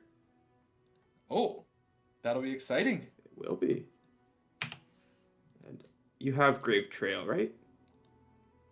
Yes, I've got both of them. Okay. So I will, in an effort to save me some trouble of rearranging the scoreboard, I'm going to kindly ask you to get it to Grave Trail side. Sure thing. Wait, are they? Oh no, Grave Trail went away. Yeah, they'll take a second. That trips me I'm up sure. all the time, because I think they go into game when they go out of the top section, but if they just haven't touched the client in a minute, it just goes to away. Yeah. But yeah, very well played from What Am I. What Am I really always impresses me as a player. He is very good at this game. I have learned so very much from watching him play, from talking to him about plays, from running through mistakes, and like just watching his stream is truly one of the best places you can go to advance your own gameplay. Also, being a Mastering Runeterra Pro Team subscriber, you get a direct access to a Ask the Pros channel where you too can ask What Am I whatever questions you might have. Oh boy. Yeah, so for those of you that I'm going to do one more plug. Thank you very much to Community Gaming for sponsoring this. And if you guys want to participate in this as well, you can sign up for the Mastering Runeterra Pro, for the Mastering Runeterra Premium subscription. Or Patreon. Or the Patreon. Yeah. And that will give you access to all sorts of stuff, like the website, like the team calls, like this, like these tournament series. So it's definitely something that you should consider if you're interested in upping your game to the next level. Absolutely. And while we wait, I figured we can take a peek at these deck lists. And we haven't really had a chance to look at these properly because, well, there's been a lot of back and forth and whatnot. And we've been go all day. So this is the Yuumi Pantheon Taric list that we just saw What Am I pilot to an extreme victory against Void. I'm going to say that was definitely a back and forth game, but we were both sitting here thinking, well, I think it's an unfavored matchup. And then What Am I kind of just said, well, maybe Kevor changes things. Maybe the Taric changes things. A lot of people have been cutting the Taric from this list. What Am I decides I still want to do well into control. I'm going to leave it in. And it definitely paid off for him in this matchup.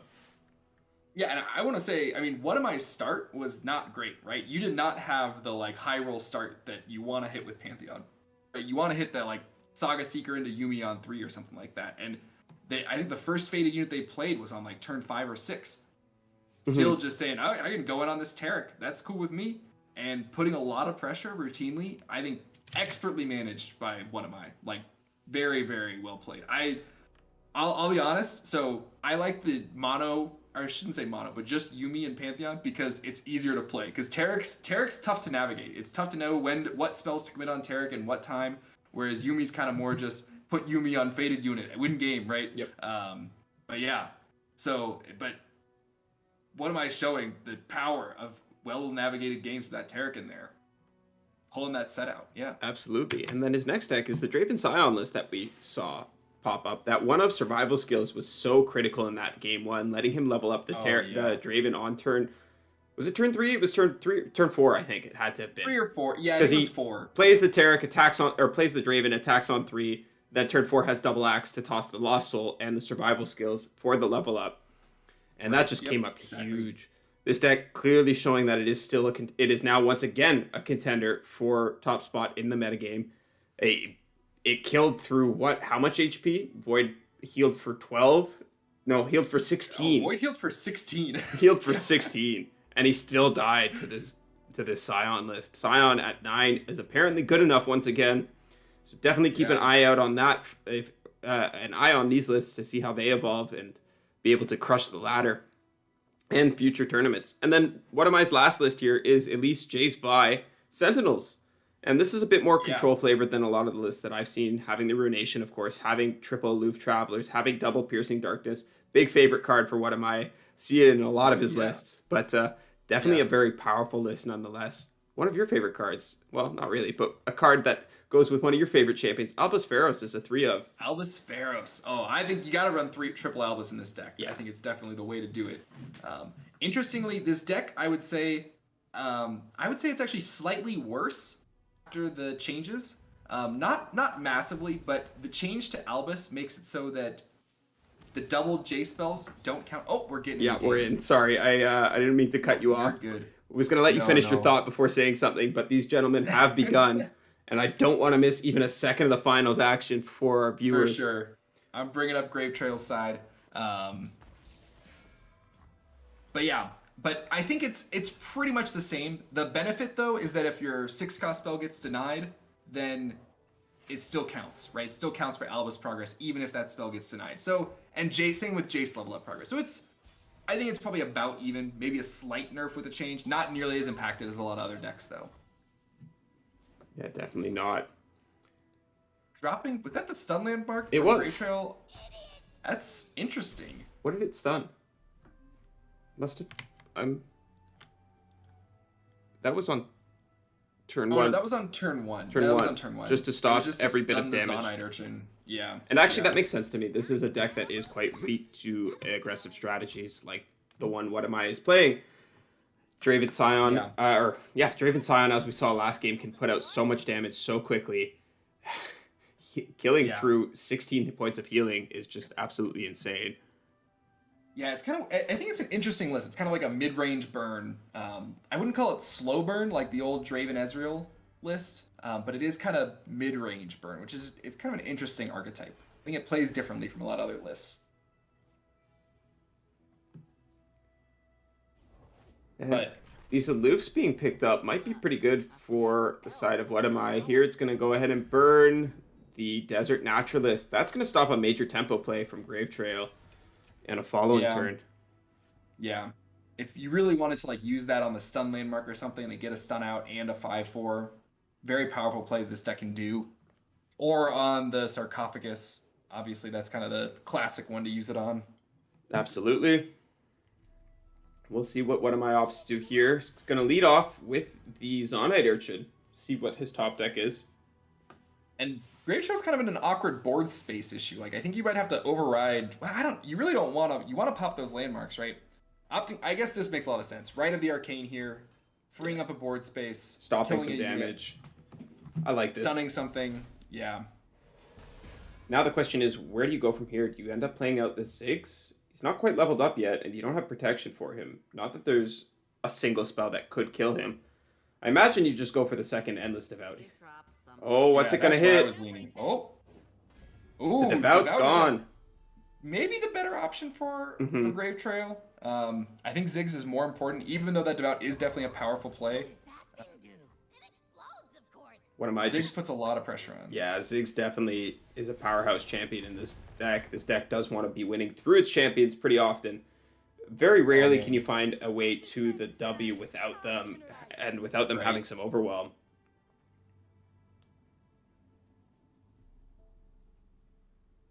Yeah, I feel Grave Trail. If Grave Trail finds a Talia and can do the classic sneaky Ancient Hourglass on Ziggs and then copying it, that could be a huge swing.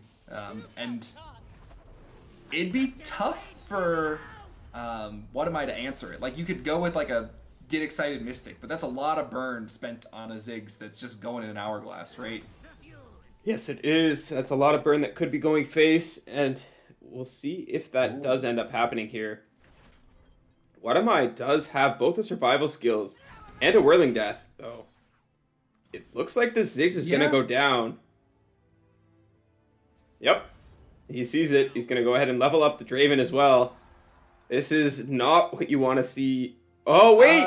Wait! The survival skills went on the 4-3. I forgot about that interaction. He could have saved the Draven anyways if he'd put the axe on the right unit, but the Darius emote comes out. Oh, no. Oh, no. What am I feeling it just as we are watching it? Yeah, they could have... I mean, the play there was to axe the Sump Dredger and then use the Whirling Death on the Sump Dredger to take out the Ziggs, right? Yeah, and then you still have Draven. Yep. Still, this is not the end of the world. Oh, man, that's rough. That's rough. Unfortunately, Roar of the Slayer kills the weakest enemy unit, but we might still be using it to level up our Scion here. I think we almost certainly are. We'll see if Grave Trail decides to go for this stun landmark. Yeah, you might... I feel like you might have to.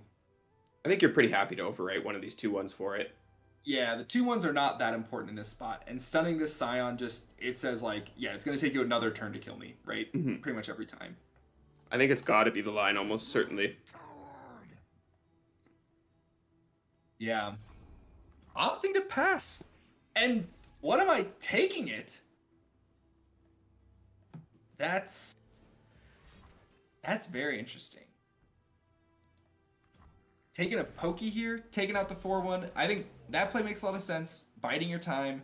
I'm a little surprised What Am I didn't go for a swing there, but I guess he's down to take it a little slow. Yeah, it doesn't have to play for this super quick. Great Trail is running out of cards pretty quickly. No Preservarium in sight. And What Am I has a lot of top end here with the 2 Lost Souls, with the Farron, with the second Scion. Yeah. This Scion, this mid-range archetype can really grind stuff out like we were saying earlier. Like it's a fast deck, but it doesn't have to play super fast. Mm-hmm. It's pretty flexible. This is a deck that I should probably put some more time into. It is really something that's quite up my alley, and I just refuse to play it because, haha, best deck, why should I do it? Being hipster's not always a good thing, guys. Just play the good decks, it's fine. Like, I often find myself playing these good decks after they've been nerfed 1 or 2 times. Yeah, I think I've actually done the same thing a couple times. I definitely like being a hipster. Like, I definitely loved being the hipster Jace Lux. And now I don't know what I'm going to do. My life is in shambles now that Jace Lux is actually a very, very strong deck. I won't have that matchup knowledge diff every game that I'm used to. Exactly. Too many people are playing it. We were talking a bit about that during the break, but for those of you who don't know, who are just getting into the competitive scene maybe, who are just trying to up their game a little bit, one thing that you very well can do is just know the matchups better than your opponent. If you're playing a matchup that is slightly unfavored, but you're on a deck that you know in and out, you know exactly the route that you need to take to find the victory in that matchup, and your opponent's never played the matchup before in their life, which one of you do you think is going to come out ahead?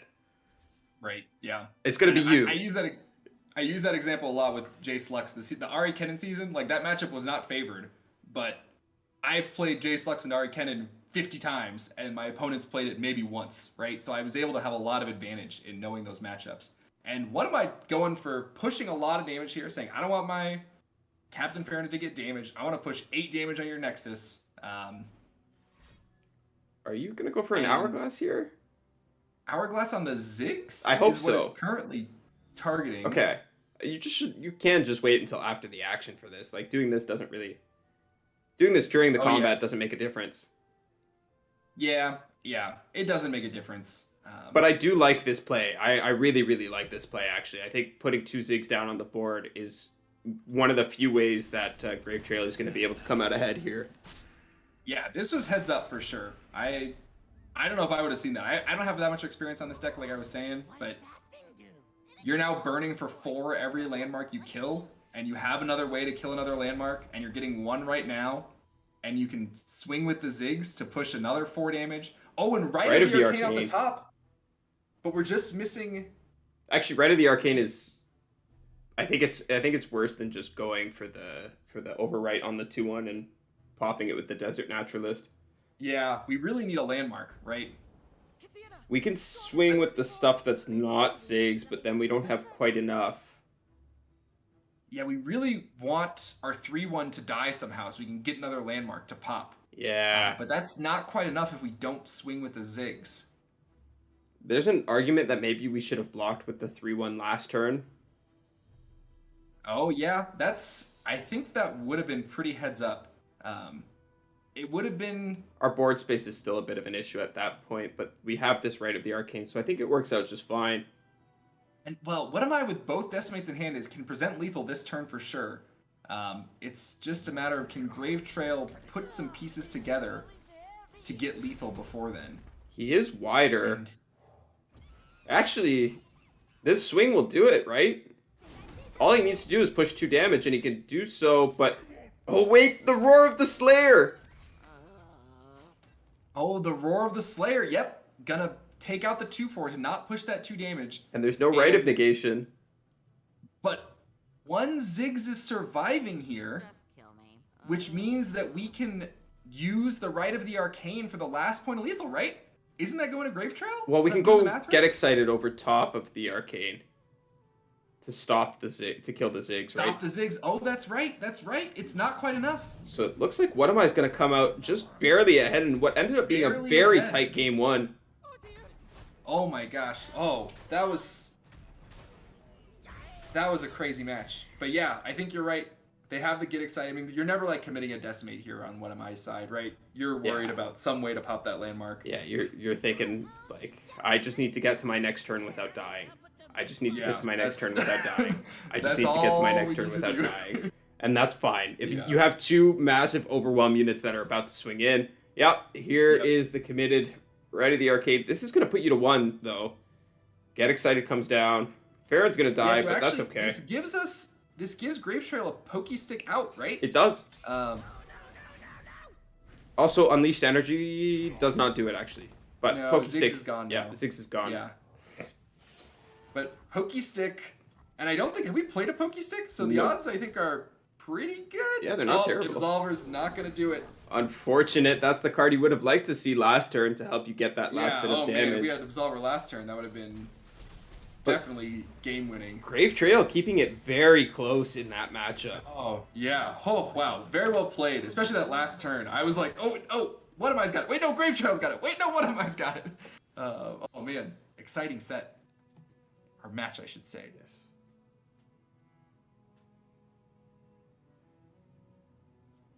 Yeah. Oh, man. So that is 1-0 for What Am I, right? Yeah.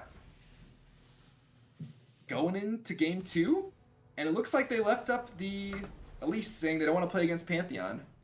The Jace Elise. I really like this Jace Elise deck. I think it's just a cool deck.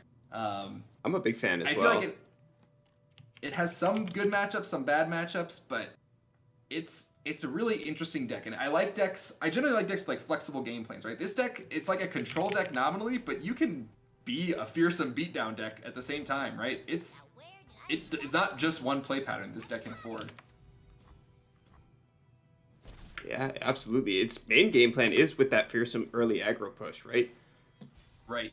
And then it wants to transition into burning you out with the Pharaoh's Financier in the late game. And it kind of plays similarly how old Tribeam did, where it wants to ramp up damage in the early game. Then it takes a little bit of a dip where it goes into controlling the matchup and it wants to just stall out. And then again in the late game, it switches back into a burn deck.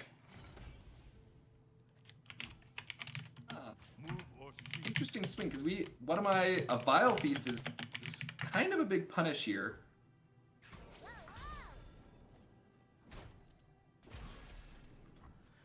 And yeah, it was a massive punish. You do want the landmark down. No, I think it makes sense, right? You've got the Naturalist in hand. You're pretty happy. You're like, I don't care. Just kill this thing. Because this turn, what are you doing if you're not playing Naturalist on the side of Grave Trail, right? Yeah, You've you're got playing no a other 1-drop, and options. that really sucks. I mean, you're taking a lot so of I think- damage here, though, is the only thing. Yeah. Which is a bummer, but I think Grave Trail played it right. I think you had to get to a point where you could pop that landmark because you need to do something this turn. Well, that swing Unless you is wanna- happening either way, right? Maybe it's not. Maybe one of mine is just passing and saying, haha, do something with your 4 mana. Show me what you got. Yeah. And then you can just respond with a stun landmark, and you're not feeling great about that, but you're not feeling terribly either. Yeah, the awkward thing about this, though, is I think Grave Trail was also reconsidering, maybe I want to Talia copy that. Yeah. It's in a bit of an awkward spot here for sure. Yeah. So I don't know, maybe that attack was not quite what you wanted to do, but it was really tough because if you don't get that landmark, this turn's very awkward. But I don't know. Yeah, it's a tough spot. What am I? Thermos the 5/3. I think that makes a lot of sense. Take out a threat.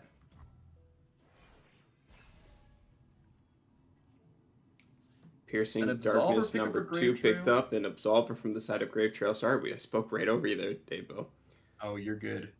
I feel like What Am I is in a pretty good position this game. With the tools he's got in hand, and I feel like Grave Trail is not putting on the pressure that he needs to be putting on to really close this game out.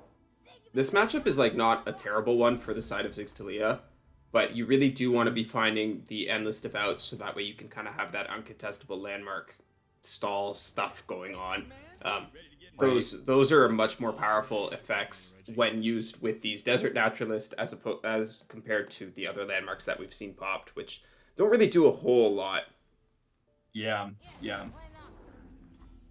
And I like the swing. I feel like you kind of have to swing, start putting on pressure. Do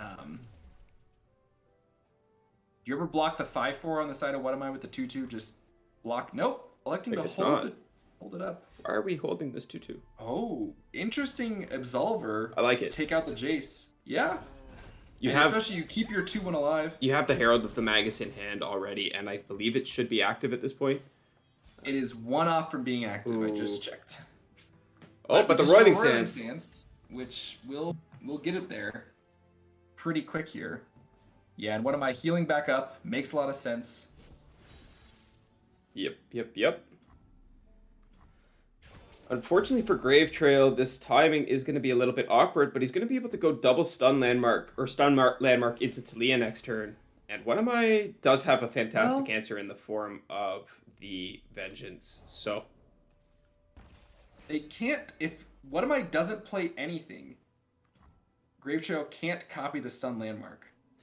Which What Am I is doing, heads up play. It's also not turning on the Herald of the Magus. Yeah, Graves in an awkward spot here. You could take this attack, I mean it's a bit of damage, but it's not really what you're looking to do. Opting to play a Talia, waste the copy effect. I think that's the right move. yeah, it is. You kind of fork them there, right? You say if you develop something, I get the Roiling Sands, but I also get to duplicate this landmark. If you don't develop something, I still have the Roiling Sands. I'm still threatening to push 10 with the Talia by pulling it to the side. So, What Am I does have the answer in the form of the Vengeance, though. Yep. Taking 4, not great, but you're not going to feel too bad about that one either. Yeah, with the second Piercing Darkness in hand, I feel like What Am I is feeling pretty okay. Yeah, he's not feeling fantastic about this, but Grave Trail actually looking to be in a fantastic spot now that he's picked up this this Preservarium, can duplicate it with the Talia, can threaten this Jace here as well. Well, not quite yet on the Jace threaten, but we'll be able to. Yeah, it'll get there. Unleashed Energy, another good option here. Yeah, and I like dropping Herald of the Magus. Mhm. Kind of a passive play that powers up your future turns. I like that a lot. And now What Am I think is going to probably just pass again to keep this board state super clunky. Actually, looks like he's considering playing the second Jace. Yeah, I mean, getting the doubled Shock Blast puts a good amount of pressure on. But that does... Oh no, you still have mana for Ruination next turn, because it's 9 mana next turn. Yeah, he's thinking about it. Decides to go ahead with it. Yeah, I think it's reasonable. It is punished pretty heavily by Rite of Negation, but I believe it's only a 1-of in Grave Trail's list. Here we go. Yeah, and I mean, burning a Rite, you want your Ruination to go through. I think the play here is Grave Trail's going to develop that Talia, and then What Am I is going to Ruinate. Yep. And be pretty happy with where he's at. I see you. That's almost certainly what's going to happen here. Actually, no Rite of Negation in the list from the side of Grave Oh, wow. Trail. 0 Rite. That's interesting. This is what I do on ladder, but in a tournament, I think you have to bring it just to force them to respect it. Also, Yeah. especially with the 2 arsenals, I think you really need to be on a Rite of Negation because you're very clearly targeting the control matchups. And in Right. doing so, and even this, I would have doubled the Preservarium here because Power spike. you can burst Oh, yeah, speed. you don't even need to Ruinate. Yeah, you've got Piercing Darkness Yeah. doubled. That's huge. Yeah, that's always killing this. Yeah. Even if they had, even with Unleashed Energy, I guess you could like theoretically have Unleashed into Absolver, but We don't, saw so one it's- Absolver already, Yeah, yeah, so the So odds that's of that going are through. really low, right? yeah, absolutely. Yeah, And that, I think What Am I's pretty much got this game, right? yeah, it's on lock from this point. I don't think there's anything Grave Trail can do from here, especially not with this hand. Yeah. And 20 health on the side of What Am I? Even if you do manage to find a, ooh. Do you ever vial your own Jace? Yeah, you do. Yeah. Yeah, you do this every time.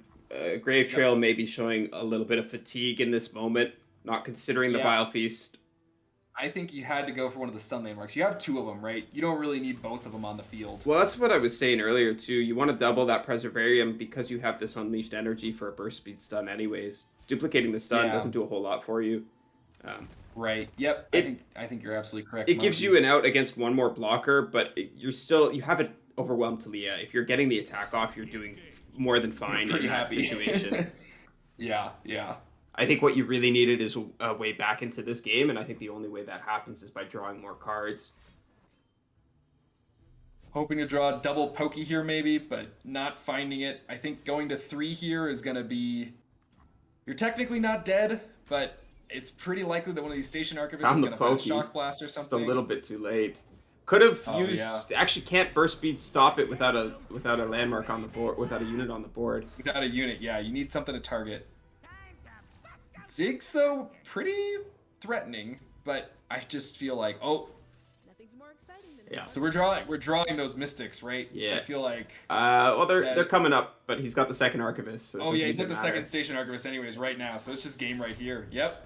Uh-huh. Well played by What Am I seeing that lethal? Amazing. Don't give them any more time than you need. Let me. And yeah, Grave Trail seeing it. Sends out the GG emote. Knows that it's Yep. over. Knows that it's over. Well played by What Am I? Our champ for this tournament. What a clean finish to a very exciting and All progress. Yeah, really absolutely. chaotic day. We've seen a lot of chaotic matches. I don't know that there's a better way to describe that.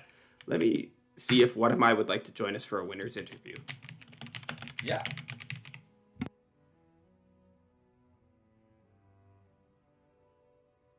Oh, I'm excited. I love the winners interviews. They're always so exciting. They're fun. They are definitely a lot of fun. I personally enjoy them a lot as well, and I am quite sorry to Ferretto for missing out on his yesterday. If he's sticking around and wants to reach out to me for a late winners interview, I would be more than happy to get him up on that. Let me move our group DM over here. You still with me, Davebo? Yep, I'm still with you. I assume you're still broadcasting the same stuff. I don't see the video anymore. I but cut that's the fine. video because it's just our faces now. What am I? Welcome. Congratulations. Hey! Congrats, What Am I? Very well played. How are you feeling after that win, my friend? I'm feeling pretty fucking good. I was down bad on ladder today, but I'm getting over this sick thing. Maybe I'm gonna get to stream this weekend, and it feels fucking good to take one down again. Amazing. I'm so happy to hear that. Your lineup today. Go ahead. I threw so hard in that game one. I was losing it.